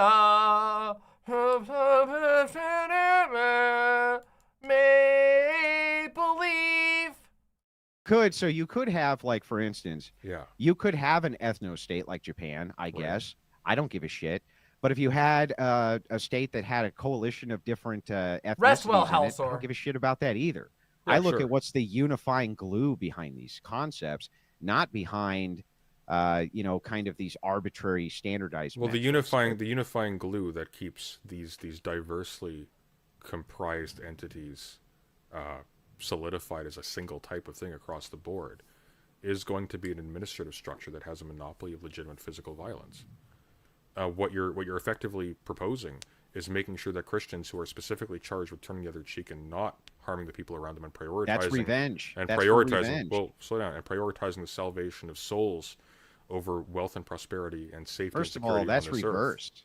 What I'm What is saying is that if Christians are in power, right, not only are they able to create that sort of restraint on the state, which you would deem as being necessary, but on top of that, what I'm saying is that they don't and they haven't. In fact, if you look at the history of the fucking Catholic Church, almost the entire history of the Catholic Church is the Catholic Church explicitly collaborating with various states, literally using various states to wage war so that the Catholic Church can pretend that it's not engaged in the business of war making. But it is. Through proxies. Bankrupt. Also his going, oh, it's not, it's revenge. That's about revenge. Dude, come on. That's mad fucking cope. Everyone knows it. Even other Christians know that you're coping. Turn the other cheek isn't about fucking revenge. It's about being meek. It's about the thing that Jesus harped on all over the place about. It's about being basically a pacifist to a fault. Because you're supposed to trust God to deal with your problems. You're supposed to trust that God has a plan for you. You are supposed to sit there and take it. When you're talking about turn the other cheek, you seem to think that it's some sort of passive thing. It's Oh no, not you got me passivity. backwards. You got me backwards there. See, I'm not saying that they wouldn't be able to put a restraint on the state. What I'm saying is that being in power, they would now be in the position to defend the state itself against the people. Yeah, what's wrong with that? Well, what's wrong with that is They are the, oh my God. He just admitted that President Sunday's previous point about the empire taking over Christianity is true. Now he's just saying it out loud. Yeah, true. They would be the empire now. Oh, wait. now you precisely have Christians who are now charged with killing people and damning them That's to not eternal revenge. hellfire. That's not revenge. Who cares It's if not revenge to enforce morality. That's like saying if you have a cop who's a Christian, he's in the wrong Why occupation. did you say it was revenge? This Why man does is it an matter if idiot. it's revenge or not? Because that's the passage you're alluding to, which makes this the crux of your entire argument is turn the other cheek. And turn the other cheek is about revenge. It doesn't It's not specify. about It passivity. doesn't. Well, it doesn't actually specify revenge, does it? It doesn't say the We have reason. no. why We they have strike an you. entire holistic for this so that we understand the Old Testament's referenced by the New Testament, and this is specifically. Well, the turn the other going cheek against is New Testament. It doesn't. Yes, but the New Testament is referencing the Old Testament eye for an eye, and what it's saying is the eye for an eye. Well, your was eye's about not in your cheek, right? That was about revenge, and so Well, he the eye- says the eye instead of for- the eye for an eye. now it's Yeah. about revenge. All church doctrine from all Christian, almost all, even Protestants know that this is true. That this is not for passivity purposes. That's some weird liberal garbage for them to be able to say, if I hold a gun to your head, you have to turn your head so I can hold the gun to the other side of your head too. That's what they utilized that passage to mean. And of course it doesn't mean that. It's never meant that. Well, I mean, it wouldn't be That's very why he said, compelling "Sell if your it meant that. Yeah, that's right. That's totally true, dude. The history of Christianity doesn't have anything to do with martyrdom.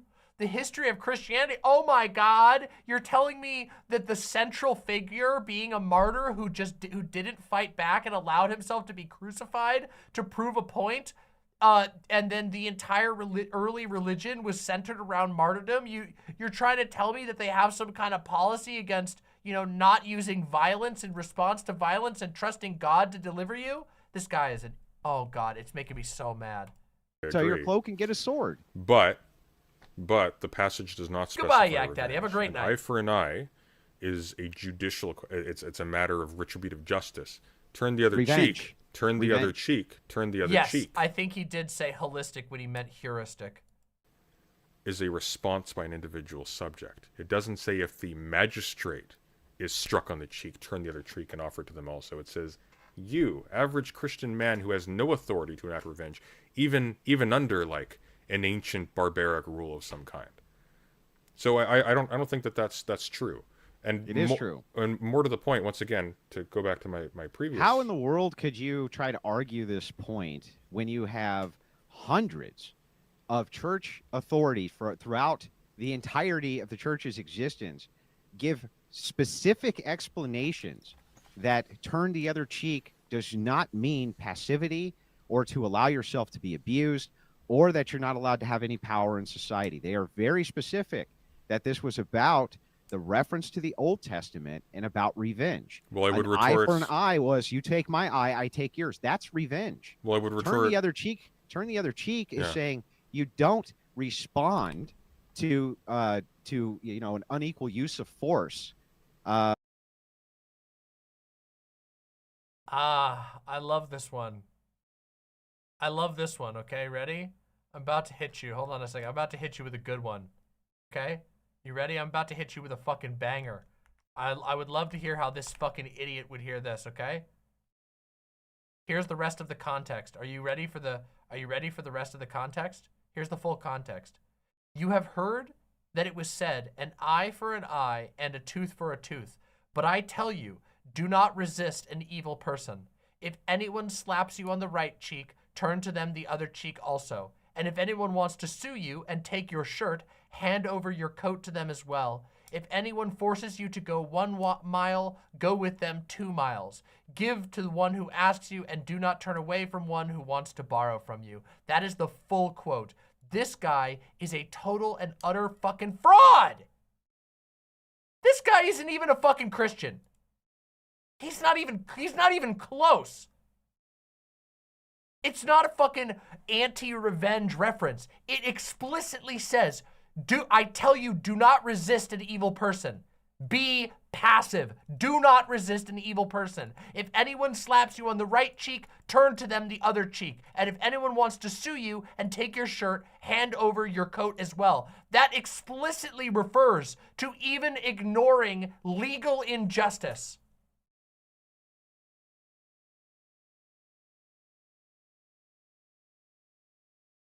But that would contradict his nationalist worldview. Almost like Big Papa Fascist is more fascist than Christian. Almost like he worships the nation and nicotine over anything else. By immediately going the kind of revenge route. But it doesn't right? say and defend yourself. But it doesn't like this. But it doesn't say, and he went onto the mountain and told his disciples, if Oh, wait, did he just light a new one? He lit a new one. We are on cigarette 10. That's right, everybody. Cigarette fucking 10. Baby! Cigarette 10! He went onto the mountain and told his disciples, if the nations of the earth use a disproportionate amount of force against you, only then do you not turn the other cheek and fight back in your defense. What he specifically says is, pretty consistently, allow your, like, this is actually the example of the apostles allowing themselves to be stoned without resistance, allowing themselves to be imprisoned without resistance. Those are martyrs. Well, you're called upon to be a martyr, sir. Yeah, and some of the best Christian saints. Arlo says, if he was a puppy girl, the amount of smoking would be hot. Wrong. If he was a puppy girl, then he would be getting put in the crate, because that is so much smoking that the puppy girl is gonna die. Saints, do you think they were martyrs? Do you think that Christian saints who were warriors who put entire towns to the sword? Do you think that Saint Helga, who went and burned down an entire... They want to die, though. Yes, and that's why they are put in the crate, so that they learn how to not die. They learn to behave. Entire city for giving offense to her husband, who's a saint in the church? Do you think that these were passive people? Because they weren't. I would retort with the Book of Revelation. Depart from me, ye never knew me. That will be said to many. Like, I mean, do puppy girls get doggy lung cancer? Apparently, the Christian fascist ones do. bare fact that these people have been inaugurated as saints. Yeah, well, let me respond that also has from claimed the name Bible of church. that the Doesn't gates of hell will never prevail against the church. Indeed, and the that is the hell essence. will never prevail I against agree. the church. I agree 100%, Andrew, but that's the essence of my argument, because Christ is very specific. Those who live, aka survive, by the sword will be killed by the sword. Ergo, if you win by taking over the swords of the earth, you have condemned, according to the words of your very God, your church to an ignominious death along the lines of a heathen warlord. No, you haven't. Fucking killer! Killer! Let's listen to that again. I want you to hear that again. This is the Present Sunday activation moment. By the sword. Aka survive by the sword will be killed by the sword. Ergo, if you win by taking over the swords of the earth, you have condemned, according to the words of your very God, your church to an ignominious death along the lines of a heathen warlord. No, you haven't. That's ridiculous. Oh, I don't even have a sound effect for this. We need a cope one. Okay, that's it. Next stream, I am getting the cope button. We need a cope. Oh my God, that is the whiniest sad. No. Words of your very God, your church to an ignominious death along the lines of a heathen warlord. No, you haven't. That's ridiculous. That's ridiculous. No, I haven't. I haven't condemned my belief system. The Christians have had entire nations and empires which they have been in control of, where they've been in charge of the sword. Doesn't mean that they have to use the sword for unrighteous means.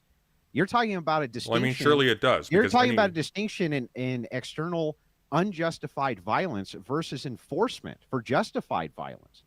There is justified violence, and Christians will never tell you that there isn't. And enforcement is justified violence. Well, you're speaking to one just now. Of course, enforcement I'm referring directly to the words of Christ specifically. You are not even entitled to defend God Himself with a sword. You don't have the ecclesiastical authority. But I tell you, these are the words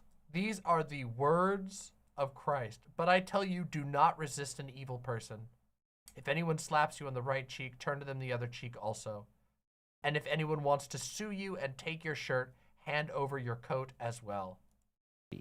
Nor do you have the biblical training which is necessary to make these kinds of claims. You're essentially using sola scriptura. So let me ask you. Bitch boy. He's fallen back. What happened to the Christian populism, my dude? Now you gotta go, oh no, Daddy Bishop, save me. Daddy Bishop, he doesn't, that man is making points about the scripture without having the hat. He doesn't have the talking hat. Elitist in the house. No, not at all. If you're not using sola scriptura, then give me an external reference from the church which backs up your claim. Well, give me an external reference from the church which validates any of the other words of Don't Scripture answer my question with a question. Answer my question. Well, it's actually asking your demand with a demand. Can you give me an external source that backs up your claim that turn the other cheek means Christians are supposed to be passive and allow themselves to never be in power and only secular? Dude, I tell you, do not resist an evil person. If anyone wants to sue you and take your shirt, hand over your coat as well. If anyone forces you to go 1 mile, go with them 2 miles. could not be more blatant. It literally could not be more blatant. Oh, sorry. I was reading from the gay version of the Bible, the New International Version. Let me get a classic one. Ooh, let's see. What's good enough? You want to see? Do we got a? Ooh, let's see. Do we got a Catholic version? Let me see. Let me get the Catholic one. We got the Holman Christian. Wait, that's the Christian Standard Bible. Where's the Catholic one? Hold on a second. Wait, what does the? Let's get the one from his version.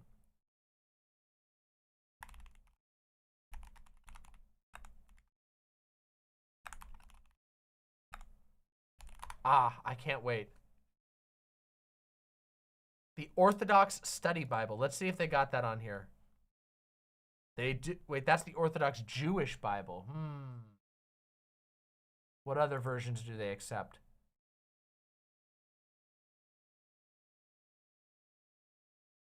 Let me find out.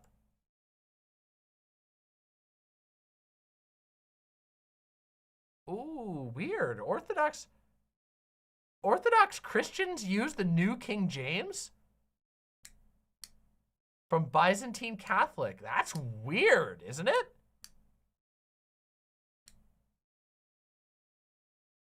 The NRSV is banned, so it's got to be New King James. That's what the Byzantine Catholics.org says.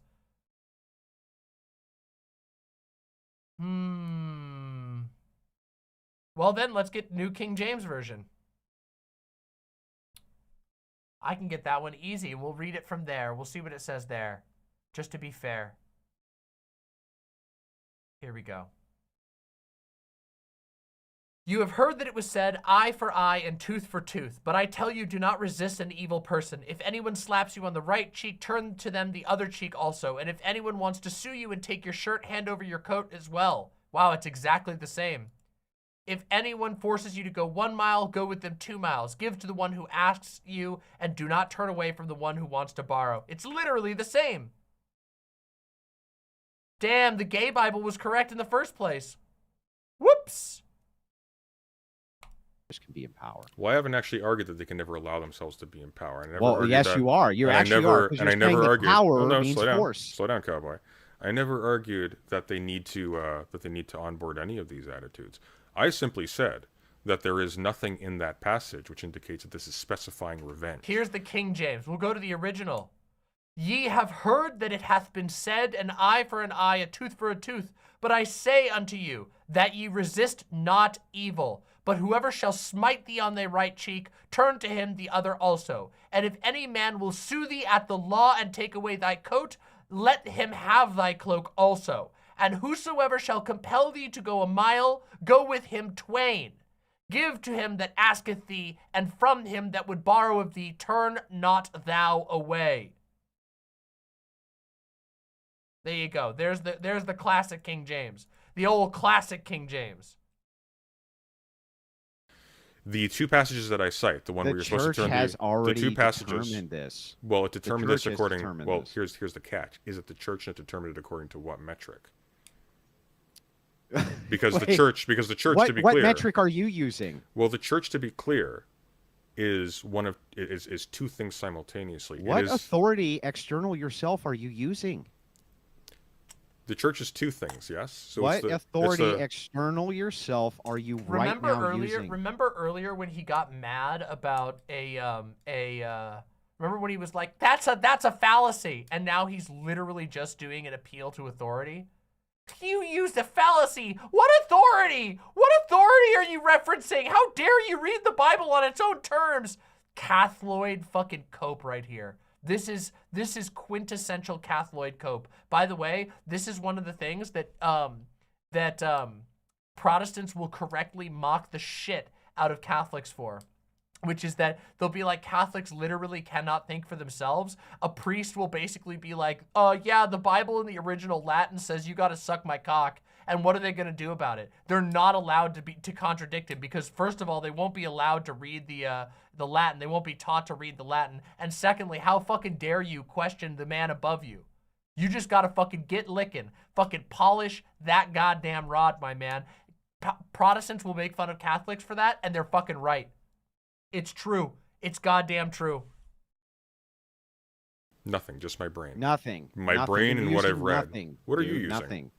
Right now, I'm telling you. All of the Protestants listening to this argument right now are like, our God is an awesome God. He reigns from heaven above. Your priests will tell you to suck their dicks, but our God is an awesome God.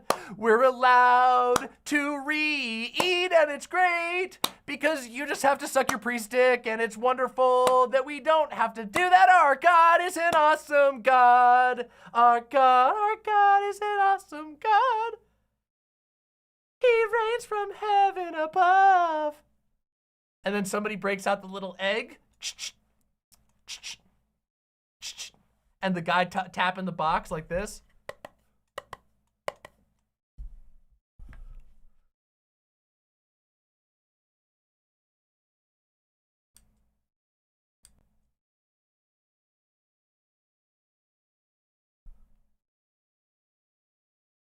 Oh, do we have the old clip of me making fun of the Catholics? Oh, we do, don't we? We got it, don't we? Yeah, we do. Hold on. Yeah, this is the preview. This is me roasting the Catholics a few months ago. The Giga Chad Cathloid, you would go, if you wanted to be the Giga Chad Cathloid, you would go,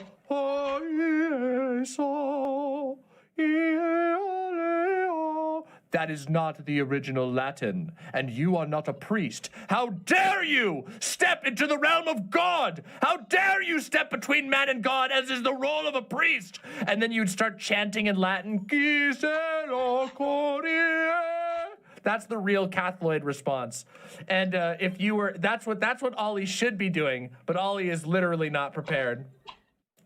True.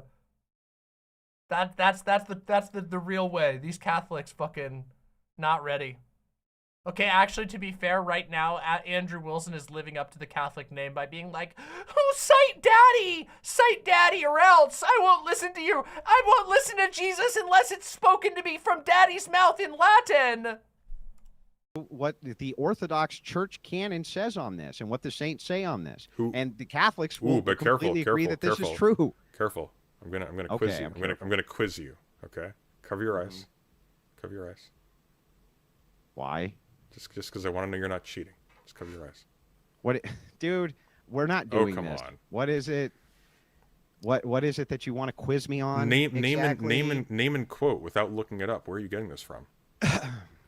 Well, I'd have to give you the reference, but I know you would. That's my point. Is if you don't have it to hand, then you're relying to give you a reference because you, like me, are relying on your memory. What every single because you like me. Said. Because Andrew, you and me are in the same boat. We're relying on memory and our own reason here. Yeah. Yeah. I don't have a church lawyer next to me verifying everything. What I'm saying is that there's an authority that I'm appealing to. I want to know what authority you're appealing to. Well, I don't acknowledge the authority of the formal church. Yes. Right. So then why would I acknowledge anything you're saying is true? Because I'm referring to the text that is authorized by your church. Okay. So the text is But you realize Andrew Wilson is not authorized to use his own faculties. That's the problem. He's not authorized to use his brain. Sunday, you've made a critical mistake. You forgot. He didn't get his permission slip from Father Doohickey. Okay? He forgot it. Authorized by the church via the interpretation of the church.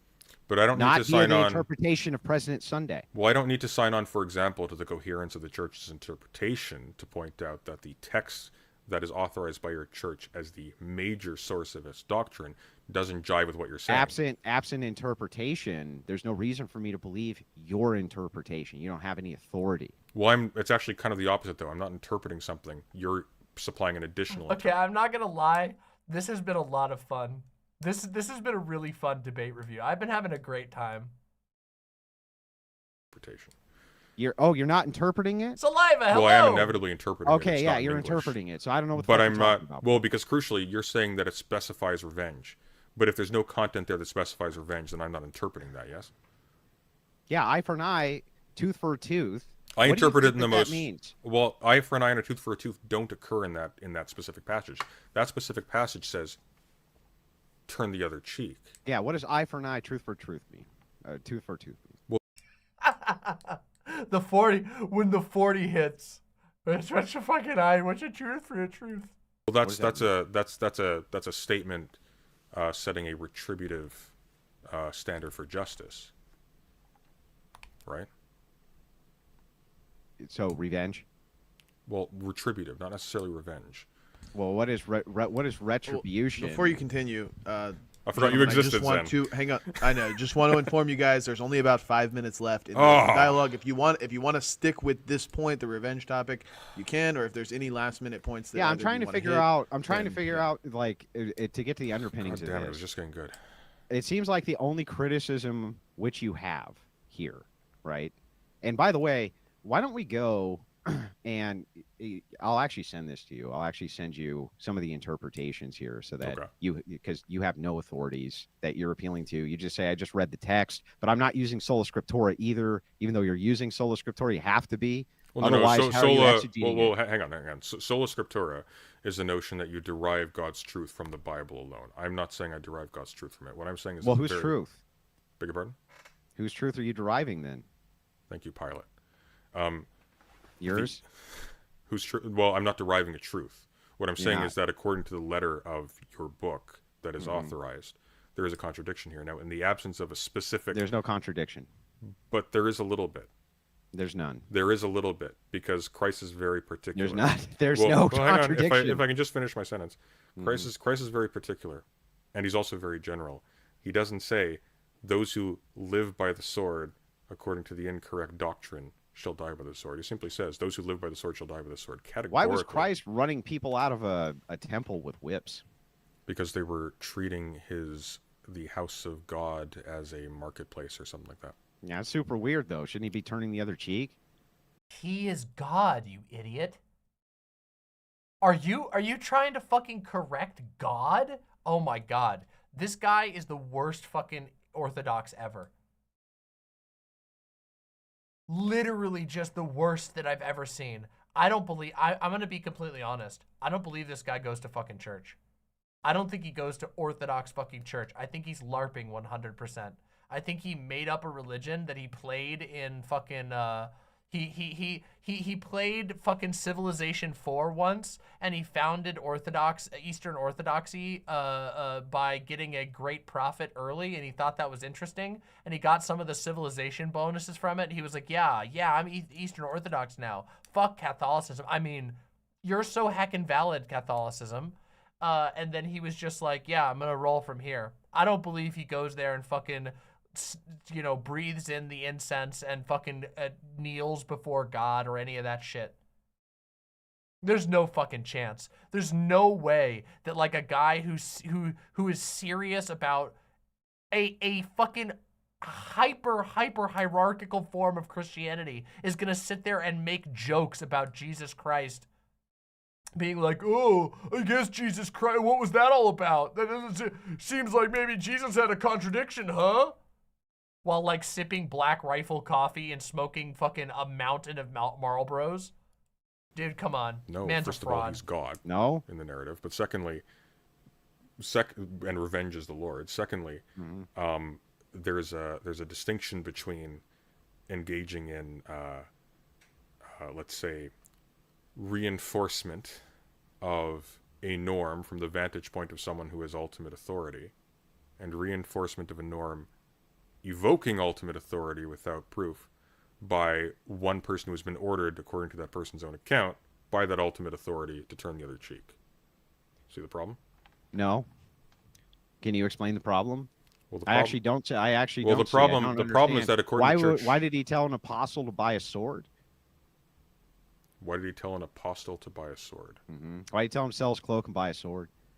Well, I don't. I'm quite don't sure. know? I'm quite sure I don't know. Yeah, you off the don't top of know my head. because this self-referencing book that self-references itself over and over and over again Yeah. has these long line of thousands of interpreters, which had created the canon, and they interpreted it so we actually know what it means, and we don't have to actually use President Sunday's version of "I read this text though, and this is what I think it means." Why would I think that anything you say that it means when clearly you don't even understand Well, what it means? which church father says it's appropriate that there is an exclusion for Christians to take state power? You can talk right now Hang to. on. Wait. Yeah, go No, ahead. it's a very simple question since you're speaking with authority, external to yourself. Which Mm-hmm. church father says that Christ is specifying those who live by the sword will die, but the sword only applies to those who seek revenge? That's not what the position is. That's a straw man. Okay, or the other one, turn the other cheek only applies to revenge. Yeah, so that was a direct, and you'll find this inside of the various canons, inside both the Orthodox Church. Well, I'm sorry, not the canons, but the various teachings inside the Orthodox Church from the saints, and you'll find it inside of And the if I Catholic look, Church, even the Catholic Church. if I look, what I will find is not just a condemnation of revenge, but a Oh, specification. Sig 11. Oh, we're on cigarette 11. Oh shit. Number 11. That this passage only refers to revenge. Yes. Well, it's not only. Well, that's the catch, though, Andrew. No, there's no catch. But there's a big catch. There's a What's really the big rub catch? there. The Okay, big what's rub the there rub? is that you're relying on violence done to someone who strikes you first being acceptable, provided it's not done as an act of revenge. However, Christ doesn't specify that you are only unable to retaliate under conditions of revenge. That would be a Yes. point against you. How so? Because if he's not specifying that point, then why is it that you wouldn't be able to use force in order to implement will? Because his statement encompasses both.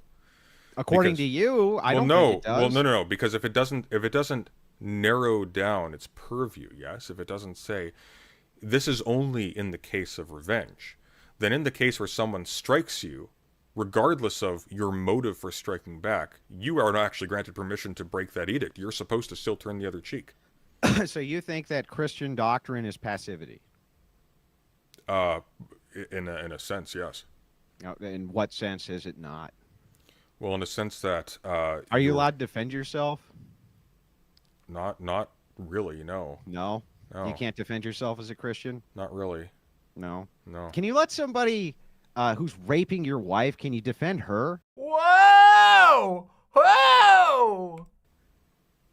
I think that's in one of those fuzzy areas. Yeah, what if they're like, what Where if it's they're like, gangbanging yeah. your kid? Can we do something about that? Yeah, you should probably kill them. Are you sure? Yeah, I'm I pretty don't. sure. I don't know. I think shouldn't we be passive? Well, I don't buy onto this. Is the thing. Yeah, this is really funny because this is where the Christian part starts to break down, and where you a sane person would break out of the Christian worldview and go, yeah, there are massive flaws in the Christian worldview. Because if you'll recall, earlier on in the Bible, in fact, in the story of Lot, very interesting little story, that one.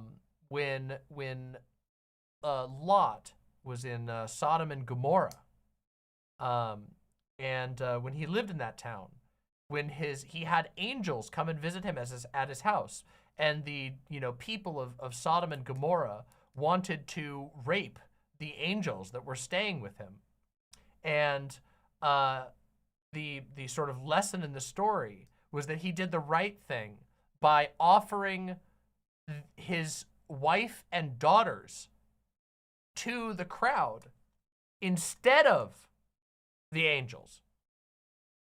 A little bit, it is a little psychotic, right? To like look back at that story and go, oh, okay, so like Lot was praised by the God of the Bible for offering to let the mob, sexually abuse his daughter and wife instead of the angels that were there as his guests. That the lesson is basically that hospitality in this, in the Old Testament belief system is so important that you should be willing to even allow a violent mob to harm your wife and daughter. And then, here's this fucking smug cigarette fucking chimney smoking motherfucker up here smugly trying to get a gotcha about whether or not you should violently kill someone who's harming your wife, when the Bible already has a story about that, and Jesus is explicitly clear in saying, do not use violence against anyone who wishes to do you harm. In fact, if we want to take Jesus at his word, you should offer to, if you want to save your wife from the situation, you should offer to give the guy, the rapist, a rusty trombone. That would be the Christian way to do things. I'm joking a little bit, but also if you want to be textually consistent, you should not only, I mean, Jesus says, if someone forces you to walk a mile, go 2. If somebody forces your wife into a situation, if you want to be a good Christian, you want to offer your asshole too. It's that simple. And everybody, this is why I'm not a fucking Christian. This is why nobody's a goddamn Christian, okay? This is why you shouldn't be a Christian, because the Christian Bible is full of contradictions and deranged and absurd situations. It is not a very good moral text on the broad, okay? It just isn't. There you have it. Let's continue. You do. I'm not bound by this. Like somebody in that position, I would do extraordinary violence. So from your purview, if somebody is raping my wife as a good Christian, I should let him. According to your Bible, you are. Oh, he's got the anime laugh. He's liking it. Oh, he's blushing. Uh-oh, he's blushing. I guess we know. I guess we've confirmed what Big Papa Fascist is into. It's all of them, isn't it? All of these conservatives, they're always cuckolds. I think that's what the church teaches. Well, I point you. What Christians believe. Well, I point you to Lot's wife, rather. Oh, hey, President Sunday brings it up too. What happened to her? Do you remember? Yeah, she got turned into a pillar of salt. Oh, concubine. Sorry, not Lot's wife. Concubine. Was it Lot? No, it was somebody else. It was. What are you? What are you getting at? I'm trying to remember the name. It might have actually been Lot still. I can't quite remember. The one who had 2 angels visit him in, like, was it Sodom or whatever? In Sodom and Gomorrah? Yeah. And he had a concubine with him. And the men of the city came. And they wanted to rape the angels? They wanted to rape the angels, sent out his wife instead, yeah. Yeah. So did he send out his wife and then himself to fight them to the death to protect his wife's honor? You mean in the case of the angels? No, I'm talking about the man. Yeah, what about it? You mean when all of the degenerates showed up to rape the angels? Yeah. Yeah, what about it? Well, it seems like he threw his wife to them, but he didn't necessarily need to do that, did he? He could have just let them rape the angels?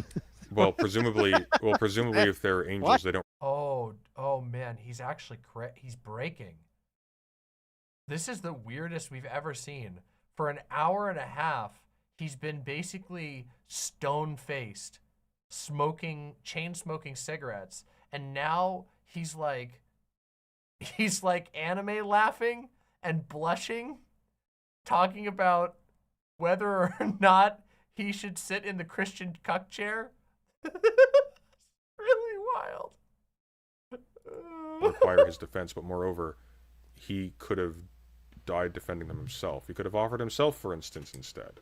What does that have to... Let's say that Lot was totally in the wrong, and I would have done the opposite thing. What does that have to do with this idea that if a man is raping my wife, that I'm supposed to, as a Christian, let him, according to President Sunday's version of turn the other cheek? You think that makes sense? No, I don't. That's why I'm... No, that's why I don't either. I think... Oh, let's see. Hold on a second.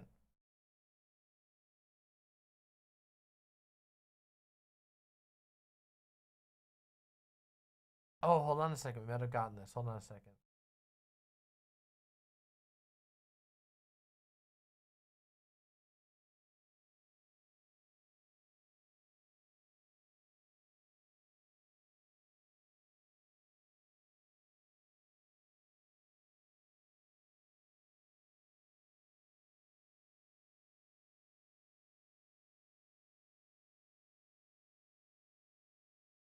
Ah, there's another story. there's a second story in Judges. The story of the Levite and his concubine. So the story goes, and I'm going to paraphrase the buildup, and then I'll read the actual thing. So a Levite travels from Bethlehem with a concubine. And while they're traveling, they stop to stay with an old man lets them stay in their house, okay? All right? So here we go. While they were enjoying themselves, some of the wicked men of the city surrounded the house. Pounding on the door, they shouted to the old man who owned the house, "Bring out the man who came to your house so we can have sex with him." The owner of the house went outside and said, "No, no, my friends, don't be so vile. Since this man is my guest, don't do this outrageous thing. Look, here is my virgin daughter and his concubine. I will bring them out to you now, and you can use them and do to them whatever you wish. But as for this man, don't do such an outrageous thing." So that's two separate points in the Bible when it is fairly explicitly endorsed that you should not use violence and you should instead offer a hole. Maybe not your hole technically, but somebody's hole. The Bible is, oh God, the Bible is so full of garbage. God, I mean, I'm not kidding you. By the way, the story is right here. It's in Judges. It's Judges 19 to 21.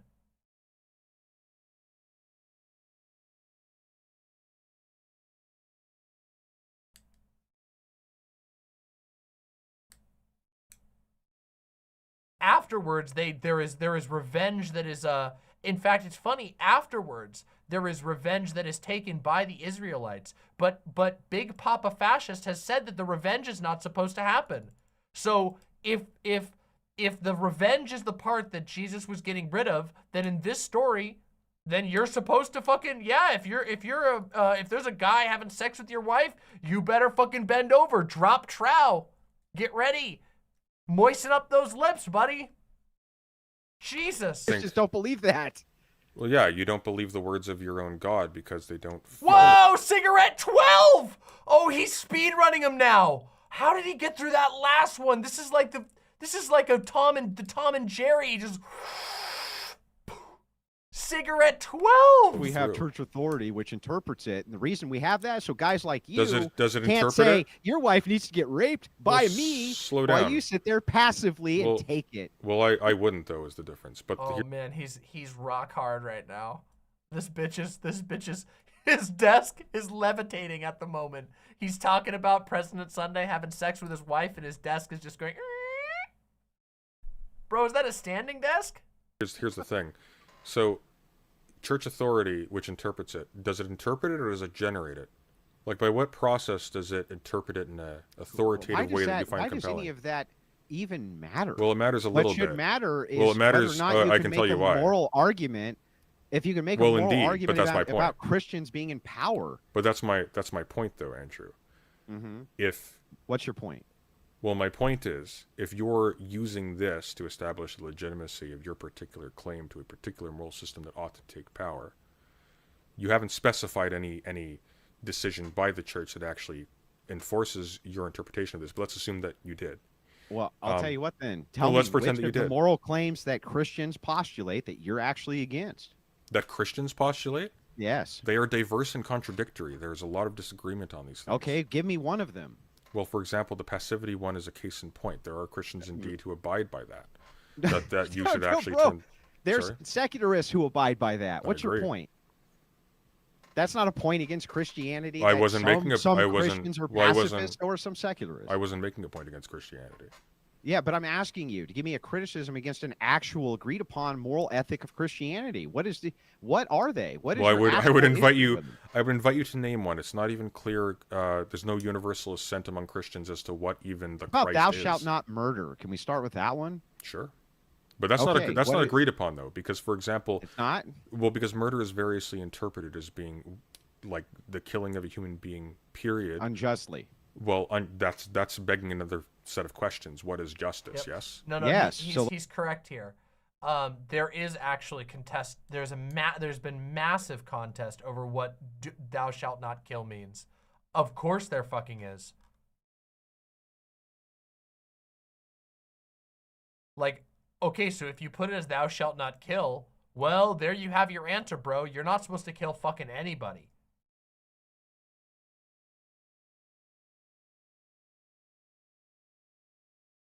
Let's get But in. then now he's changed it. Interesting. It's interesting that he got mad and said you're not allowed to interpret it, but he's actually willing to change the terminology of the Bible to fit his argument. Thou shalt not unjustly murder is what he says now. That's not what the fucking Bible says, my man. It's interesting how willing he is to editorialize the words of God, almost like he is categorically engaging in a form of antichrist behavior. That this man is essentially representative of everything that the Bible warned about in the Antichrist. Someone who would masquerade and mislead. To what is justice from the purview of a secularist? Isn't it eye for an eye? Not necessarily. There's once Well, again what like a is it? diverse array of positions. All a secularist refers to is just somebody who abides by a standard that separates the purview of the church from the purview of the public authority. Tell me, you're in your purview then, Sunday. What is justice? What is justice? Mm-hmm. I have no idea what justice is. What do you mean? Like when you say justice is. Well, when you say justice, are you talking about an order inherent in the universe? Are you talking about a set of edicts given down by God? Or are you talking about a set of conditions under which society can function? What I'm asking is, if you take an action and you say that this action is just or unjust, what do you mean by the term just, or what do you mean by the term unjust? Well, that's going to depend on the answer to my question, yes? Because if I mean that an answer why would your position depend on an answer to your question? Because I'm aware of multiple understandings of justice going back several thousand years. Well, I'm asking for yours. So, for example, well, not somebody else's. I don't possess one because I'm not arrogant enough to invent one off the top of my head at 32. So you have no sense of justice. I have a tremendous sense of justice. It gets me in a lot of trouble. Oh, well, then what is that? What is that? Yes. I have a rage response to exhibitions of gratuitous cruelty and hypocrisy that makes me make very bad business decisions as a content creator. And why is that unjust to be cruel? He's okay. Hey, that's true. He is owning up to that. He is.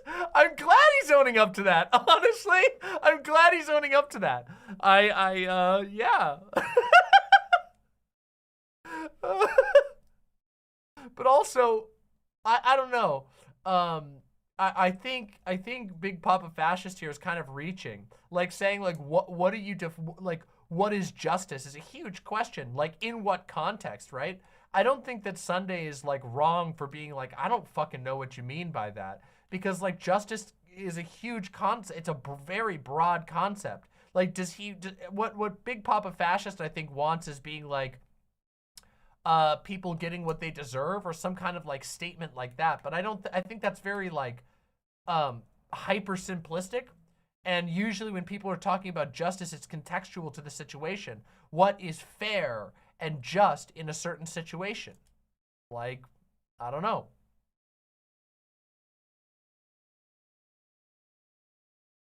Objectively?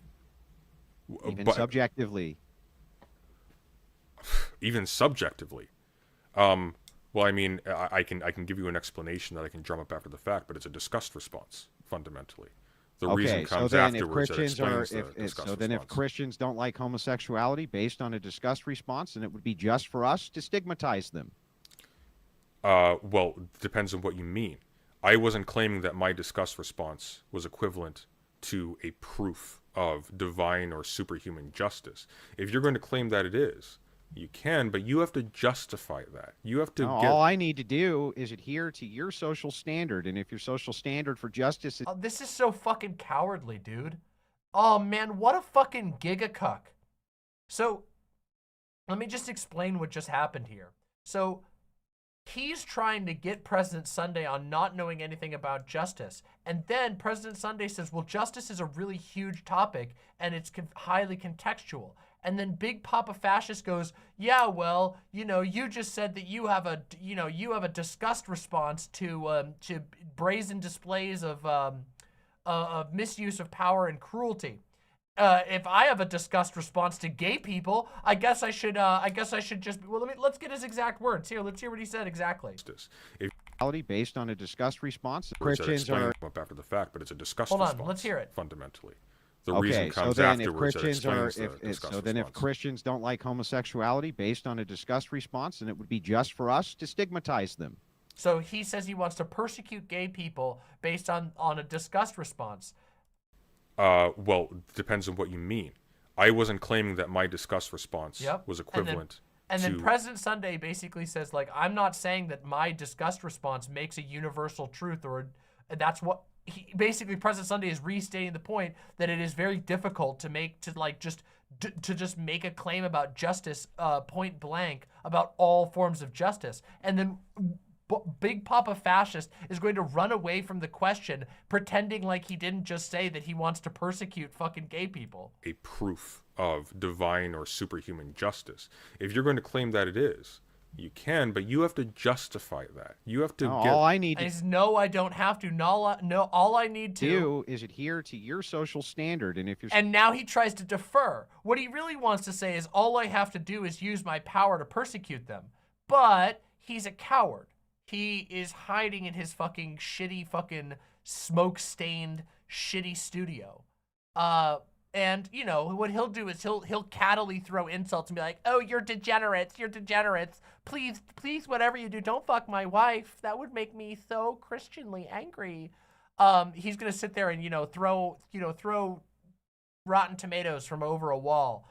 When what he's actually trying to say here is that he thinks that Christians should be able to enact a world dominance by which they persecute anyone who disagrees with them. But now he has to try and play coy and try and say, well, that's actually what you're saying. It's by your logic. You see, liberal, I've gotten you, liberal. It's by your logic, actually. When President Sunday started in the position of saying, making a universal claim to justice is really, really difficult, and I don't think I can do that off the cuff. So pathetic, so childish. social standard for justice is discussed, then you But shouldn't my have any social standard for problem. justice wasn't. Then you shouldn't have any problem with why I No, feel no, you disgusted about a conflated thing, two only things. that I do. No, you've conflated two things in a very basic way. You've confused, for example, a quote-unquote sense of justice with an extolation of an actual justice. What as does a principle in the extolation world. mean? As in extolling. Okay. That there is a thing called justice that is a measure of things in the world. Yeah. So, like in the Platonic sense, justice is things being in their proper So place hang on, and to not praise impeding highly each or other. glorify? Beg your pardon? Extol, to praise highly or glorify? Maybe that's the wrong word, but we can go with that, sure.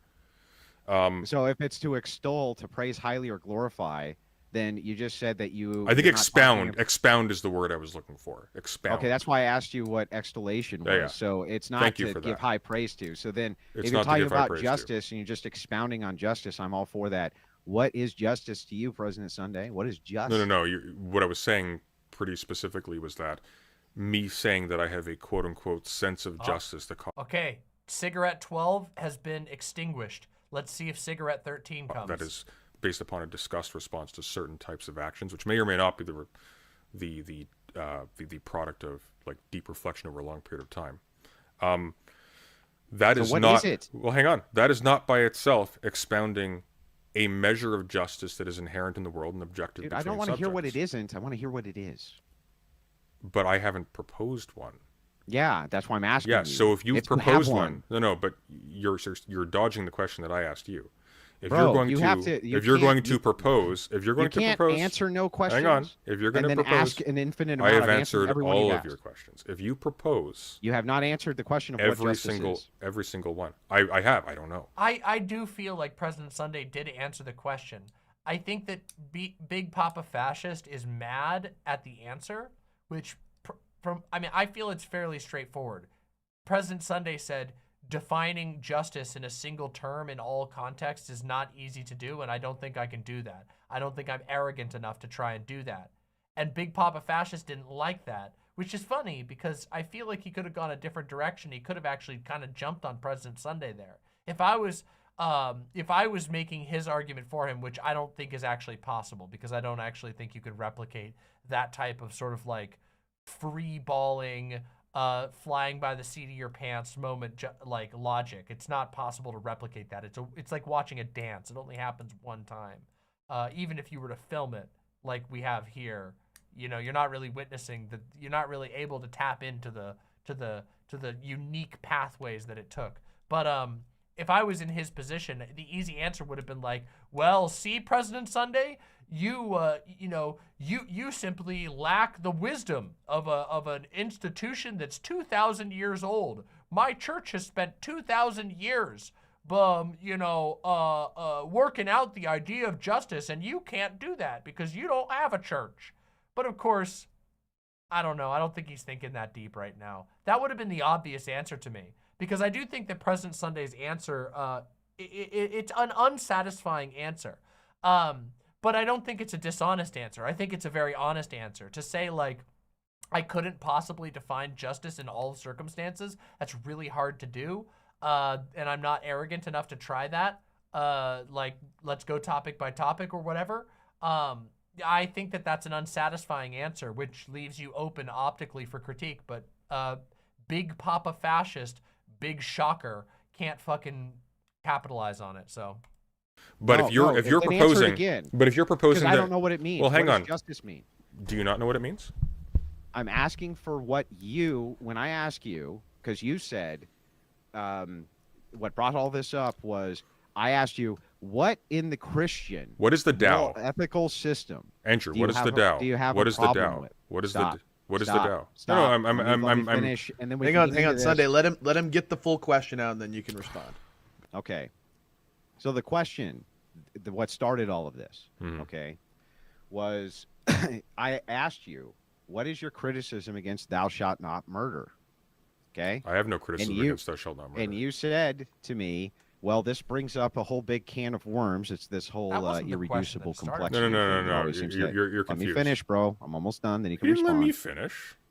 That's because I was in the middle of talking. I'm sorry I cut but you off. So was I, and you talking. cut me off too. That's the back and forth part. Yeah, but very quickly, but just a very, hang on, both of you, hang on, Andrew, make it 20 seconds. Concise. So 20 seconds. Sunday. No, because I want to let him. 20 seconds. Zen. I want to let him talk at length. I just want to make a quick point of correction.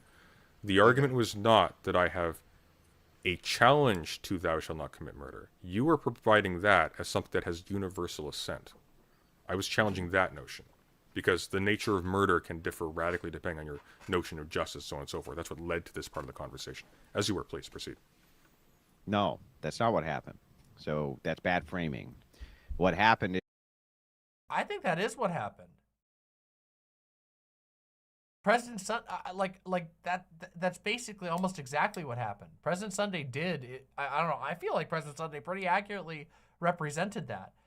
Big Papa Fascist brought up thou shalt not murder, and then President Sunday said, yeah, but people interpret that very differently. And then Big Papa Fascist proved him correct by saying, well, unjust murder. And then they spun off on this because President Sunday goes, that opens a whole can of worms about justice. And then Andrew Wilson was like, oh, yeah, well, what do you even know what justice is? Because you're a leftist and they don't believe in justice. You just like fucking people in the ass. Please don't fuck my wife. Is I asked you to give me an actual argument against Christian morals.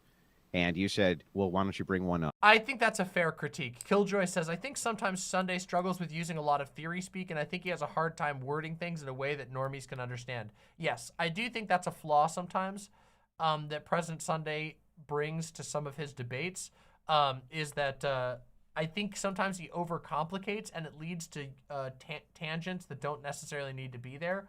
But that's just something that he can work on over time. I don't think it's like a fatal flaw. I think the biggest flaw on President Sunday in this argument has been not being positive enough, which is to say that he's played very defensively, which is very funny for us because reacting to this, I'm able to basically respond to Big Papa Fascist arguments.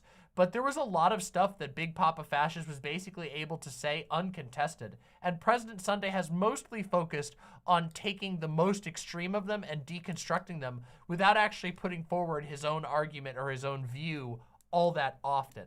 Now, to be fair, the deck is kind of stacked against President Sunday in that he's engaging with a Christian fascist, which is a pretty loaded position that has a lot of an almost fantastical amount of claims about the world.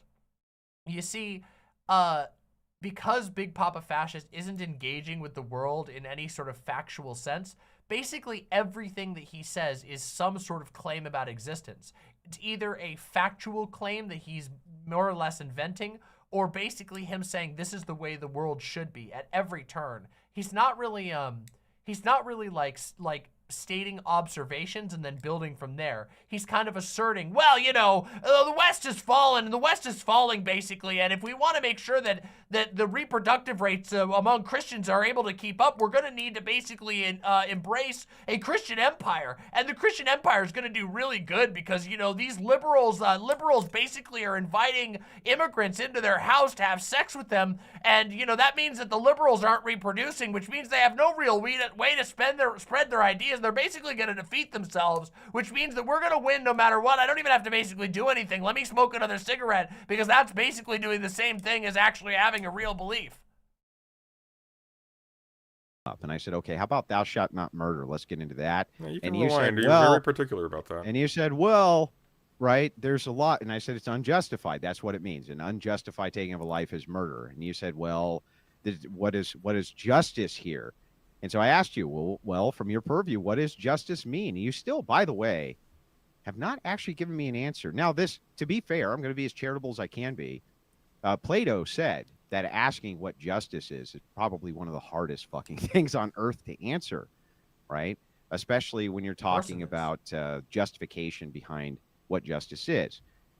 So to be as charitable as possible, you can say, I don't know, but don't evade. Just answer me directly. He did say that. What is justice, man? I don't know. Okay. That's literally the first thing he said. That's like literally the first thing he said was, I don't know. I don't know what justice is in any universal sense. What the fuck? But I could also say I do know, with like several like tiers of contingent asterisks attached to them. Yeah. So for example, going back to Plato, like if you were to ask me what is justice under this view of the world, well, justice is the idea that there is this correct arrangement of things in which things do as they're supposed to, and they flourish in their preordained. Oh, we hit cigarette 13. Oh my God, cigarette 13. Woo! We did it. Or whatever. If you want to like invoke some sort of Aristotelian teleology in there. And they don't impede each other from doing so. Okay, that's a notion of justice. Not very prescriptive, but that's a notion of justice. If you're saying that, for example, murder goes against Big Papa Fascist lungs right now.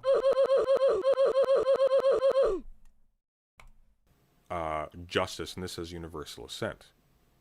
Well then, what I need from you, and why we were on this whole train to begin with, is I need something that actually ties down. Yes, I knew you'd see reason, Arlo. I knew it. See? This is why you trust. Let's just be real. This is why you come to my stream. Because I have the wisdom to know. All of these things to a particular conception of justice, such that even where they disagree, there's something implicit that binds them all together, so your statement is still correct. That would be God. It would be God. Mm-hmm. Okay, so the general belief in God stands. Well, it would be the Trinitarian God, yeah, but that would be the appeal that we would make for where all things good come from and what justice is, and all of these different things is outlined in Christian ethics. So Christian ethical purview for justice is pretty set out, and it's fairly laid in stone. This is why I'm talking when kind of earlier in the conversation we're discussing. It's actually laid in ink and it's printed by Zondervan. When you get well, some of it's actually laid in stone. But anyway, when you get into the the particular conversation we're discussing. It's actually laid in ink and it's printed by Zondervan. Well, some of it's actually laid in stone. But anyway, when you get into the the particulars, right? This is where really liked his own joke there. What? Have these delineations from the universals, and why I always think that it's the particularism. We move into the particularism that progressives have such a hard time when they rule, because they can't seem to determine whether or not, when you get into a particular, if it's so complex that there's just no way to govern a behavior. And it sure seems like it's the opposite in application. Well, I suppose where to go from here then? Why don't I just put the ball in your court, Andrew? Justify your notion of justice. I just did. Well, my justification is God, and the justification for God is the precondition for knowledge, is a requisite of God existing. Ooh, but that's a little tricky, though, isn't it? If I don't think so. Well, if the existence of God is a prerequisite for knowledge, by what metric have you ascertained knowledge of that fact? Through divine revelation. Divine revelation. Oh no! Uh-oh. We've gotten, oh man, this is something this is a phenomenon I've talked about in the past, where there are certain types of Christians who, when you argue them down about how they know the truth, they eventually come to the conclusion that God told me, and that's how I know. And it appears that Big Papa Fascist is one of that type of Christian. I know that the Bible is true because God told me it was true. Personally. Ooh, boy. Yikers. Where? So on your end, right? Well, where? No, please elaborate. On your end here, as you make this statement, for whether or not I can ascertain knowledge at all, do you think that there's any such thing as something which is true? I think I asked a question. And I answered it. Now I'm asking one. So I'm asking you, is anything true? Is anything true? Mm-hmm. What do you mean by true? I mean, it's something that you would consider to be a justified fact. A justified fact. Mm-hmm. Justified in the sense of I have something external to my senses and do you have experience any to validate justified... it. Oh, just very quickly, something by justified you mean I have something external to my senses and my experience to validate it. Nope. No? I'll give you the actual philosophical term, just so we're not bypassing each other. For the actual definition of true, since this is largely becoming a pedantic debate. So when you're talking about a metaphysical truth, when you're talking about, let's see, belief, thought, propositions, things like this, is logic true? Is logic true? Yeah. Well, So I mean, does A always have to be A? The law of, let's say, it would be very difficult to have a logical system where no term had a yeah, but very difficult doesn't mean anything. Is it true? Is A equal? It's the law of identity. True? Yeah, law of identity. Does A always have to equal A? Is that objectively true? It's objectively a condition of speech, certainly. Is it true? Could there ever be a condition? Could there ever be a condition in which you and I could have a logical debate where A could equal anything other than A? No, but I mean, you understand, of course, though, that the root of logic is specifically the word used to denote speech. Yes, logos. So what it actually is. No, and no, I dispute what you're saying. I think that the logi. Killjoy says, I call this rhetorical bedrock. It's a position where someone will only loop back to because it's foundational. Andrew thinks that God can only make something true or valid, and without God, everything is a lie, and his moral foundations would crumble. Again, it's why people like Andrew think without the Bible, people would just murder people, because it's a foundational premise to them that God stops man from murdering. But he doesn't, though. Like, it's self-evidently true that he doesn't. In fact, we can see multiple... Again, his viewpoint is just... It's just stupid. And it's what this whole thing of like, well, I know the Bible is true because God told me it's true, which is actually should be translated as I feel like it's true, is a incredibly intellectually lazy, thought terminating cliche. And it's very, very common among Christians that basically when push comes to shove, they will never ask they believe it is essentially sacrosanct. I've talked about this in the past. Hold on real quick. I've talked about the egg. the shell, the eggshell that is built around the Christian mind, specifically fundamentalists and extremist Christians, that they have an eggshell around their mind, mostly comprised of thought-terminating cliches and various things that are designed to prevent other ideas from penetrating within. And this one is a big part of it. It is essentially sacrosanct to question the validity of the book. If you even ask that question in your own mind, you are supposed to feel bad. And most Christians will be literally, I mean, it is literally sacrilegious to do so. You will be punished for doing that. You are meant to have an emotional reaction to the idea of questioning the book. Now, I think that's a ridiculously unhealthy position to be in, obviously, for obvious reasons. I believe that you should be able to have a frank look at the truth value, at the truthfulness, at the historical validity of your book without having an emotional response that tells you to flee because you might be committing a sin, because you might be endangering your immortal soul by ever asking a question. But as we can see firsthand here, one of those little pieces of the eggshell is that idea that, oh, well, I know the Bible is true because of divine revelation. The Bible revealed itself to me.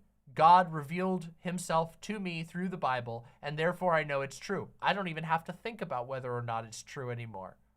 You've created a thought-terminating cliche that allows you to simply discard any truth claims about your book. Yeah. Yep. And it's a very shallow stopping point, right, for truth. It's basically saying, yeah, I never need to think about any other books. I never need to think about any other worldviews.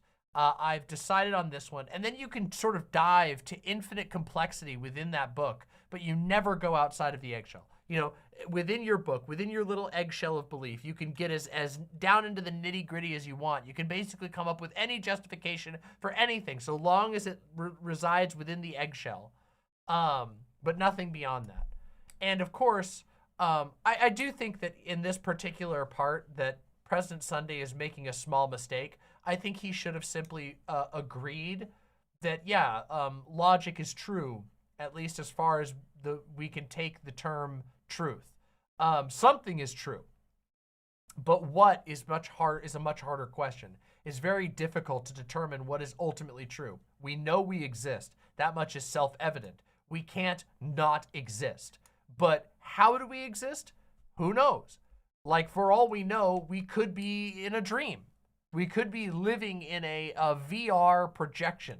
It's very difficult for us to be able to project beyond that, but we can acknowledge that some things are true, and that within the universe that we live in, there are certain logical truths that we can at least become aware of.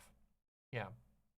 So I think President Sunday made a small mistake here, but even considering that President Sunday made a mistake, just take a look at how much further he's actually willing to engage with these questions. This is something that's been abundantly clear throughout this entire conversation, that President Sunday is somebody who's actually willing to engage to the full depth of these philosophical questions. He's someone who takes his beliefs seriously, whereas Andrew Wilson, his entire belief system stops at, I feel like the Bible is true, therefore it is true.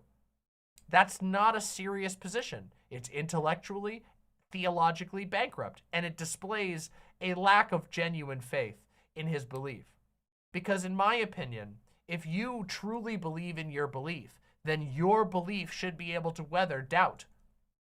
If you truly believe in the teachings of the Bible, then you should have the faith necessary to question the teachings of the Bible, and you should know that they will come out the other side victorious. And if they don't, well, maybe you did something wrong, or maybe there's something wrong with those teachings.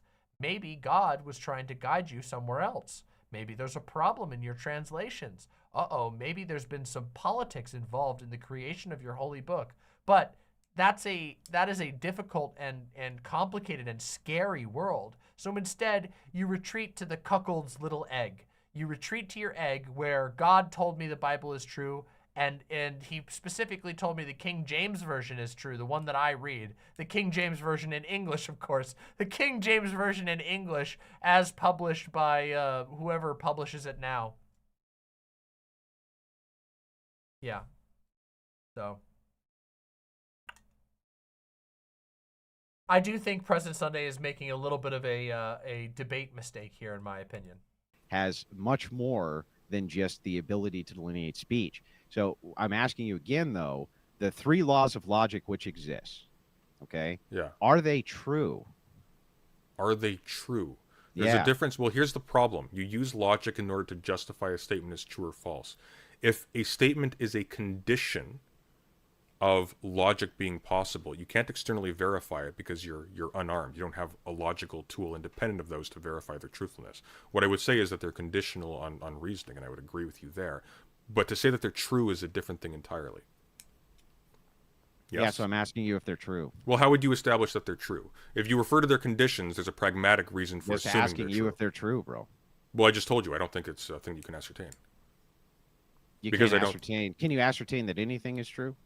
Can you ascertain that anything's within a logical system? But the problem with the law of identity is that it's sort of axiomatic and foundational to any logical system. So you can't really use a logical system to get behind them, right? Oh, so you mean that in order to refute the logical system, you'd have to use logic?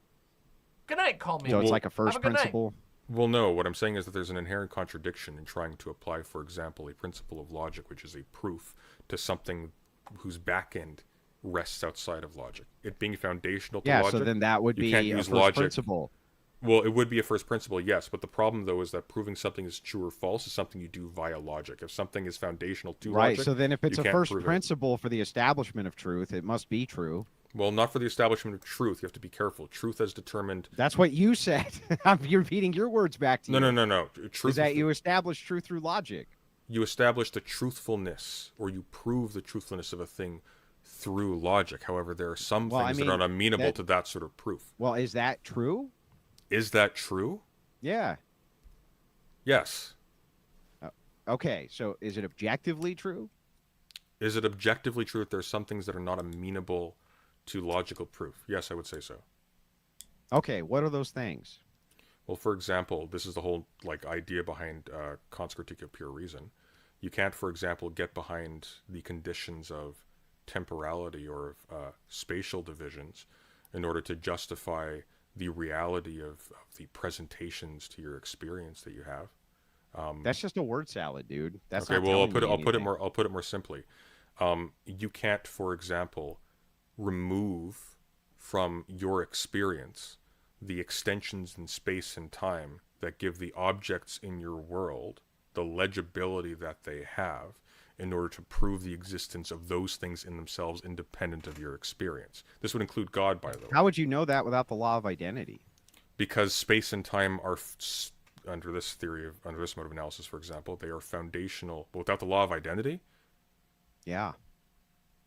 it's irrelevant to that.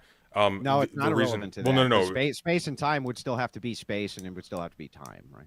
Well, no, they wouldn't, though, is the thing. Because the point Well, is then that I these... would love to hear how they couldn't be. Well, because they're foundational to your experience and to your thought, right? Yeah, so then that would mean that they're still the thing that they are.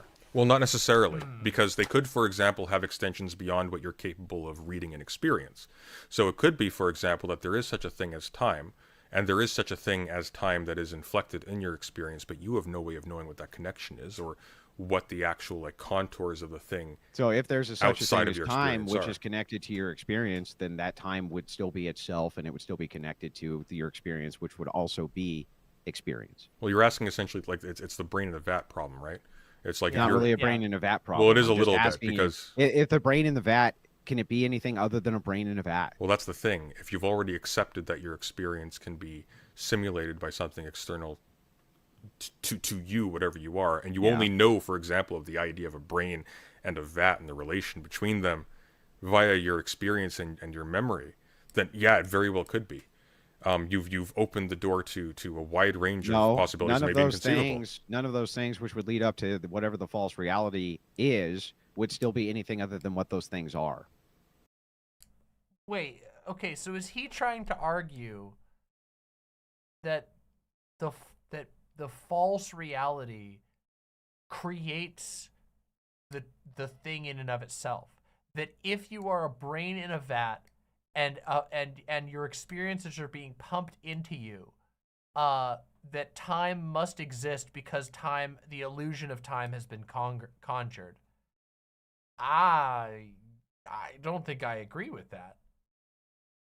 But also, I'm wondering where this connects back to what we were talking about.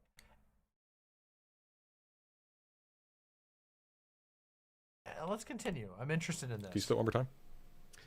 Whatever the conditionals would be that would lead up to whatever this false reality is, which you perceive, all of those things would still be what they are. Maybe. How do you know? Well, how could they be anything other than what they are? I don't know. I'm open-minded about it. How could they be anything other than what they are? Well, because they could be constructs. They could be illusions, right? Is what Present Sunday is saying. Present Sunday is saying it's conceptually possible that time as we understand it doesn't exist as we understand it, and instead exists in a totally different way, but that our perception of time is just that. It is only our perception of time, and that time might not even resemble time if we were to see the true form of it.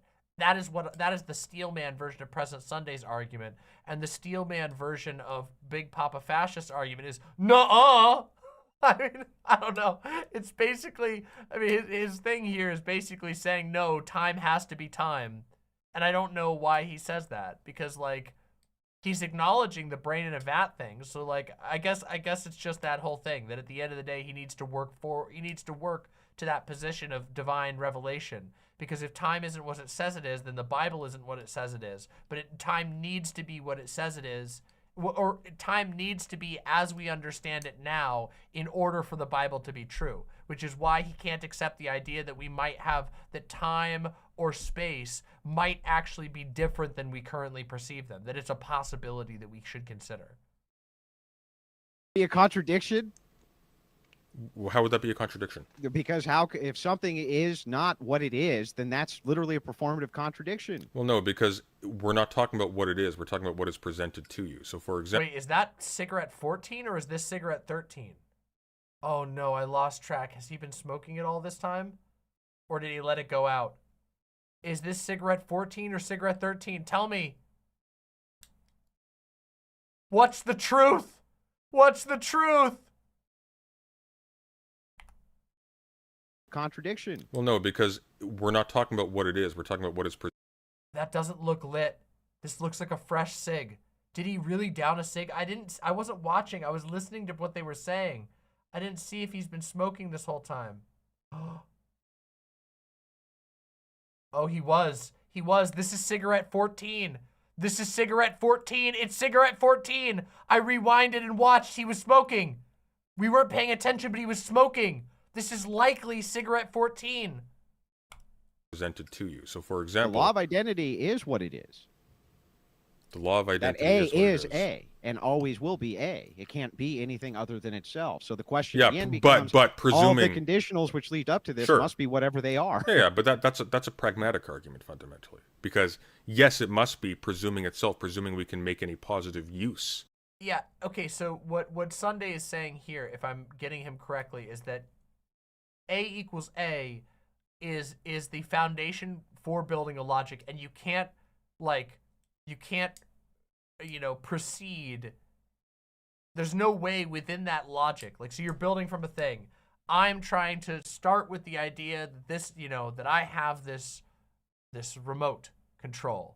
And this remote control is a remote control. That this remote control is what it is. Regardless of my perception of it, it is what it is, and we go from there. And what Present Sunday is trying to point out is that we can't really get before that point because we are making an assumption that the A equals A is what A is in and of itself an assumption. While we can acknowledge that it is what it is, that a thing is itself, that ultimately the nature of that thing we can't always determine with 100% certainty, which could affect the following conclusions. Of language that relies upon terms meaning themselves so that they can relate to each other as difference. Well, but you haven't to themselves are relating to themselves because they're identifying the thing which is itself. No, we identify them as themselves, yes? Because they are themselves. They can't be what they're not. Well, there's such a thing as illusions, for example, right? Yeah, but they're illusions. They can't be anything other than that. Yeah, but they would... Okay, but the point I'm getting at here... Now, well, answer to this, then. How could you have this discussion? Everything that you have said has affirmed the law of identity. Every single thing that you have said has affirmed.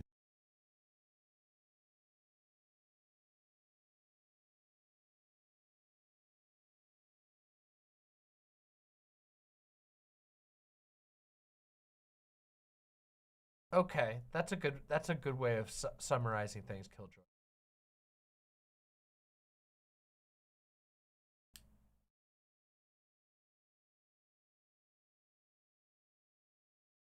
Are you still playing Dark Souls? That's my goal. The law of identity. No, I agree with that. True? Well, I agree with that. But what I'm getting at here is the condition of speech and argument categorically we are at being 6 the law hours. of identity. I didn't expect this debate to Obviously, take so long. to use that in order to prove the law of identity would I'll be try and arguing play the some circle. Dark Souls We have after to this. presume it. I keep doing long But streams. crucially, I keep doing way too long streams. Lately, I've kept saying I'm not going to do so many long streams, but lately I've just been doing so many of them. us having to presume it is not a back way of saying that therefore it's obviously true in some extra human You don't sense. have to presume it. But you do. Go It's ahead and foundational. argue It's a without first the principle. presumption. How would you do so? Yeah, you can't. But that's my point. That doesn't mean that you have to presume that We it's agree true. with each other. I'm just a saying few that steps it ahead just of you here. is true. Okay. Let's get to the God part, okay? We're gonna circle this drain all night. Okay. Well, so the thing is that when we're talking about Christian nationalism, Okay, or Christian populism, things like this, and I agree, we went off the rails. It was kind of fun. it was fun. admit I enjoyed fun. this. Okay, but when we're talking about Christian populism, Christian nationalism, things like this, ultimately, it doesn't really matter if you think God is fake or God is real. All right? Ultimately, that's kind of irrelevant. What I'm really looking for is to whether or not you can argue against the effects that are brought in by what Christianity brings in, even if the God part of it is totally false. To me, that's seemingly the most irrelevant part from your position. Well, I mean, I got two responses to that. The first is, if all this is not true, let us eat and drink, for tomorrow we die. But secondly... If all this is what? Beg your pardon? No, I didn't hear what you said. I'm sorry. If all of this is what? as if all of this is fake, then let us, as the apostle said, eat and drink, for tomorrow we die. But leaving that aside, if it is the case that it is irrelevant to you whether or not, like, the metaphysical claims undergirding the promise of salvation... No, it's not irrelevant to me. It's irrelevant to the position of Christian nationalism. Fair. So if it's irrelevant to the position of Christian nationalism, whether or not the promise of salvation has any truthfulness to it, whether or not it has any like reality, whether or not in fact you're as doomed as everybody else, regardless of what creed you follow, my immediate question is, why Christian nationalism then? Why not invent a new creed that does away with all of the inconveniences and all of the inconvenient history and so on and so forth, but keeps all the stuff that produces the behaviors that you want to see in It's society? a phenomenal question, actually, and it's been tried over and over and over again, where people have tried to make countless versions of this, like the Schofield Bible, which does exactly that. It takes all of those good parts of Christianity and tries to implement them. You mean like the Orthodoxes did and the Catholics before them? He goes to the Schofield Bible, but oh, hello. Going to sleepy.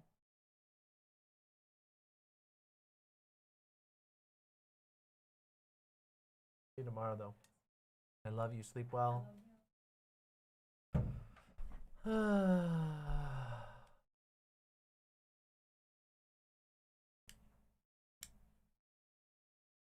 Joe's going to bed. For some reason, human beings seem to be hardwired towards theism. Oddly enough. If human beings are hardwired towards theism, then why do you need evangelicalism? Why don't you have a belief like, say, Judaism, which is non-evangelical? Why don't you have any of the other countless non-evangelical beliefs? This is so stupid. Again, why have we... Oh, my God. Why are we here? This guy, why are we here? Just to suffer? Even evolutionists seem to agree that this is true. They seem to be hardwired towards this behavior. And where have seemingly, they located these wires? I said, well, so I'm not talking about a thing which is anything external of observable postulation. So they're saying that if evolution is true, and I'm assuming you think it is, right? Sure. Yeah. Or real, or whatever metric of truth you use, you think it's true enough. Okay, so if you do think that evolution is true, Do you, by the way, just out of curiosity? No. Okay. No. So if you do think that evolution is true, He doesn't believe in evolution. then we must have evolved to be Christians He's a young Earth creationist. Damn. through natural selection, right? Through natural selection. I thought there was a whole book called Acts in which specific actions were taken that caused the conversion eventually of an empire that spread a creed throughout the world, often at the edge of the sword and with a large amount of technology. And that would be natural selection, right? Would that be natural selection? I think the whole idea behind natural selection is that the environment selects for what. Yeah, but what I mean, traits are we're passed part on, of the which ones aren't. environment. We're not external to environment. Well, I agree. You're an excellent interactionist. But I guess more to the point. So your argument, therefore, would be essentially Brett Weinstein's argument about circumcision. It has demonstrated survival value, and therefore it's a positive adaptation. Well, that wouldn't be my argument. I'm saying that from the perspective of the evolutionists, and this is true, that... Oh, here he's doing it by your logic again. Oh my God, the by your logic shit is getting so tiring. They're both doing it, but Big Papa Fascist is like he does it at like the most strange moments. They've both done this by your logic shit. must have evolved to be a Christian via natural selection. If natural selection just means that the kind of weak are culled out and the strong end up surviving. Now, this is kind of a bit of a reductionist way of looking at it, but I think the principle is basically sound. Okay, so when you're looking at... So does believe in natural selection, doesn't believe in evolution. Wild. Damn, that if that is not the most fascist position I've ever heard in my entire life, that like it doesn't get more fucking categorically fascist than that. Yeah, I do believe that the strong live and the weak don't live. But I don't believe in no evolution though. Kind of anything that doesn't survive, right? That's natural selection. Anything that doesn't survive, whatever remains, that's natural selection. Well, it seems to me that the distinction between natural selection and intelligent design is precisely that one is not conditioned by the interventions of intelligent agents. So as soon as you're talking about something that happens in the context of people making decisions and scheming and organizing in society, you're not dealing with natural selection. What's so natural about that selection? It seems like that's like saying if wolves like get together to take down a rabbit, that's not natural selection. You're onto something there. But leaving that aside, the point is, the reason why you would refer to natural selection in this case is to say that there is something intrinsic to the thing that confers on it in a state of more or less total chaos, total randomness, a survival advantage such that it is conditioned to survive in a particular environment. One of the reasons why we know that... Well, that would be everything, right? Yeah, to a certain extent. I mean, it wouldn't necessarily be determinative of the total range of features of a thing, though. So, for example, even in biological organisms, there are vestigial organs that have no purpose. And so my case here would be, are there not vestigial organs in Christianity that you can do away with? Not necessarily on the mold of the Schofield Bible, but like, in principle, isn't that something you could simply do anyways? And isn't that something that has inevitably been done by the church itself when it canonizes or decanonizes text? So to try to give as good faith of an answer to the question as I possibly can, I think I'm kind of understanding the totality of what you're asking here. Okay, and you can correct me if I'm wrong. Okay. As I give the answer, right? If it's not the answer that you were after, but if you're asking, is there anything within Christianity which can be cut out? That's what you're saying. Is there anything which is an externality which could be cut out? Well, a core tenet of Christianity is the essentially the freedom of choice. You have to choose Christianity or else absent the choice of Christianity. So core to Christianity is freedom of choice, but this guy wants to make it fucking illegal to be able to view porn at all. It sounds like, I mean, most of what he's advocated here has been he literally has been saying this entire time that he wants Christians to use force to enforce their moral worldview. But I thought it was about fucking free choice.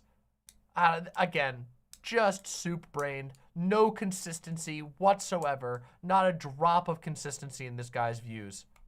In the actual embrace of it, to be a Christian, which is why Christian nations generally are very tolerant of other people. We don't force people to accept that my source is that I Christ made is it your the savior. fuck up. That would be a contradiction, but that doesn't mean we can't enforce moral codes. You're so full of surprises. You're a thoroughgoing liberal this entire time. No, that's not liberalism. That's What I'm Yes, it is, dude. Dude, you just said you wanted to stigmatize gay people, and now you're talking like you're a fucking... He's literally talking like he's like a big tent Elizabeth Warren liberal. You know, we want people to be able to choose their religion, live the life they want to live. saying is that we're It not is. going to make. It's not. We're not It going is. to. We're not going to make the forced claim that you must believe this thing. Otherwise, that would be contrary to the religion itself.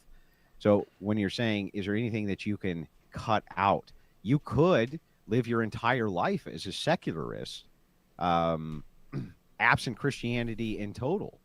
And that's what's going on with many people now. I just think the result of that seems to be really bad, ultimately. Like what? And also, it doesn't really answer the question of why Christians couldn't enforce the moral codes that they want to enforce or be in charge.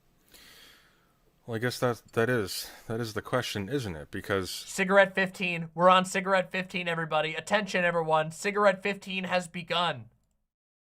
15 cigarettes in 2 hours. once again, like So the far. conditions that you characterize as your success have already once obtained, and the result that you think is so bad is its result. How do you evade that? Just leaving all that back stuff aside. I don't like- understand. Maybe rephrase the synopsis there. Sure. So you've already had a situation which the overwhelming majority, and you've even proposed that the Anglican Church was essentially the same as the Catholic Church, and for all intents and purposes here. No, I didn't. Yeah, but well, okay, whatever. The point I is, have been, Brianna. the point I is, gave you a had complete global, delineation. you had global Tipster! Tipster, good to see you. How you doing tonight? Take a look at the sig count, man. You've been missing it. This Christian fraudster over here, this little antichrist LARPer, he's smoked 15 cigarettes in 2 hours. 15 cigarettes. 2 hours. Can you fucking imagine? Holy shit. Christian hegemony of some stripe for a very, very, very long time. And yet, nonetheless, it gave rise not just to liberalism, but to all of its after effects that you're decrying now. How do you avoid that again? Let's say you win. And how do you avoid again, that? the methodology is not whether or not Christianity may go through further upheavals. That would be like you saying, I'm going to abandon the worldview of progressivism because there could be upheavals which lead to conservatism again. That would be insane. No, dude, the difference is that progressivism isn't a worldview that claims divine right and naturalistic self-evident truth. You have spent this argument claiming that there is a natural tendency for humans to come towards God, that God is calling all people towards it, and yet President Sunday has correctly pointed out that Christians already fucking had their run of the earth, and it resulted in the world as it is now. Everything that is present in the world right now can in some way be tied to the past, to the Christian past. The Christian churches he subscribes to had power, and they failed. By his own logic, I'm going to make a by your logic, but by his own logic, they failed. Well, I mean, weirdly makes enough, no I think that'd sense. actually be a very strong case. If, for example, I take conservatism to be an ideology that is detrimental both to human morals and maybe to the conditions of life on this planet, I think they are. I think there would actually be a very, if for whatever reason you managed to actually determine that with certainty, I think it'd take an extreme degree of arrogance to claim that. But if you could, I think it'd actually be a very strong argument in favor of at least temporarily abandoning progressive ethics. Yeah, but I mean, this is theoretical both ways. So you're saying if theoretically some sort of Christian upheaval could happen again, Yeah. isn't it worth abandoning the worldview because there could be some unintended consequences? Is like, no, that would be true. That's not what President Sunday said. What President Sunday said is that, don't you think you should be more self-reflective about the fact that you and your belief system already had unimaginable power, and it produced this world, while out of the other side of your mouth you are claiming that there's like a divine order that is unchallengeable? President Sunday is pointing out a flaw in your worldview, a glaring, massive, gaping, gushing wound in your worldview. Of any worldview you could point to. Well, And I none mean, of them are if- going to abandon the worldview that they see as being the correct one because there could be some unforeseen consequences or upheavals or weird shit that happens within the purview. I mean, that's kind of insane. It's like trying to adjust for unknown. No, The upheaval, when you have almost full dominant and violent control of the world, and you oopsie-doopsie accidentally lose all control of the world to the point that you're basically globally reviled. Whoopsies. Whoopsies. Well, what if they're what if they're not a known unknown? Well, these aren't unknown. These aren't known. Sorry, these aren't unknowns. Like this isn't are something. unknowns. Well, no, because this isn't something that hasn't simply happened in the past. This is something that's happened in the past, which we have the clear memory of. So even for example, Oh, okay. Well, then abandon secularism because they may make something more powerful than nuclear bombs, and abandon science because of that too. there's a line of argumentation in favor of that. But leaving that aside, Doesn't that seem counterintuitive to you to say we Counterintuitive? should abandon science because they're probably going to make something in the future that's far more destructive than a nuclear bomb? In fact, I'd say that there's more evidence that science is going to make something more powerful than a nuclear bomb in my lifetime and in your lifetime than there is that if Christians take over, it's going to lead to a force schism. well, for example, through science, we developed antibiotics. Very good. Reduced our rate of death considerably.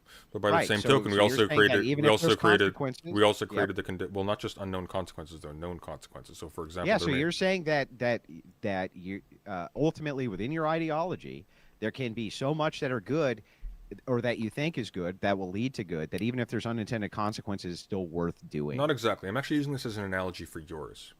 Because given what you said about Christian nationalism, for it not really mattering whether or not God actually exists, or whether the reports about Christ's doings in the Bible are true, etc., whether or not like that is actually essential. President Sunday has him on this one.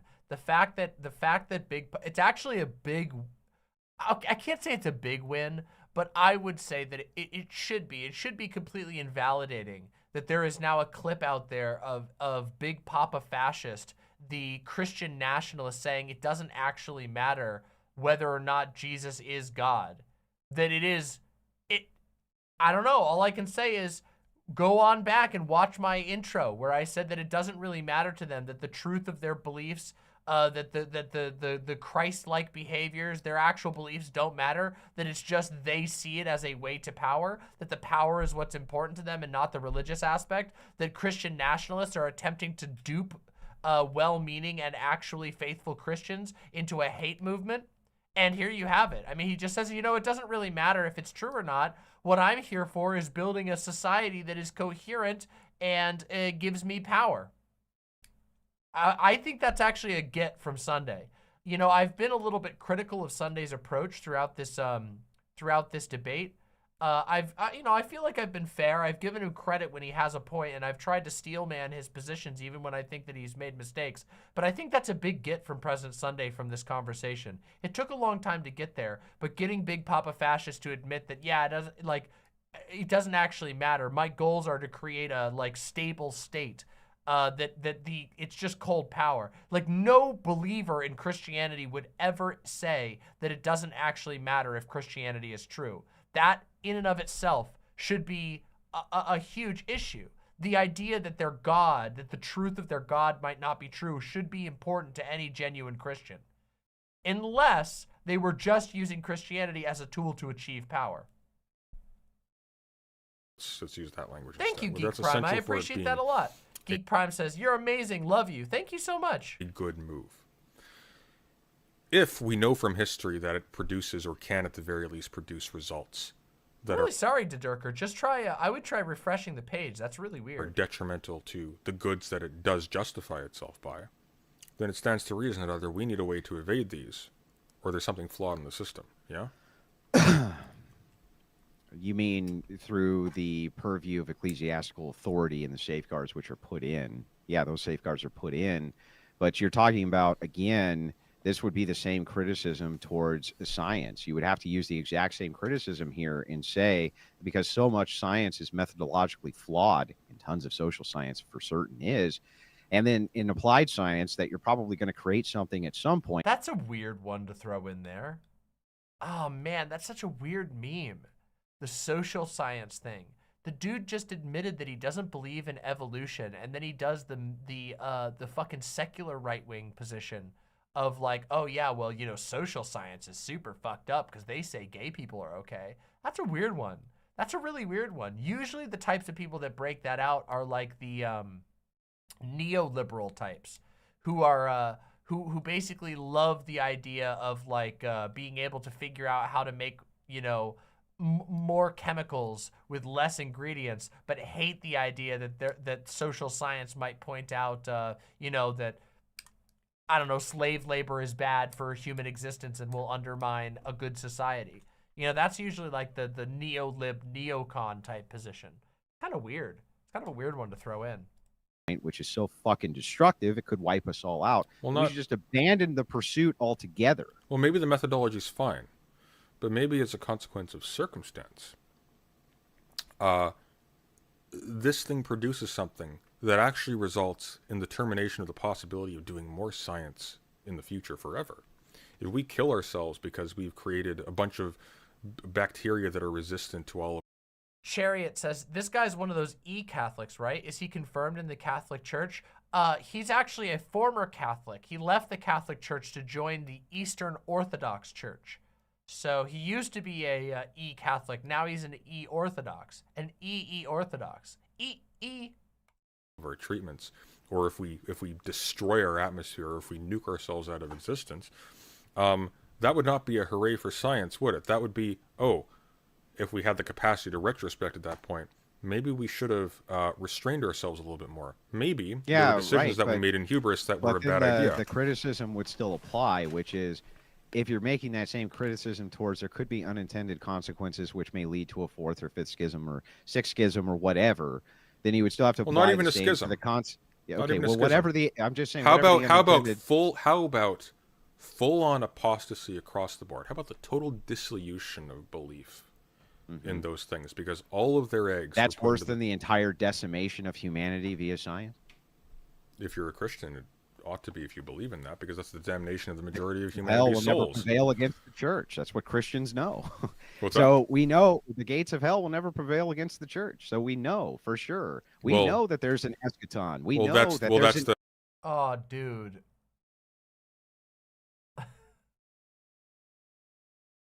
into it all. He's that's so funny. That's fucking really funny. We gotta understand all of this from your being like, yeah, well, I know I'm not gonna get nuked. The Bible told me so. I don't gotta worry about none of this shit. I'm gonna go fucking run my car for 4 days straight for no reason, just to prove to you that at the end of the day, I'm all good. Bible says I'm fine. I don't fucking care. I'll smoke 15 cigarettes in less than 2 hours. View, though, the criticism that you're making towards me actually applies to you. Actually, which is, if the scientific pursuits that you're after are the most capable of creating the most damaging things to society I'm possible, not after those, God, why don't you abandon science? Yes, but the scientific pursuit will lead to this anyway. Because okay, there's a flaw here in something he's saying, and I'm going to take a little bit of time here. Okay, he's saying science created the most dangerous thing of all time. Okay, but science didn't create that. Science unraveled and described the already existing mechanisms that were written, that are in the universe, okay? Like science described the methods by which we could create a weapon using pre-existing forces.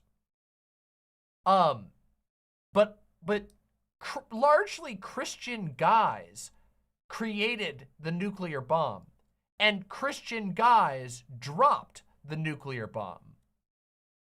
Like, science does not science does not create new things. It observes and documents.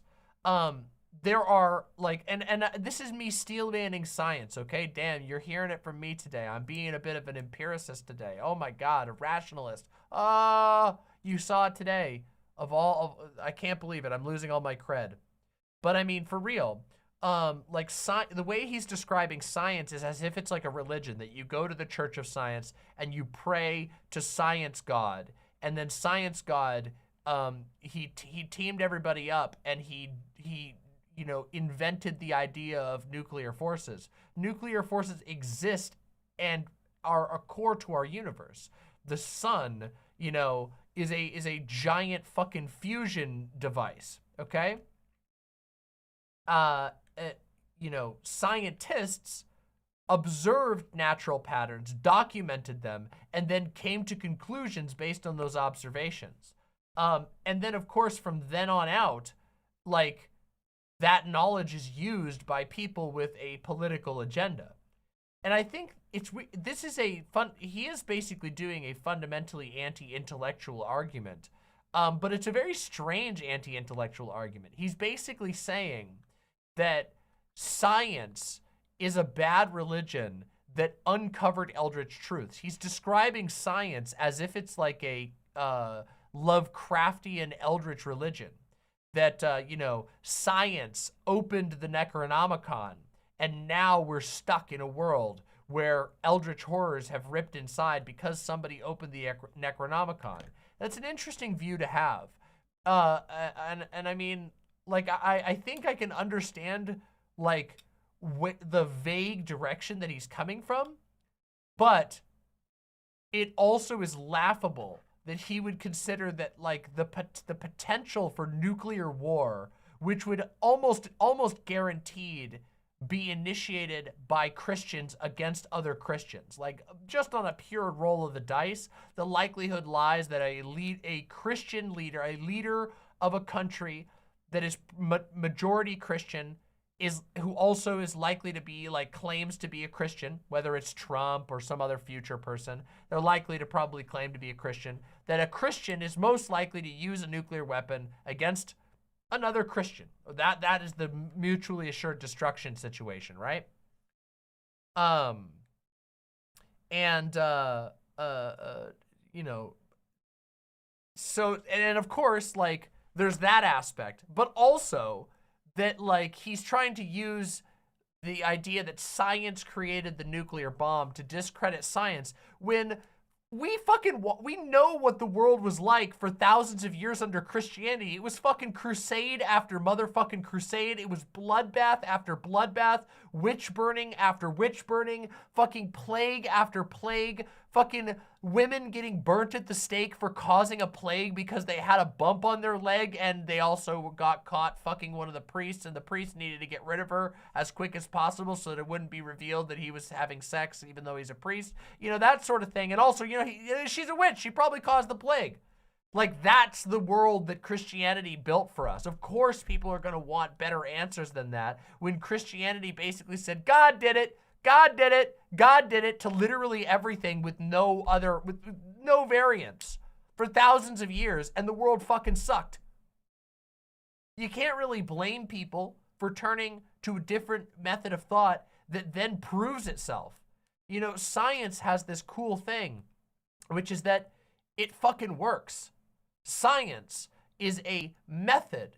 You know, science isn't like a church that you go to. he conceptualized it like that. There are people who claim to be scientists who do behave that way, but science itself doesn't do that at all. Science is simply a method of observation, and it proves itself over and over and over again that you can use your skills of observation, that you can measure certain things, and you can come to conclusions that are able to be repeatable. The observation of gravity, that I can drop an item and have it hit the ground with incredible predictive force, is gives science an edge over things like Christianity.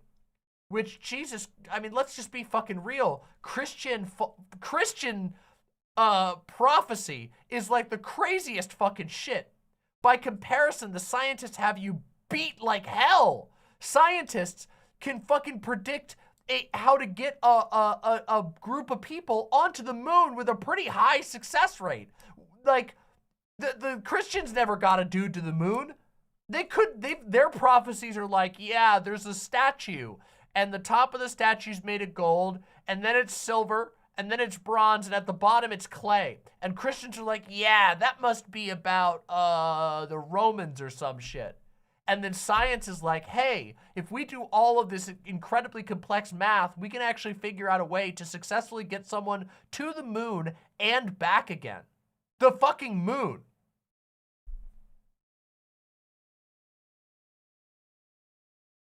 And, you know, I'm not trying to be like, yo, based science, epic Neil deGrasse Tyson. You know, I'm not trying to be that type of person, but let's fucking be real here, dude. This argument from him is pretty fucking pathetic.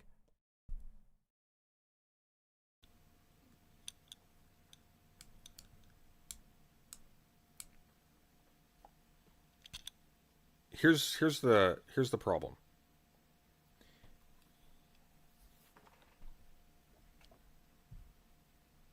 How do I want to put this? Give me a sec. Let me formulate this for you.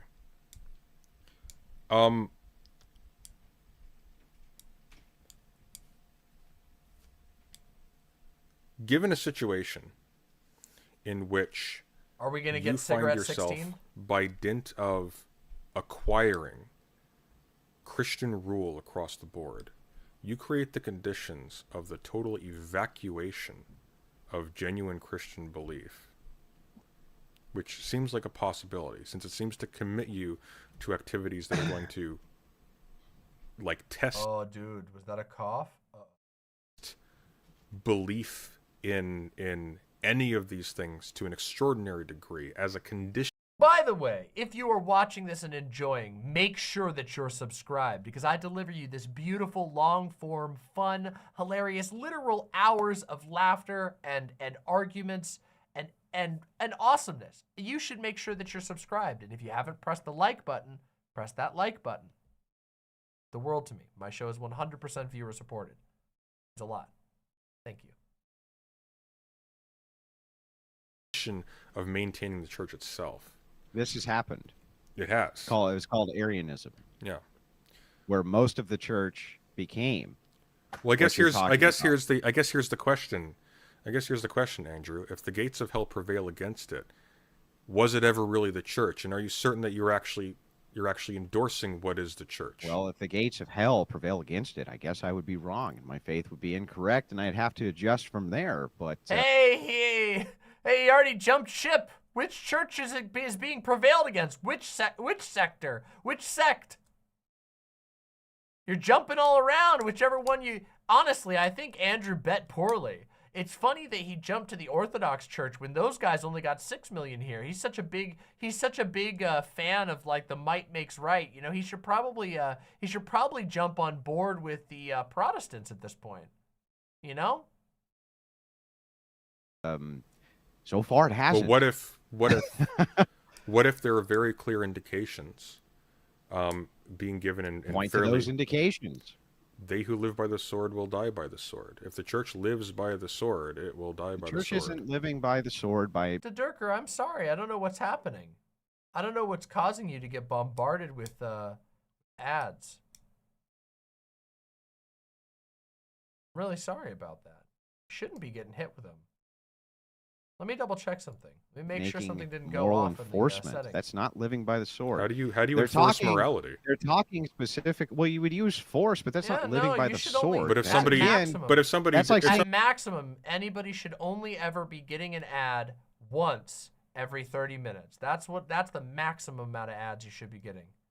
I'm really sorry about that. I don't know what's going on. Maybe they're trying to punish you or something. somebody If is a obstinate. Christian's a police officer. If somebody is obstinate, well, I mean, they would be though. That's how force works. Okay, right? well then are all police officers dying by the sword? Well,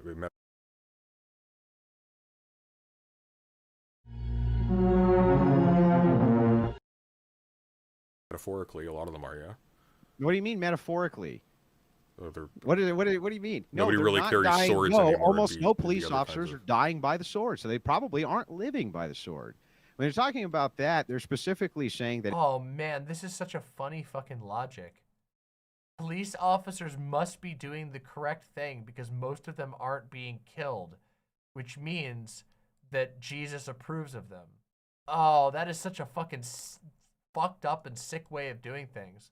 So I guess that means that oh man, I guess that means that like he kind of like implicitly approves of the behaviors of like those child molesters in the Catholic Church because they didn't get smited. So I guess they're doing things that are okay, right? The Christian brain is such a fucking dirty nest. They never think about the conclusions of their arguments.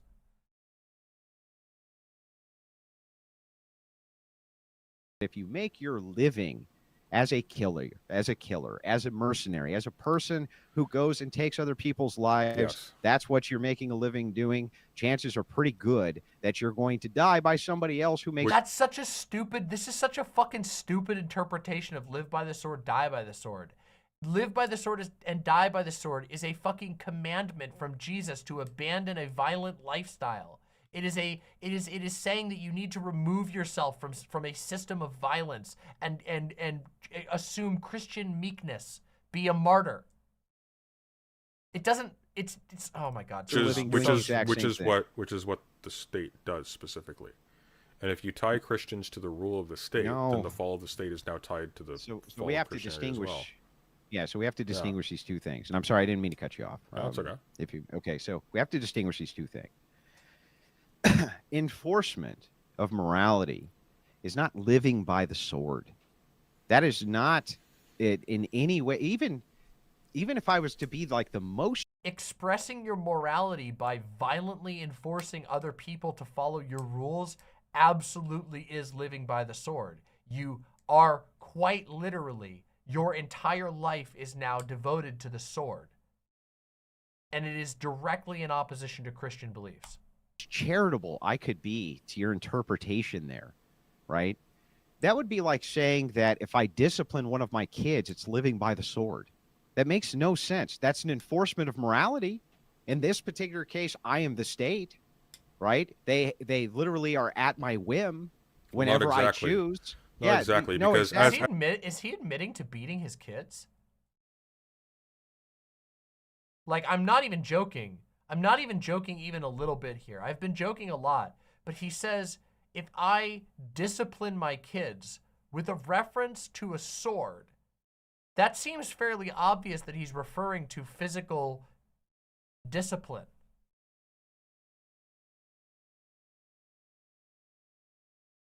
Am I wrong here? Like, seriously, tell me if you think my logic is wrong here. But if he goes to the example, we're talking...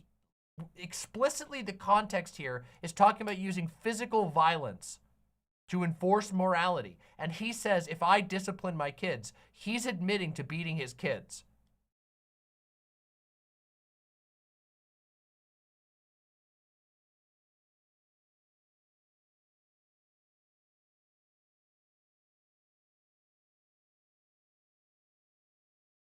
You know, honestly, that kind of just says everything you need to know about Christian nationalists. It really does. That kind of sums up everything. We've talked about a lot of different arguments here. We've gone through a bunch of different, you know, I kind of laid out a prophecy, interestingly, me in my devilish science at the beginning of this, I predicted almost exactly what things Andrew would reveal about his position. But all of that aside, the admitting to beating your kids on a live stream on the internet is kind of says all you need to know about Christian nationalists. Like, gleefully saying that he's not only, he feels good about it. He feels like he's doing God's will.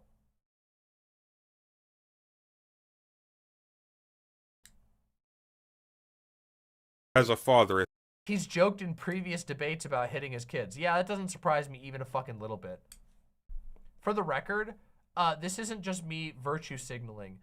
Physically disciplining kids doesn't fucking work, okay?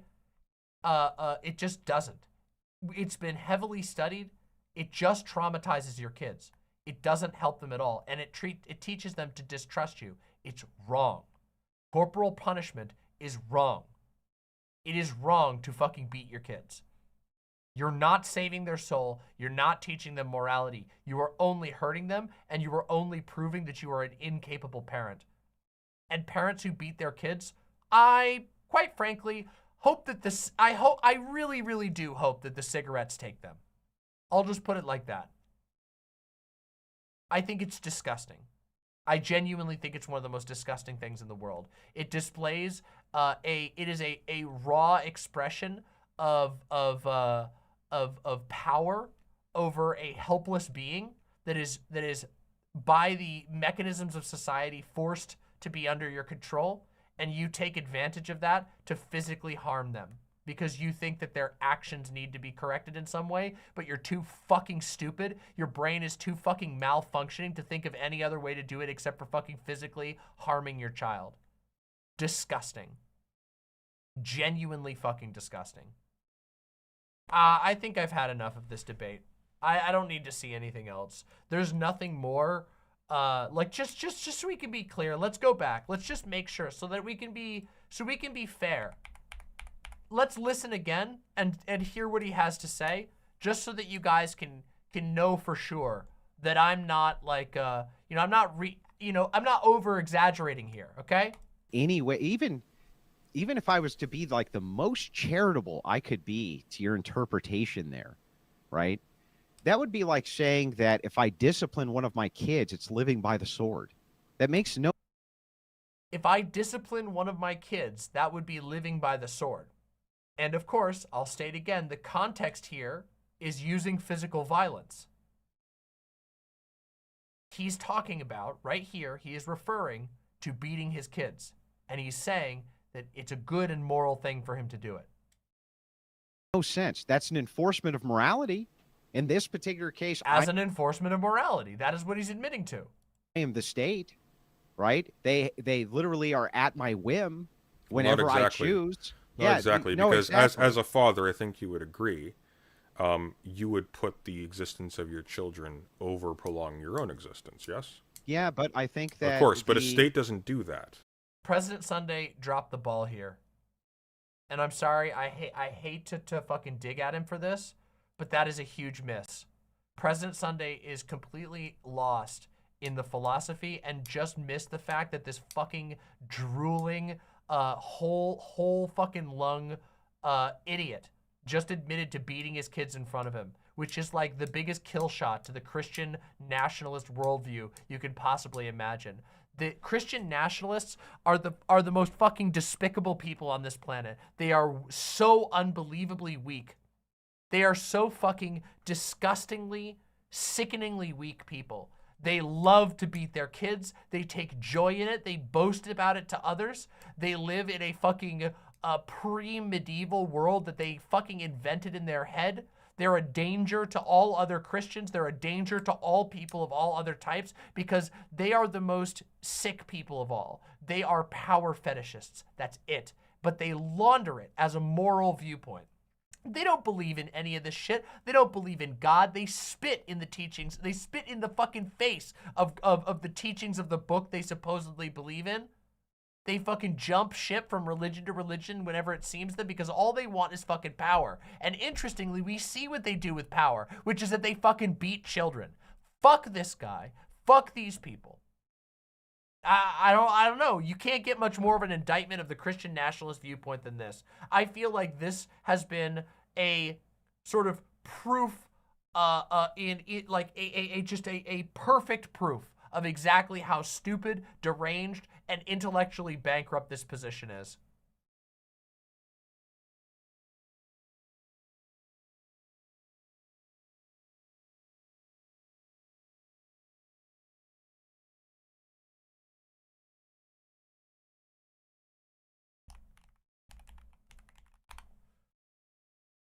Have you ever tried going on LibGen there, real quick?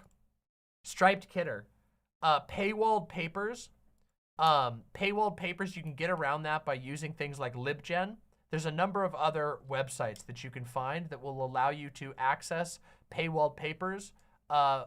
Basically what they do is they are organizations that utilize, usually they're in a country where these laws are allowed, and they will buy the paper and then post it for public consumption. I highly recommend doing that.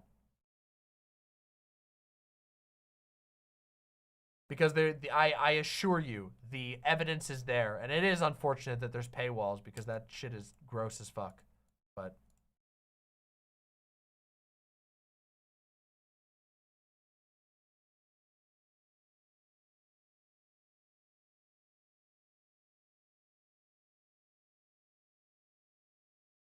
I truly find this type of shit repugnant. I want to be clear to all of my viewers. There are still about 275 people here 7 hours into this stream.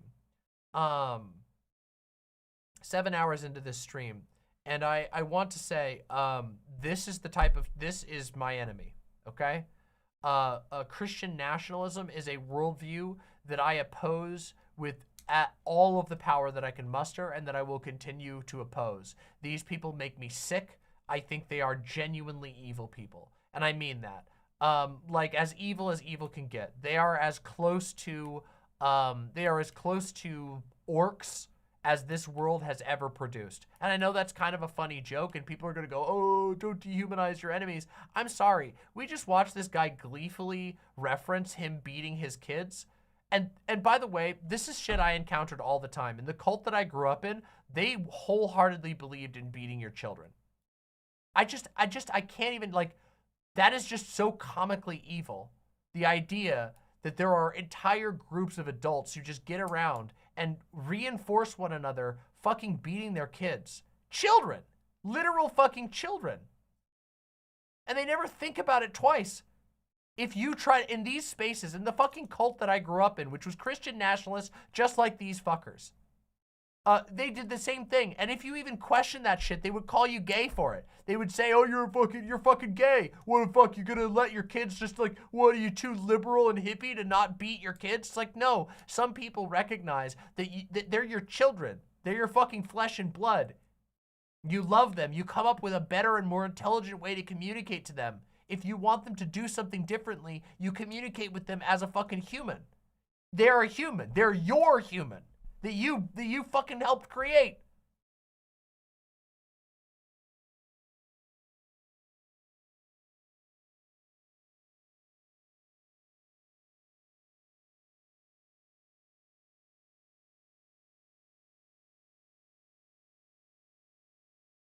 I don't give quarter to child abuse.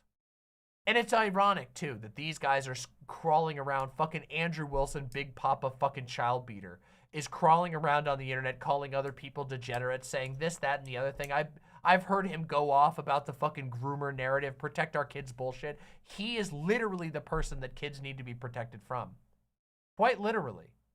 An abusive father is categorically one of the most, like, central archetypes of person that children need to be protected from. What a fucking load of horseshit. Just from top to bottom, a terrible human being.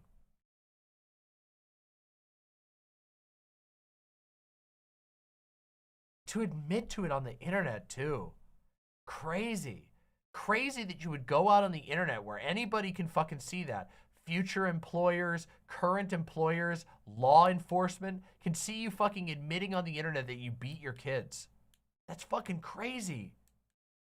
It's fucking crazy, man. Just think about how arrogant in that position, how deeply convinced that beating children is good you have to be. Just think of where you have to be mentally to come to that conclusion.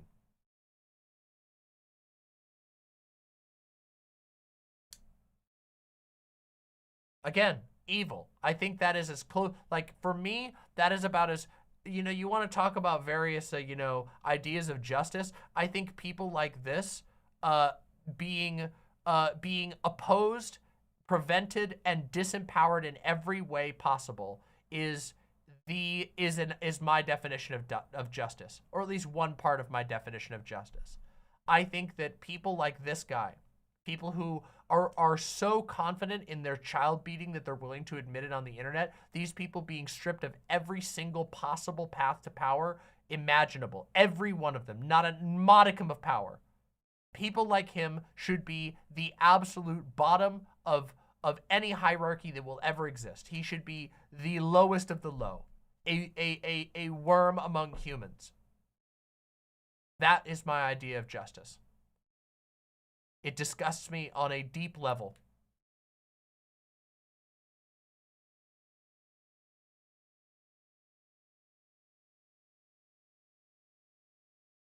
Observet said, I just want to be correct and point out that he started the sentence with "for example." Not defending him. I think he's disgusting, but I want to make sure we didn't misunderstand what he's saying. Let's listen to it again. We'll do it one more time. One more time. Here we go.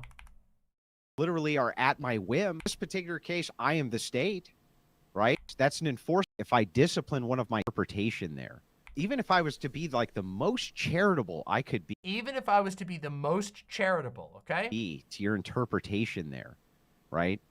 That would be like saying that if I discipline one of my kids, it's living by the sword.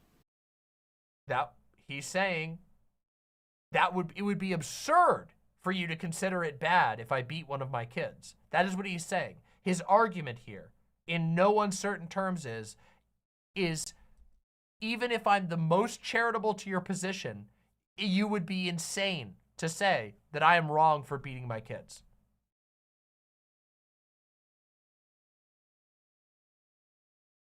This is us. We've listened to this 3 times. This is us being as charitable as possible to him. That is not it in any way, even and there's no doubt about it. Like, we're not talking about he's not talking about putting them in timeout. We're talking about living by the sword, which is very specifically, and they've been talking about it for an hour, is very specifically about physical violence. He is talking explicitly about using physical violence, and he's saying, if you told me that was wrong, you would be insane. Yeah, I don't think I have, I don't think that, I think that, yeah, like, I think we're being completely charitable to what he says here.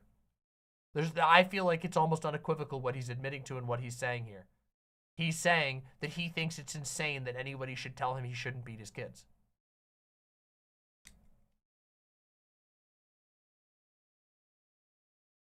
Anyway, I don't have anything else to say about this debate. If you thought this debate was interesting, it certainly got depressing very quickly. It got really upsetting very quickly. But again, what can I say? That is so, it is so characteristic of Christian nationalism, Christian futurism, Christian populism, Christian dominionism, Christian revivalism, whatever other fucking, frou-frou name they want to come up for it. They got 100 different names for the same shit. And it's this. This is what it looks like. It looks like coming up with excuses to persecute gay people, coming up with excuses, not even coming up with excuses, just explicitly and gleefully endorsing beating your children. It looks like endorsing, violently enforcing your Christian morals on the rest of the world. That is Christian nationalism. That is what it will always be. And I will fight against it for as long as I can, as hard as I can.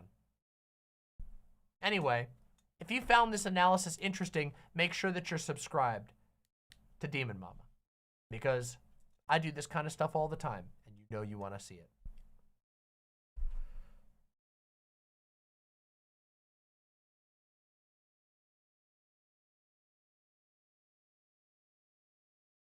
It's midnight.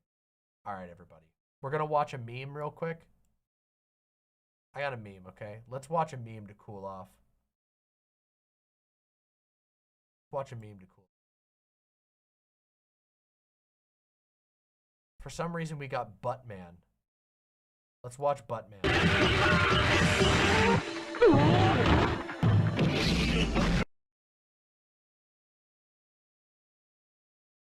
I hate it when the clips break. Nothing worse than when the clips break. Buttman.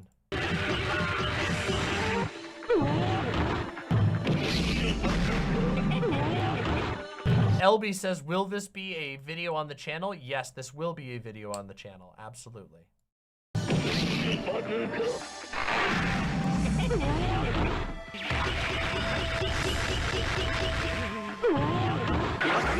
Tier Star with the 4 Tier 1 subs. Thank you so much. Great debate review, Demon Mama. Have a wonderful night. Thank you so much. Also, Gayfesh, great to see you. Tier Star, thank you so much. And Gayfesh, thank you so and Gayfesh, great to see you. Also, LB with the tier 1 gifted sub to Mr. Krabs. Thank you so much.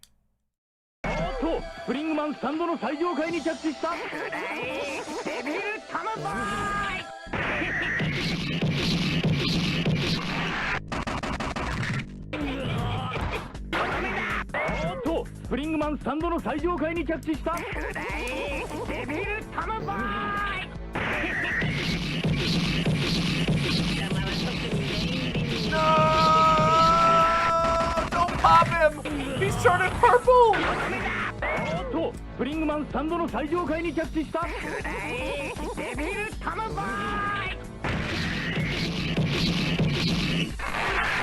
Oh! His glass breaks! That's sick as shit! It's different for if he uses it on this guy. That's cool as hell! That's so detailed. Instead of turning purple, his fucking glass breaks. That's sick as hell. A 2-minute SpongeBob meme. All right, we're gonna give it a chance. This is by Narmak. This is the SpongeBob anime. All right, let's see it.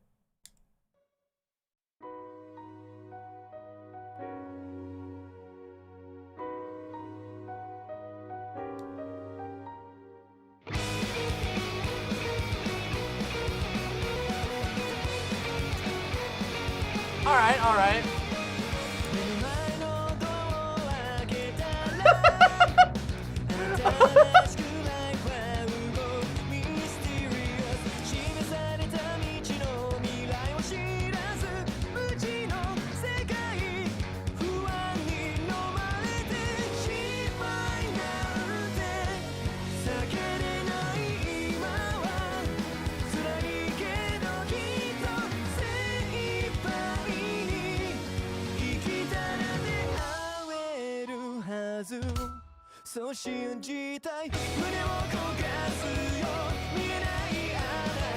It's the Strangler!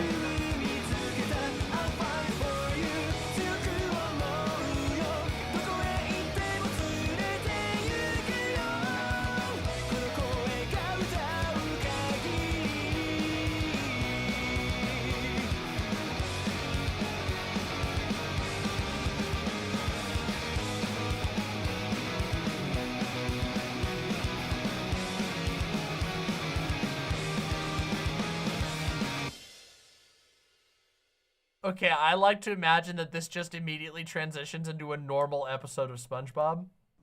Hey guys, thanks for watching and thank you so much. It just goes, yeah, that's just the opening for the normal show. So it just immediately goes to like dun, dun, dun, dun, dun, dun. All right, that was pretty awesome, okay? Also, Gayfesh says, Gayfesh asks, what's the cigarettes counter?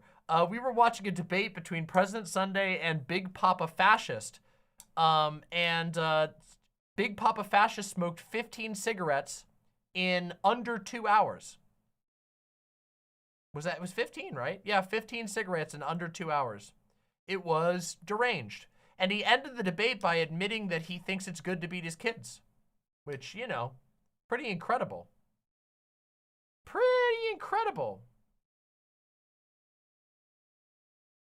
By the way, I just want to add one small thing, okay? I want to add one small thing, which is I don't want to be too harsh to President Sunday. I do think that President Sunday missed the mark on not jumping on that immediately, but I think that President Sunday overall did a pretty good job in the debate.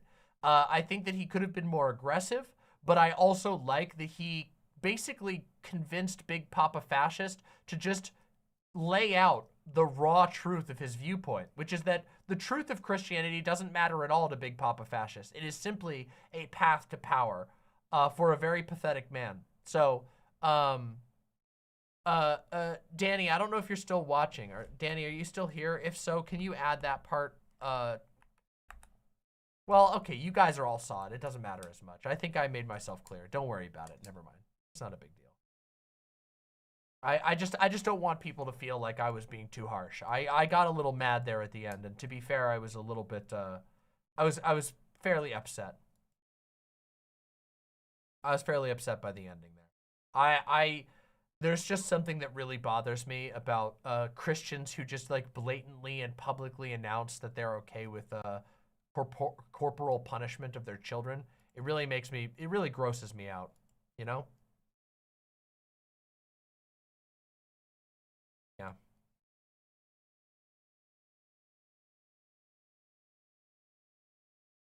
Okay, do you guys want to end this? Do you guys want to end? I don't have enough energy to do Dark Souls tonight. I'm really sorry. That really took the wind out of me. However, I do have one thing. Do you want me to end the night on a very petty note? Because I can end the night on a very, very petty note. Ready? Okay. Everybody get prepared. Okay. So earlier today, I made a tweet. All right, everybody? I made it's a very straightforward tweet, okay? I made a tweet that goes as follows. I'm gonna read it out, okay? Christian nationalism is one of the biggest threats to liberty and liberation in America, even for Christians. It's also one of the most baldly greedy, intellectually bankrupt, theologically laughable modern religious movements. It's Trump idolatry masquerading as genuine faith. And as you can see, there's the tweet right there. I made this before we even reacted to this. That was 9 hours ago. Incredible, right? No more than 9 hours ago. That was 9 hours ago a while ago, okay? And then I got a response from ActualJake, which some of you will remember the last Christianity-related debate that we reviewed was between President Sunday and ActualJake. And I got a response from ActualJake. And it went like this, okay? Anti-theism is the only way. I've always been right about this. And, you know, okay, that's kind of insufferable, right? When I'm like, on my platform, you know, I'm just kind of saying, like, Christian nationalism fucking sucks. Like, I'm laying it out. And I was right, by the way. My argument is really solid, okay? To sort of pop in and be like, I've always been right about this. Anti-theism is the only way. It's sort of like the, it's a sea lioning, right? It's a kind of like a sea lion. Like, who asked, right? Nobody really asked about your anti-theism. I was talking about Christian nationalism, and now you're trying to, like, get points. But, you know, whatever. I kept it chill, okay? So I responded, while I'm sympathetic to the views of anti-theists, and I think there are strong arguments to be made in favor of anti-theism, I can't agree with this at the moment. Christian nationalism threatens members of other faiths and even other forms of Christianity, and recognizing that is valuable. Okay? And then ActualJake responds, can't complain about the poison fruits while keeping the tree that bears them alive. This is easy systemic analysis. Actually, you can, actually. And I'm not keeping Christianity alive. Christianity itself is alive. I'm not doing anything to keep Christianity alive. I don't know if anybody can notice this, but I'm fairly anti-Christian. At least not individual Christian people, but I'm fairly anti-Christianity. I spend a lot of time criticizing Christianity. In fact, I would say a pretty good chunk of my channel runtime is devoted to criticizing Christianity. So I find this a very weird thing to say. Can't complain about the poison fruits while keeping the tree that bears them alive, as if I'm like watering the tree of Christianity. It's very, very fucking weird, okay? But it gets worse, okay? In fact, it gets really, really fucking weird, okay? Because, he said two other things, okay? And I'm gonna show you them, okay? Hold on, let me see if I can find the first one that really bothered me. Okay? Where did it go here? I want to find the first one. I don't want to read these out of order, okay?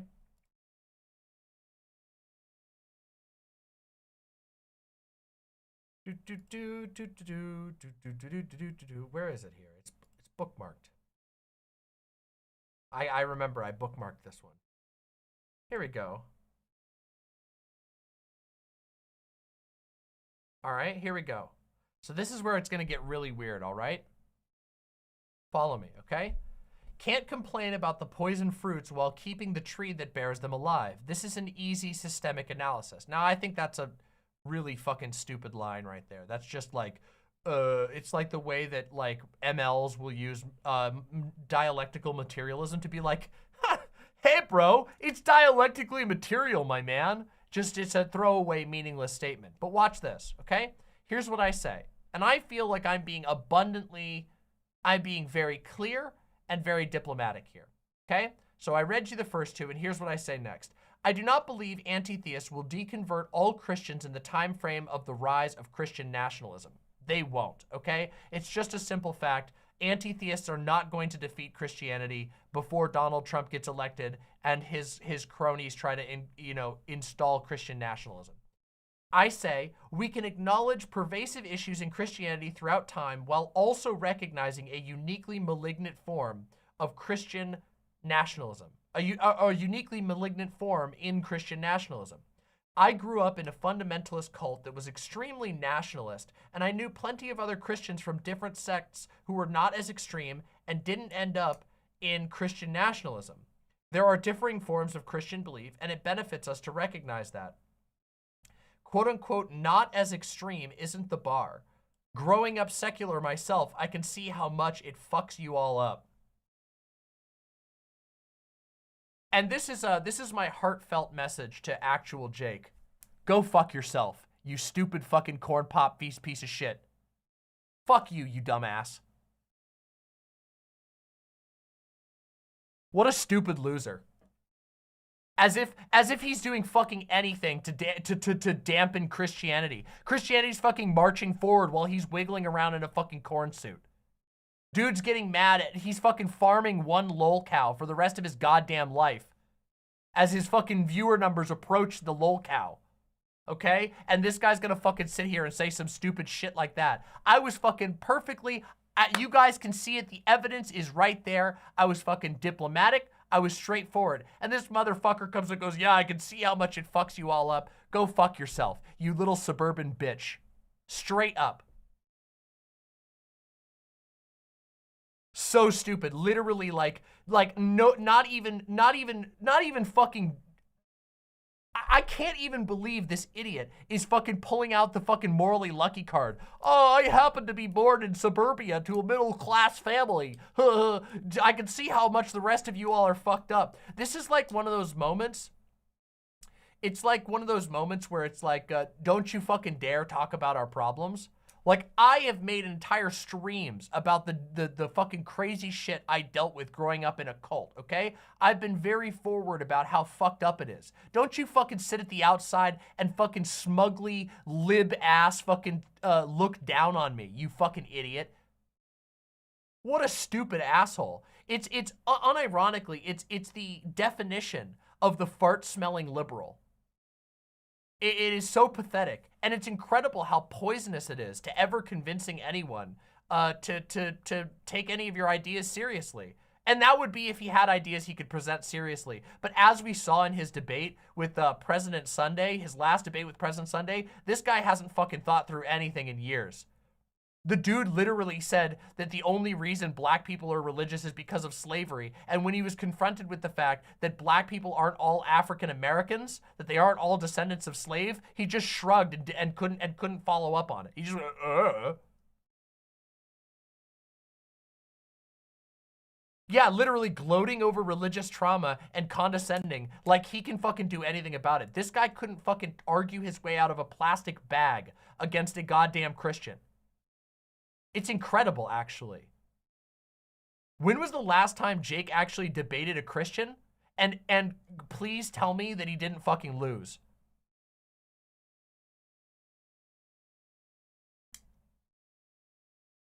Actually pathetic.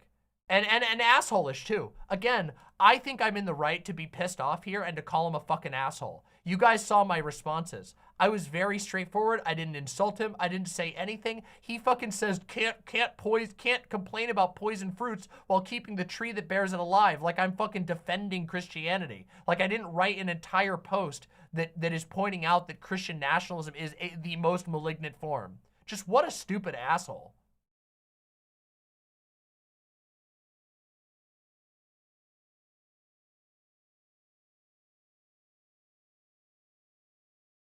Incredible. And of course he you know, he keeps going with this. I'm trying to find the other one here. Oh yeah, this one's really funny. Okay, I love this one. This one really says it all. I don't believe communists will start the revolution, but that doesn't stop me. Systemic issues are big and complicated. I do not believe communists will start the revolution, but that doesn't stop me. You forgot the rest of their sentence there. Do you think perhaps it's because what he meant is it doesn't stop me and that he couldn't remember what he actually does? That he just kind of was like, oh yeah, it doesn't stop me, as in I'm still alive. I don't believe communists will start the revolution, but that doesn't stop me from what? Like you're some kind of like revolutionary? Oh, well, he couldn't put that. He just put nothing instead. I do not believe communists will start the revolution, but that doesn't stop you from dressing up in a corn suit and getting mad at the same guy you've been mad at for a year? What? It doesn't stop you from being racist? Doesn't stop you from being a fart-sniffing liberal who doesn't actually know how to argue against the thing you think is an existential threat? Let me tell you this, you're not gonna win against Christianity by fucking smugly condescending on the internet to people who are literally doing more to argue against Christianity than you ever will in your entire life. Me leaving my cult did more damage to Christianity than the entire career of ActualJake.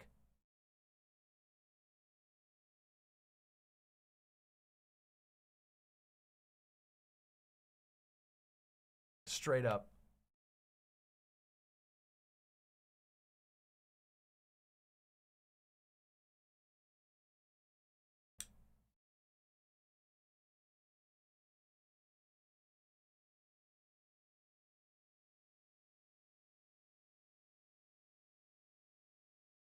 True, Chariot. That's a good point too. But I wouldn't expect him to be able to conjure that quote off the cuff.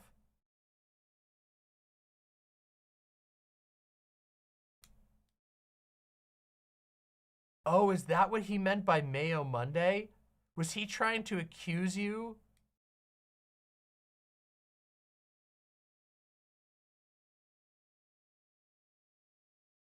Oh my God, look at this idiot. Here's him arguing with Gayfesh. So Gayfesh says, I long for the day when anti-theists who weren't even raised in the faith can stop speaking over those of us who actually have firsthand experience with religious trauma and got out of the religion. And then ActualJake says, it's pretty obvious you don't have the perspective needed to see the fundamental issue of believing in untrue things. Imagine saying this about any other social ill. You just don't understand what it's like to be a child bride. You can't tell me it's bad. Fucking idiot! You fucking corn-minded fool! Fucking get the kernels out of your ears for God's fucking sake. No one here was advocating in favor of religion. Can you motherfucking read? Or do they not teach you that in the fucking cornfield, asshole?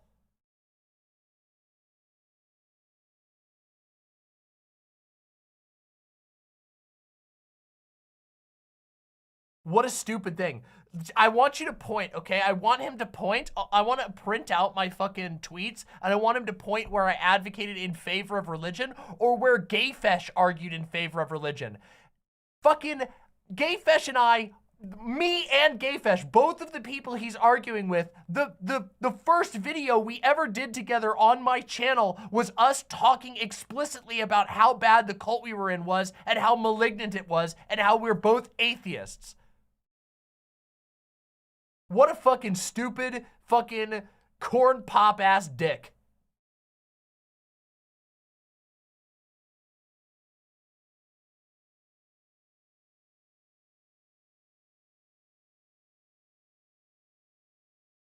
You ever heard of fucking popcorn lung? More like popcorn penis.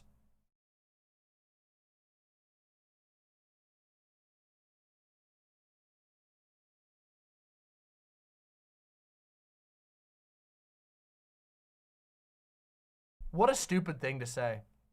It's incredible. It's also amazing that, you know, with all of my religious damage, I can still stand fucking towering above this little corn cob, this shriveling bitch.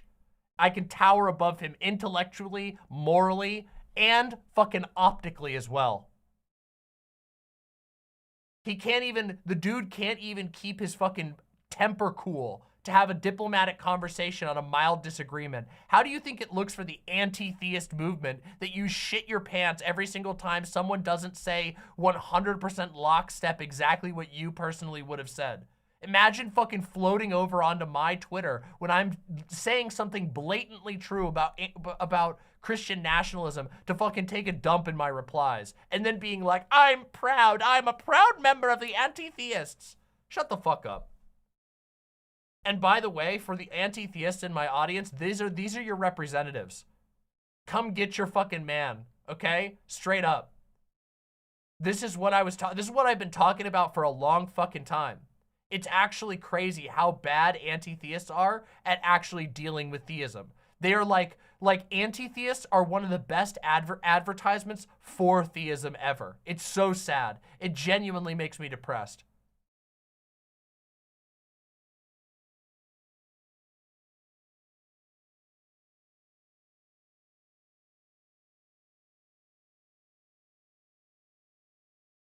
Anything can be used to justify bigotry, and this lazy analysis is the same shit we saw back in the early new atheism days, and all of those prominent speakers from that era have just become transphobic fascist. I care more about someone's politics than their religion. Based and true-pilled. Politics is one of many things poisoned by religion. It's not lazy at all to take on a huge social construct. You're holding water for the problem. Oh yeah, dude, because politics have never been bad without religion. There's never been a country that wasn't super religious that did bad politics.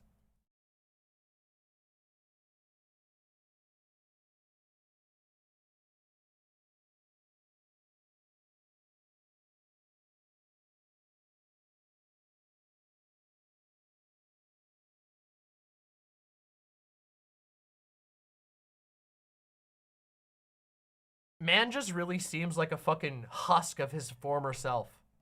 I've actually, there were times in the past where I've seen shit that ActualJake did that was funny, but I'm not gonna lie, like, the last, like, 3 times I've seen him engage on the internet has been fucking shit.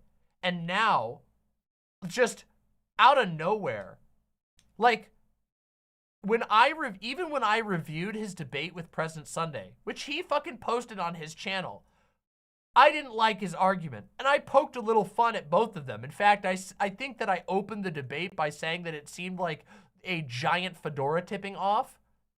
But he was a massive asshole in that debate, and I still wasn't even that big of I wasn't even like an asshole to him. I poked a little bit of fun at his rhetoric, and I said that some of the things he said were a fucking bad look, and that's about it. And I said that I didn't agree with some of his positions. But then, fucking out of nowhere, this motherfucker comes in and is like, I see how fucked up you people are. Go fuck yourself. Go fuck yourself.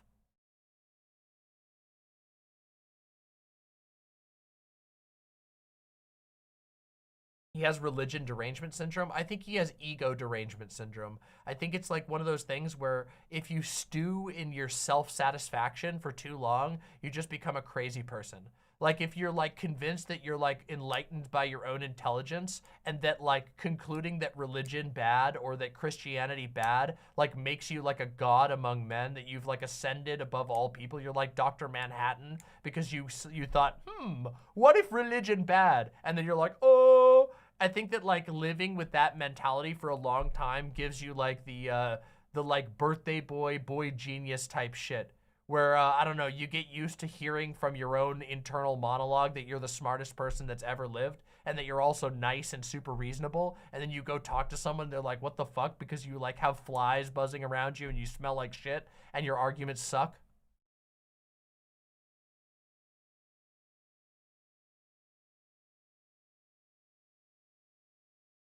Yes, Naktalb.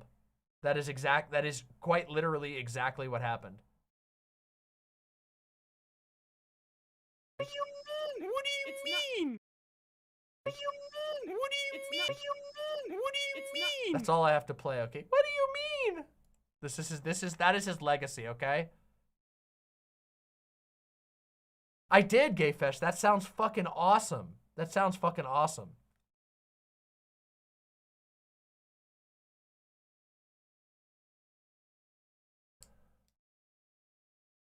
I think he has no concept of what growing up indoctrinated is like. I don't either, but I don't pretend everyone else was born more fucked up than me as a result of it.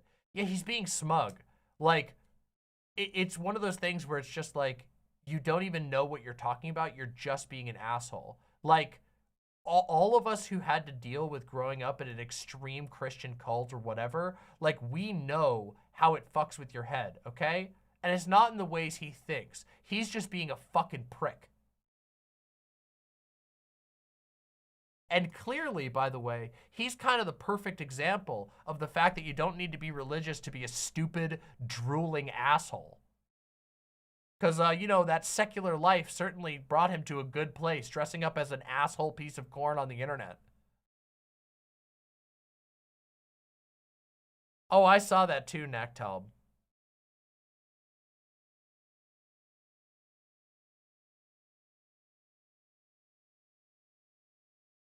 Chauvinist, yeah, intellectually speaking.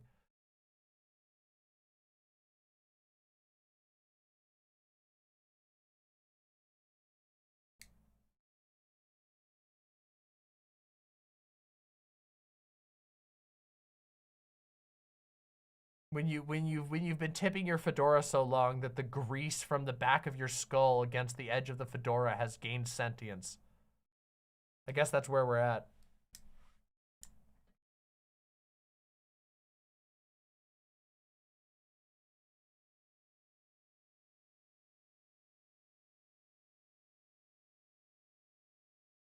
I feel you, Gayfesh. There's, you know, I got the proverbial fedora hanging in the corner of the room and I reach for it every so often and I go, my old friend, you know, often I do. But then I realize that I hung up the fedora for a reason and that you can be just as critical to Christians and you can fucking deck those fucking shitty motherfuckers like I did tonight and you don't have to lean on any of the bad habits the fedora brings with it, okay? The fedora... we hung it up for a reason, you know? And I feel it, though. I feel the call very often. Tonight I did. But I resisted, and we still fucking blew that motherfucker out. You know?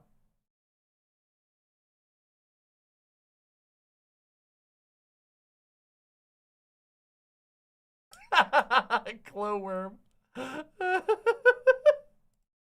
Oh, I'm so hungry. I'm so fucking hungry. Oh my god, my tummy says it's so hungry right now.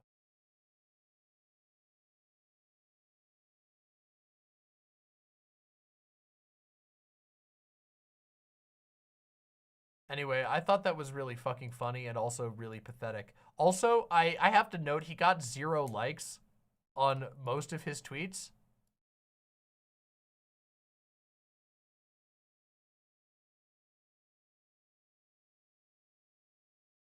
That's just incredible. Like, I'm not saying, my tweet wasn't even very popular, but that says something, right? Fucking, it just kind of proves, like, even his followers were like, ooh. We're like, dude, not the look.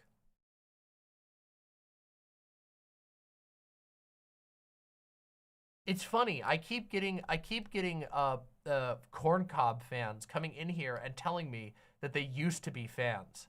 That kind of says something too, doesn't it? If all of the times I hear about him, it's from people who said, "Yeah, I used to watch his shit, but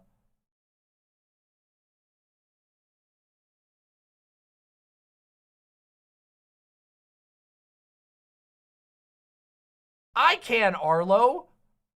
I can. You go out of your way to be as provocative as possible. You go out of your way to get under as many people's skin, and you're gonna be like, don't fucking pretend. Don't fucking bullshit me. Oh, I'm so surprised to have a history with so many creators. Bullshit.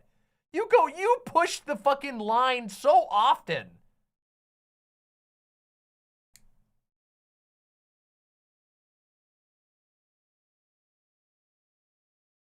Another bored person with the $5. Hey, Demon Mama, great stream as always. Since this is ending on a bad note, maybe a palate cleanser. Search for Neb Godzilla if you want a quick chuckle. Maybe I'll do that.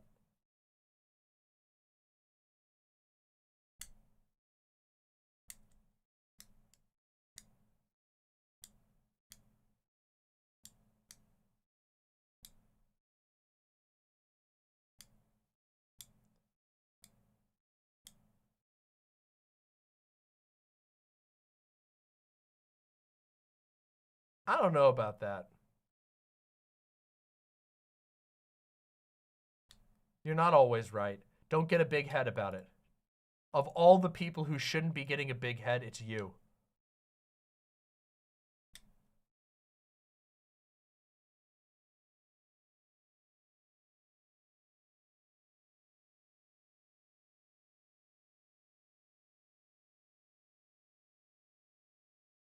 One hour of red pandas eating crunchy snacks? Wait, that sounds fucking sick. From the Oregon Zoo?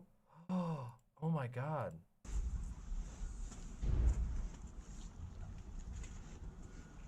Oh my god. Oh, that sounds really interesting, Chariot. Chariot says, I meant to say I wrote a thing a while back, like 2 short bullet-pointed pages about alternative concepts of justice and how to think about it. I would love to read that. I hope you will send that to me. That sounds really interesting.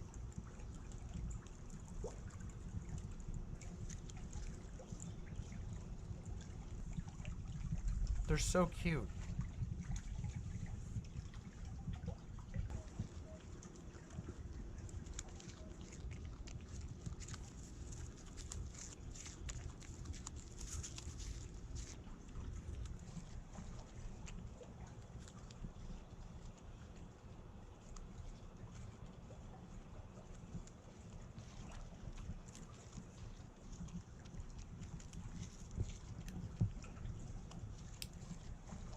What does that even mean in this context? What does that even fucking mean in this context? I might push the line, but I do my research, which is more than most people. What the fuck does that even mean in this context? How do you do your research for fucking bothering people in chat? Huh? How do you fucking do your research for fucking chat trolling, huh? Jesus fucking Christ.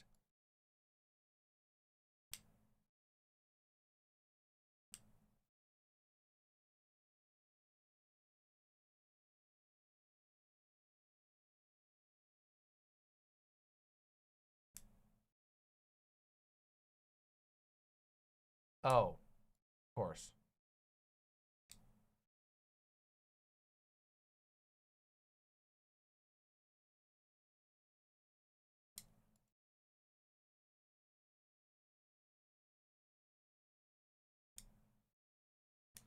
Chariot said they said to never write a manifesto, but at least it wasn't a drama thing.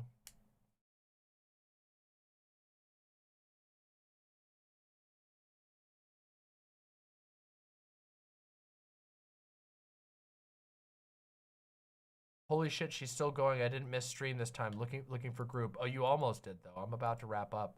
I went extra long. It's 12:30 already, and I went for fucking almost 9 hours again today. God damn it. God fucking damn it. I can never do a short stream. What's my fucking problem?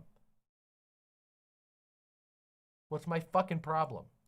Stupid fucking work addiction bullshit. Stupid fucking caring about my chat and wanting to constantly make sure that my fans have a good time, wanting to grow my show and be a hard worker and have some success in this fucking cruel, cold world that constantly pisses me off and makes me work way harder than I should have to.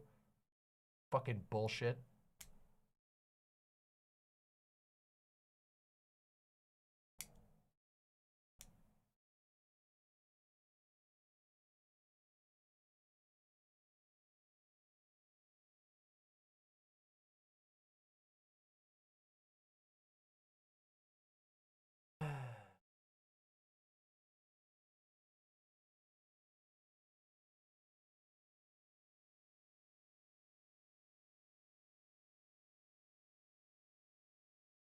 I love my fans too much. That's true.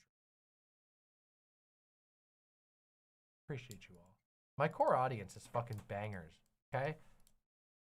Wait, that doesn't even make sense. This is how you can tell I'm getting tired. My core audience is full of some of the coolest fucking people around. Most of you. Bazinga! Most of you. And it's been growing slowly. It's been growing slowly and surely, which is great.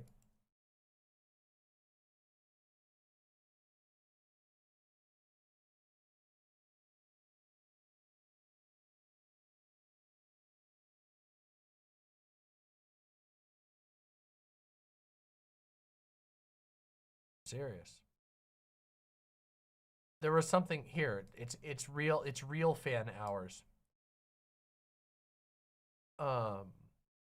Real fan hours. But I've been thinking a lot about how, like, even if my change in content direction results in a slowdown of growth, which it hasn't so far, by the way, as of right now, we have gained 600 new subscribers in the last month, which is pretty fucking good. That's pretty incredible. So we're still growing. But I recognize that, like, the spaces that I've moved in previously have a pretty high concentration of, like, drama fans.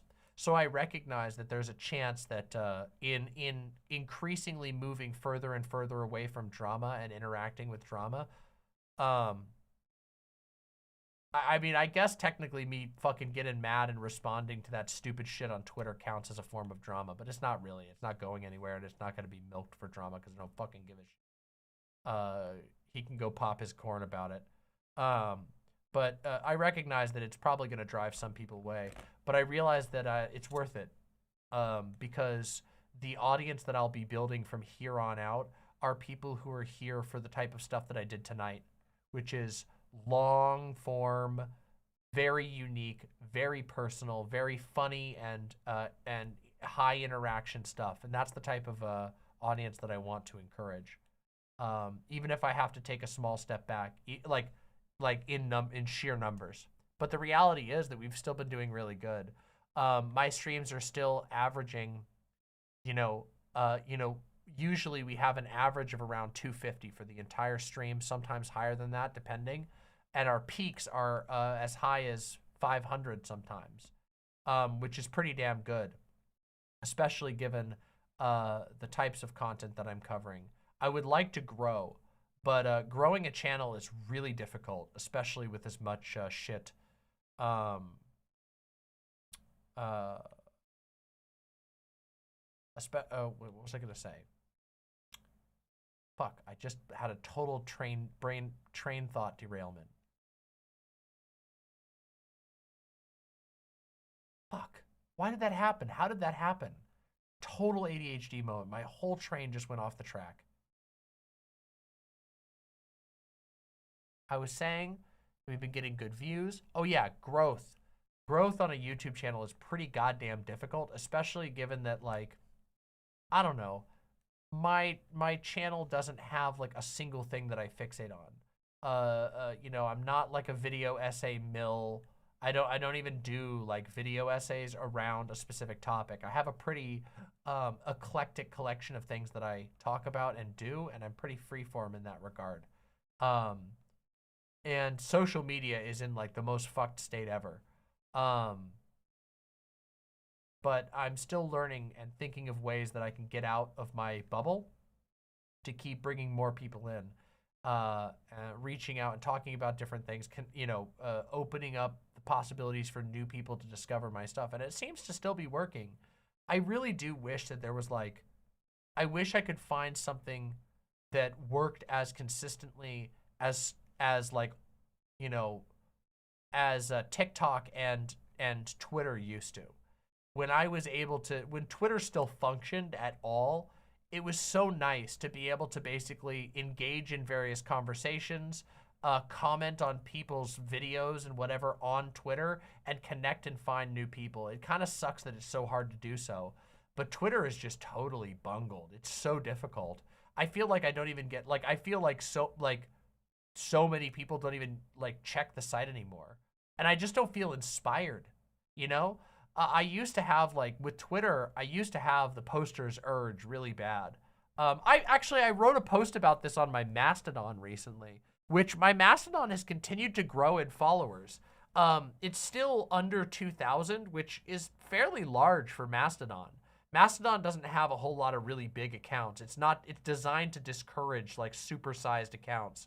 On my Mastodon, I talked about this, how, like, I don't know, I mean, I'm a YouTuber, I fucking did this shit. So, like, I obviously like doing the posting. I like goofing around and memeing with people and whatever. But I just don't feel inspired to do it on any platform besides YouTube right now, which is why, I guess maybe that's why I stream so much and so long. It's just because, like, I don't know, why even bother? What am I going to do? I'm going to type some joke onto Twitter. It gets buried by the algorithm because I accidentally typed in the wrong fucking word and it offended the Elon Musk fucking bullshit. It's going to get, if it does well, a bunch of random fucking blue check accounts with like a stolen image of a woman with big tits that says, you can fill your Bitcoin wallet now. Like a bunch of those are going to flood it. What, I don't know. It sucks.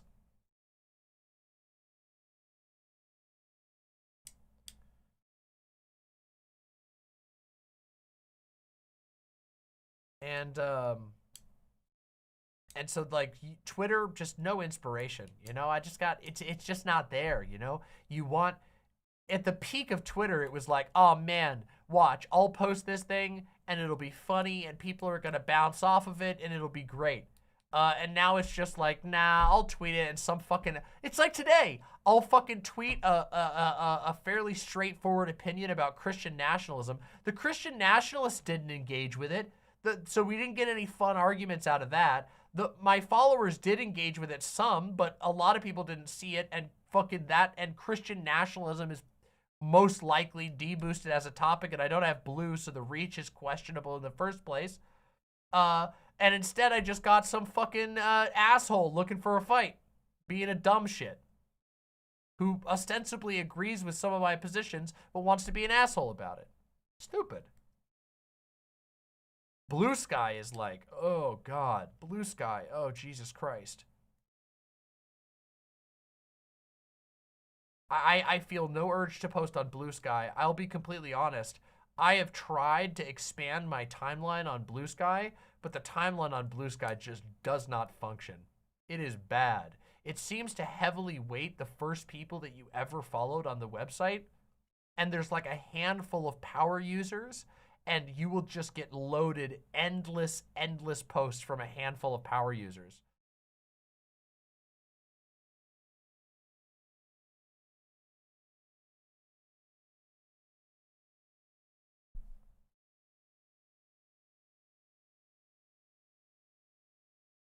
Hypno Amber says, Demon Mama, I think if you keep on this goal, the viewers will come. I truly think people are getting tired of all the drama. I do believe so too. I think people are getting really tired. You might be right, Remy, but I've also been told there's no real point to do a second channel until you reach a certain size. Like, it doesn't actually help you that much.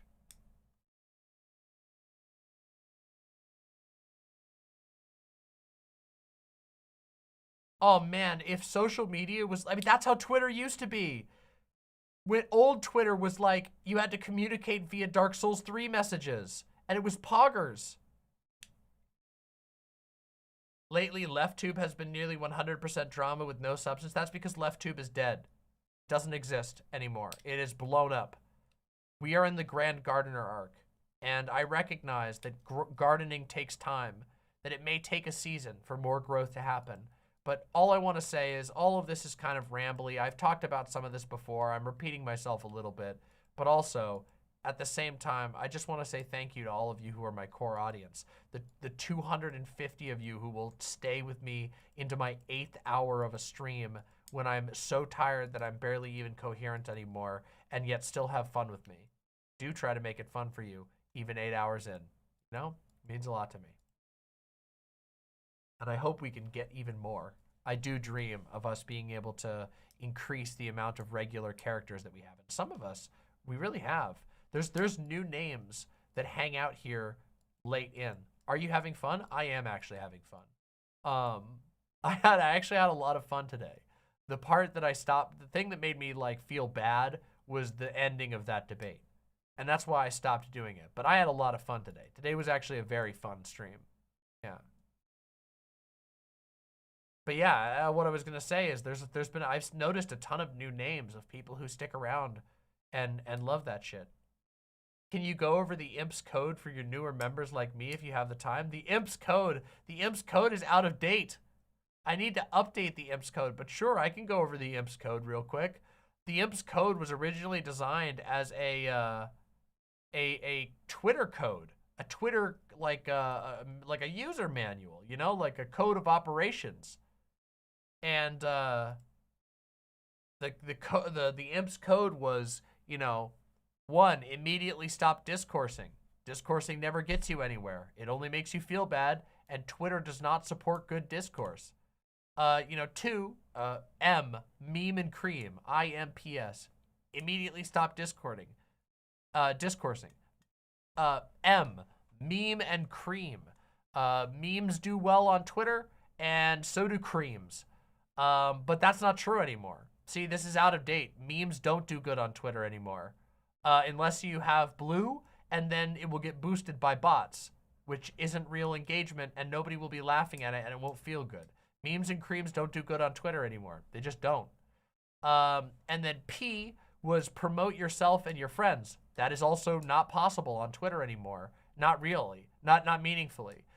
You can't post outgoing links on Twitter anymore, and retweeting a post with a link doesn't even matter. They get actively deboosted. So even if you retweet a tweet that has a link in it or that has a link attached to it, that tweet thread will get deboosted. They do not, like Twitter, unironically, they openly deboost off-site links. So unless your platform is going to be Twitter and Twitter only, which is a terrible idea, it's just not, you can't do P anymore. And then S was, slaughter your opponents in the arena of ideas. But that can't happen anymore because there are no more opponents. There are blue checks, which are chat GPT bots, fucking churning engagement for blue checks to make money from Elon Musk because he tries to do payouts. And so there's a handful of like garbage blue check accounts that farm engagement like crazy from bots. It's, again, like I said, the IMPS code is fucking, it doesn't work anymore. I need to invent a new IMPS code. But the thing is, like, what's the new IMPS code? For what website? For where? In the end, rule number 1 is the only one that remains. What's a cream? Think about it for a minute.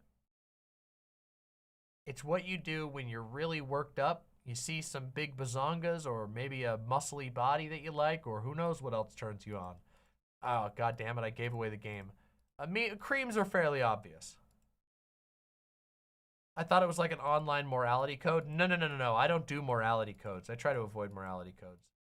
Yeah, where do you even post primarily? Right here. YouTube. This is where I post. I realized a while ago, with the death of Twitter, I realized that I should play to my strengths. I am the funniest and the most interesting in my chosen format of video. People love hearing my jokes, that I can make them laugh, and it grows what I work on anyway. So I focused mostly on putting my energy into this channel. Yeah.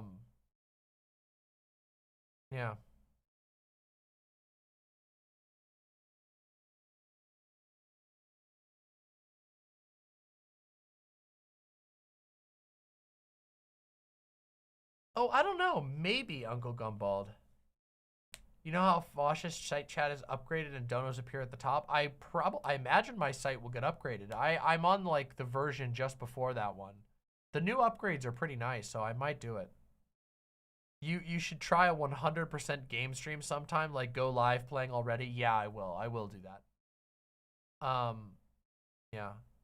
How is discoursing defined? Just talking about ideas? No, discoursing is like basically going back and forth with other people about like popular topics that are like trending on Twitter usually.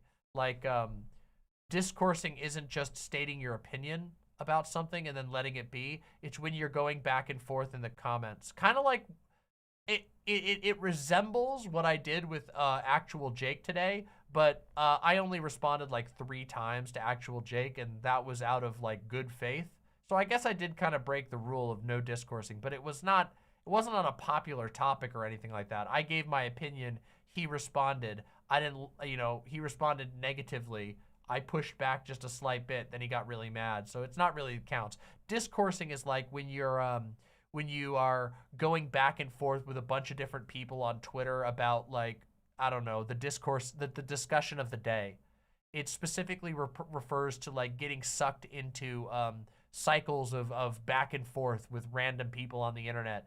And the reason why I tell people not to discourse is because it gives you the illusion that you're doing something. It creates the illusion that you're engaging in like a real political conversation, but you're not. You're just wasting your time, and in all likelihood, you're just gonna make yourself angrier, and then they're gonna get angrier. The way that these platforms are designed, they are like specifically Twitter. Again, it doesn't really matter because Twitter's fucking dead, but Twitter used to have just like, I mean, it has terrible threading. It's really, really easy to misunderstand one another, to lose track of the conversation, and to start getting mad at one another, and then you just end up damaging, you end up not having productive conversations and sometimes damaging relationships with other people that you don't need to do. And even in the best case, you might just be going back and forth with a random person who might be a fucking bot or might be a CIA agent. You never fucking know. So it's not worth it. You're wasting your energy. If you want to if you want to have conversations with people, do it on Discord. Do it in a YouTube chat. Go on a show and talk with somebody about it during a call-in stream. There's 100 productive ways to discuss issues that aren't like social media discoursing. Social media discoursing is it is the platform tricking you into giving it more engagement than it deserves.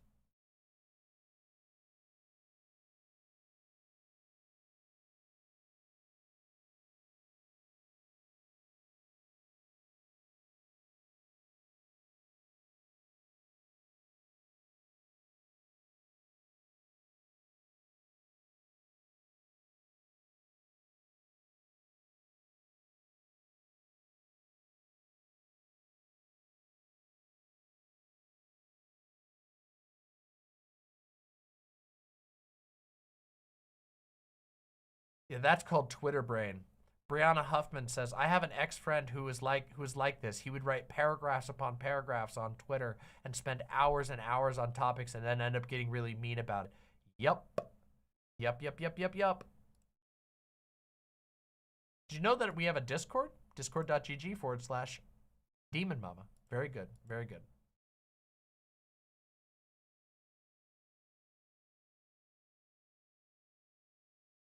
Yeah, I miss that shit, Nasty. I know, it's sad. It's always possible that a new site will arise. We'll see. But I think social media is just in a really bad place right now, and we just gotta adapt. Also, I think that people are like starting to drop off of social media entirely, which means they're gonna start resorting to different tactics for finding shit that they're interested in.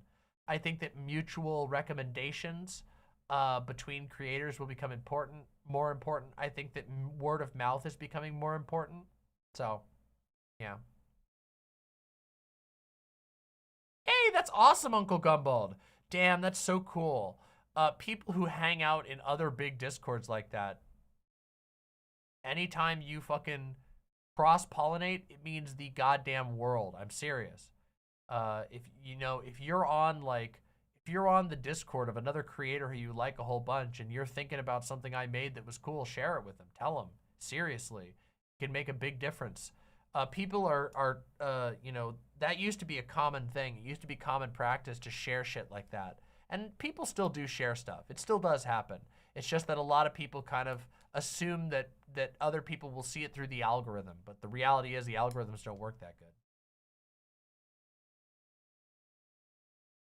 That's totally true. Ziggles says, arguing with people in YouTube comments is unironically more fun because you're likely to get more entertaining and or unhinged responses with even less of a filter. I will say, YouTube comments are a wild, wild west, okay? And you can have a lot of fun in YouTube comments these days. I'm not even kidding you. It's actually a wild place.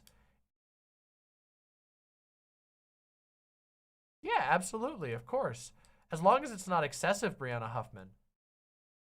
But people do it all the time on my servers, and I want that. I want people to recommend stuff. I want people to tell each other about stuff. I want people to start generating conversations, and I hope that people will do it about my stuff elsewhere too. That would be really cool. That's really cool, Nasty. That's really, really cool. Demon Mama, maybe you can do more collabs in the future as part of the healing arc, as part of the Grand Gardener. Yeah, I intend on it. In fact, we have a creator call-in I'm going to start advertising here really soon that we're doing at the end of the month. So that should be great. And of course, we're working on the merch. We're working on a whole bunch of stuff. So we got a lot of stuff coming. Anyway, I got to go rest. I really need to go eat something, and I need to rest. This has been a long stream. My lovely imps, thank you so much for watching my stream today. I hope you all have a wonderful night. And remember, rule number 1, do not fucking die. Thank you so much for watching. Thank you so much for supporting. I will be streaming again fairly soon. I have a little bit to do this weekend, but we'll be back in the game again soon, and we'll probably be doing Dark Souls because we didn't get to it tonight. I didn't expect to get so worked up and take so long. Thank you all for watching, and I'll see you all very soon. Bye for now.